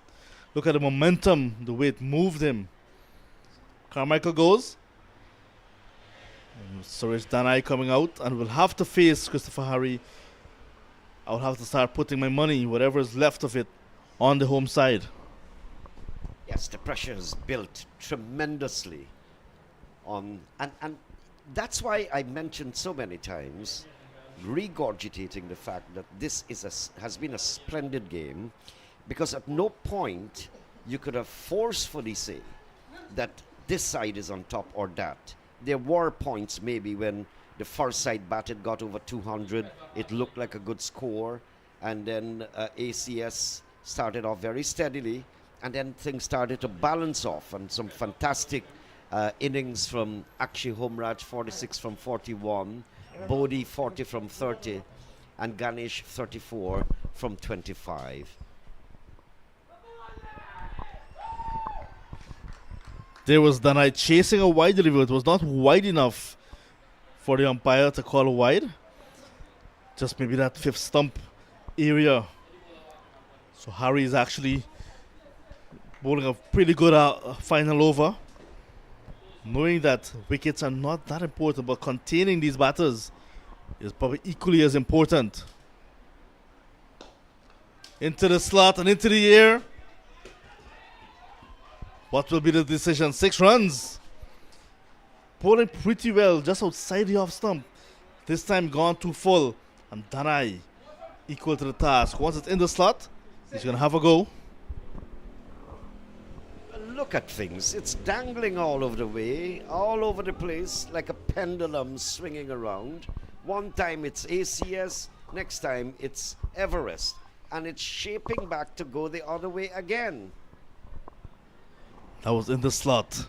Once it's in that arc, Danai, the type of player who's positive as well, will hit you out of the park, and that's exactly what happened. 6 to get from 2, so one hit away, ACS will say. Will they want to do it in grand style? Harry will have other ideas.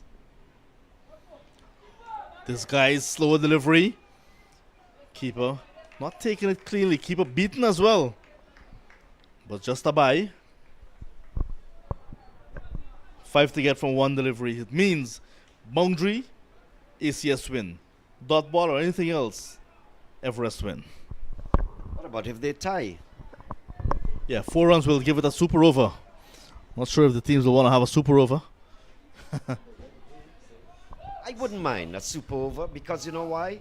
Both sides had a great game today, and somebody deserves to win. So a super over will be fine. I vote for that. 208 for 7. One delivery to go in reply to 212 for 5. Adjustments to the field. Mendonza, who's been favoring the straight back strokes, is on strike. He's on 14 from 16. Harry goes into him now.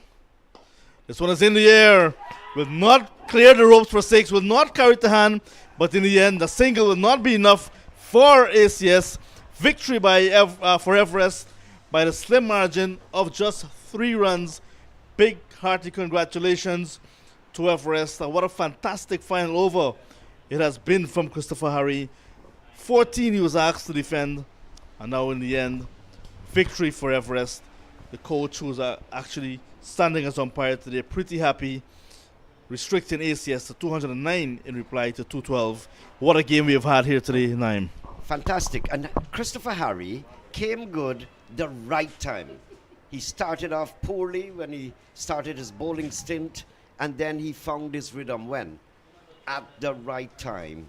And we're happy for that because he's a part of our commentary team as well. So congratulations, Christopher. Congratulations, Everest as well. So there you had it there. Everest winning the game by 3 runs. Had some good performances today. We saw Van Lang, 54, batting for the Everest side, who batted first in this game. 54 from 16. Then Jonathan Fu had a whopping 42 in his knock. And the Everest side all out for 212. 5 wickets left. So it was 212 for 5. And then they had 30 extras the ACS gave away. Now the ACS time to bat. Akshay Hamraj, we thought for a moment that they would have pulled it out. Hamraj got 46 from 41. Kevin Bodie's splendid knock, 40 from 30. And Ganesh coming back at the bottom, 34 in 25. So ACS all out for 208. Everest winning by 3. 209 for 7, 25 overs. 3 runs the difference. So ACS, 2 games on tour and 2 defeats so far.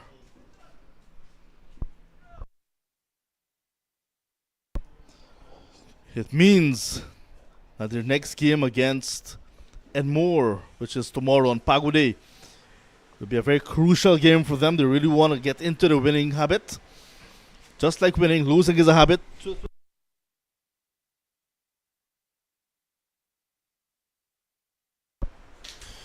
We'll be getting ready for the presentation ceremony, which will happen right in front of the members' pavilion.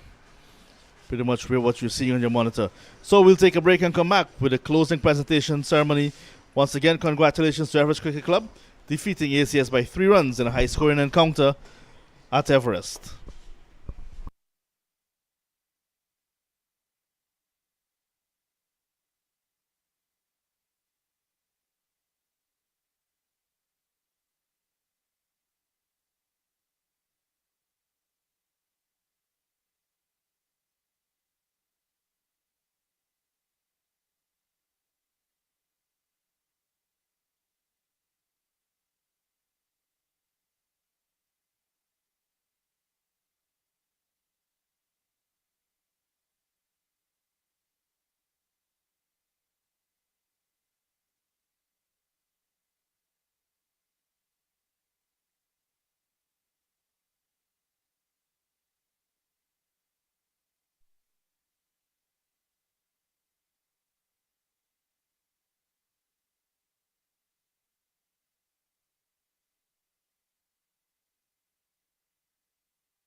Check. You hear me that?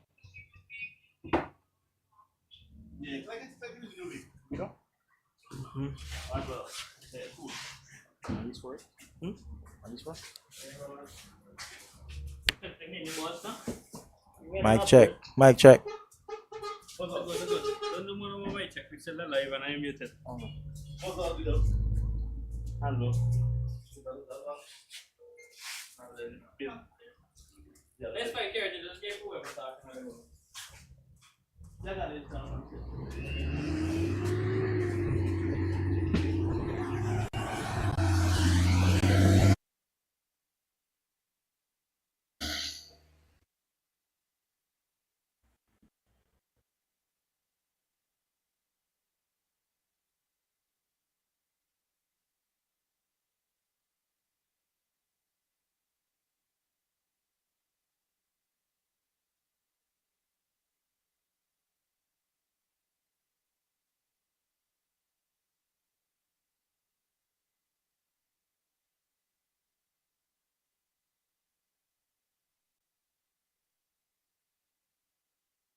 Good.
catch it? Hand it up. Get it over there.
When you just tap into it.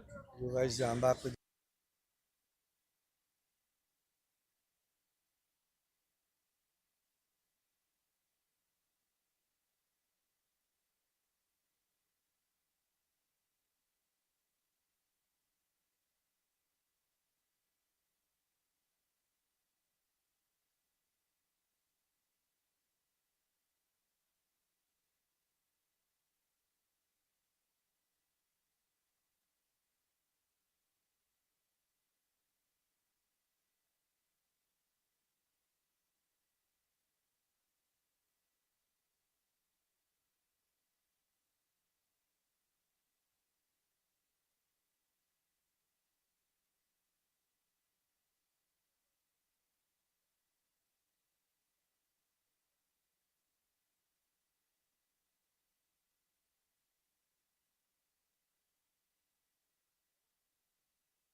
USA. On the start of the day, it looked like it was going to be a complicated day with the rain, with Everest preparation, and all the little small issues. But as it turned out today, Everest, Everest Guyana was a big win in the game, was also a big winner for ACS in playing the game through to his final and we had a good game of cricket. For everybody here, the lesson is the cricket come first, and the cricket always going to produce winners. If we have no cricket, we always have a bad issues. This is our second year here coming to an ACS after game presentation, and we can't get a full Everest people to take part. So basically what's happening here, Everest is a team now, they're not a club. And it's gonna hurt in time to come. I'm very outspoken, so I let people know it is. We didn't expect this. We like to sit down after the game, chat about the game, make new friends. I think Travis Mohammed did a terrific job today in helping out with the umpiring and to play the cricket. And I made a new friend, I made a new contact today. I thought UV from our side was a little biased, but he did a terrific job. You know, he was a little biased, but he did a terrific job. And he's going to get a lot of help. He's going to get a lot of help for the rest of the tour. But he did a good job. You know, we lost the game today, in my thinking, in the last 3 or 4 overs that we bowled. We could probably contain Everest a little smaller target. But we will learn, and we will continue to represent what we represent. We are here to play cricket. You know, TC, we have a trophy to present to Everest. And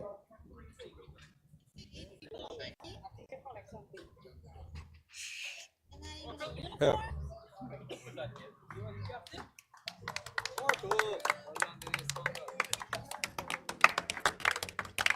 Where's the banner? Give me a minute. Give me a minute. Stay. Abar, where's the banner for SACE? Yeah. So, while we're getting the banner, gentlemen, we have a player that played with Everest, play on the 19th for Everest and Guyana. And then we played a game just like this in 1986. And Sarang Singh make friends with us. And he ended up playing in America, New York, for 35 years with us. So he was a very strong member, good member of ACS. And every time we come back, we try to play this game now in his memory. Again, we are having some help, so we like to share this photograph with you guys. We can get a team photograph now. Somebody get the camera. We come in a circle and get a team photograph.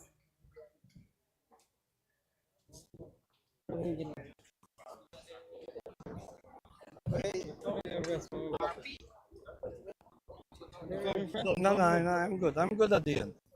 My job is the end.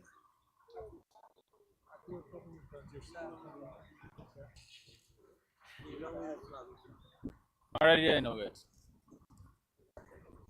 You ready?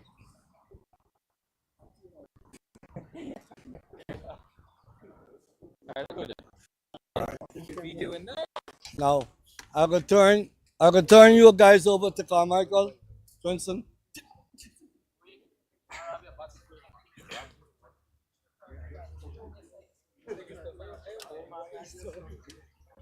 All right, good afternoon, fellas. Once again, thank you for having this game today.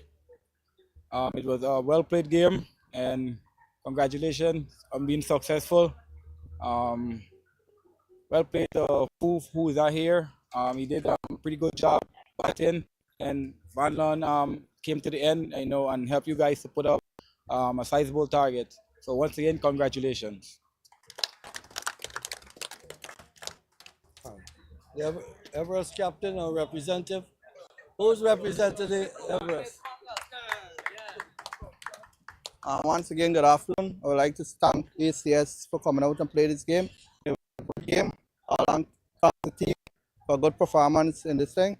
And I wish ACS many more tours like this because you're coming professionally and y'all got a good bunch of guys. Thank you. Thank you. All right. Guys, we have drinks. We have drinks in there. We're gonna spend some time.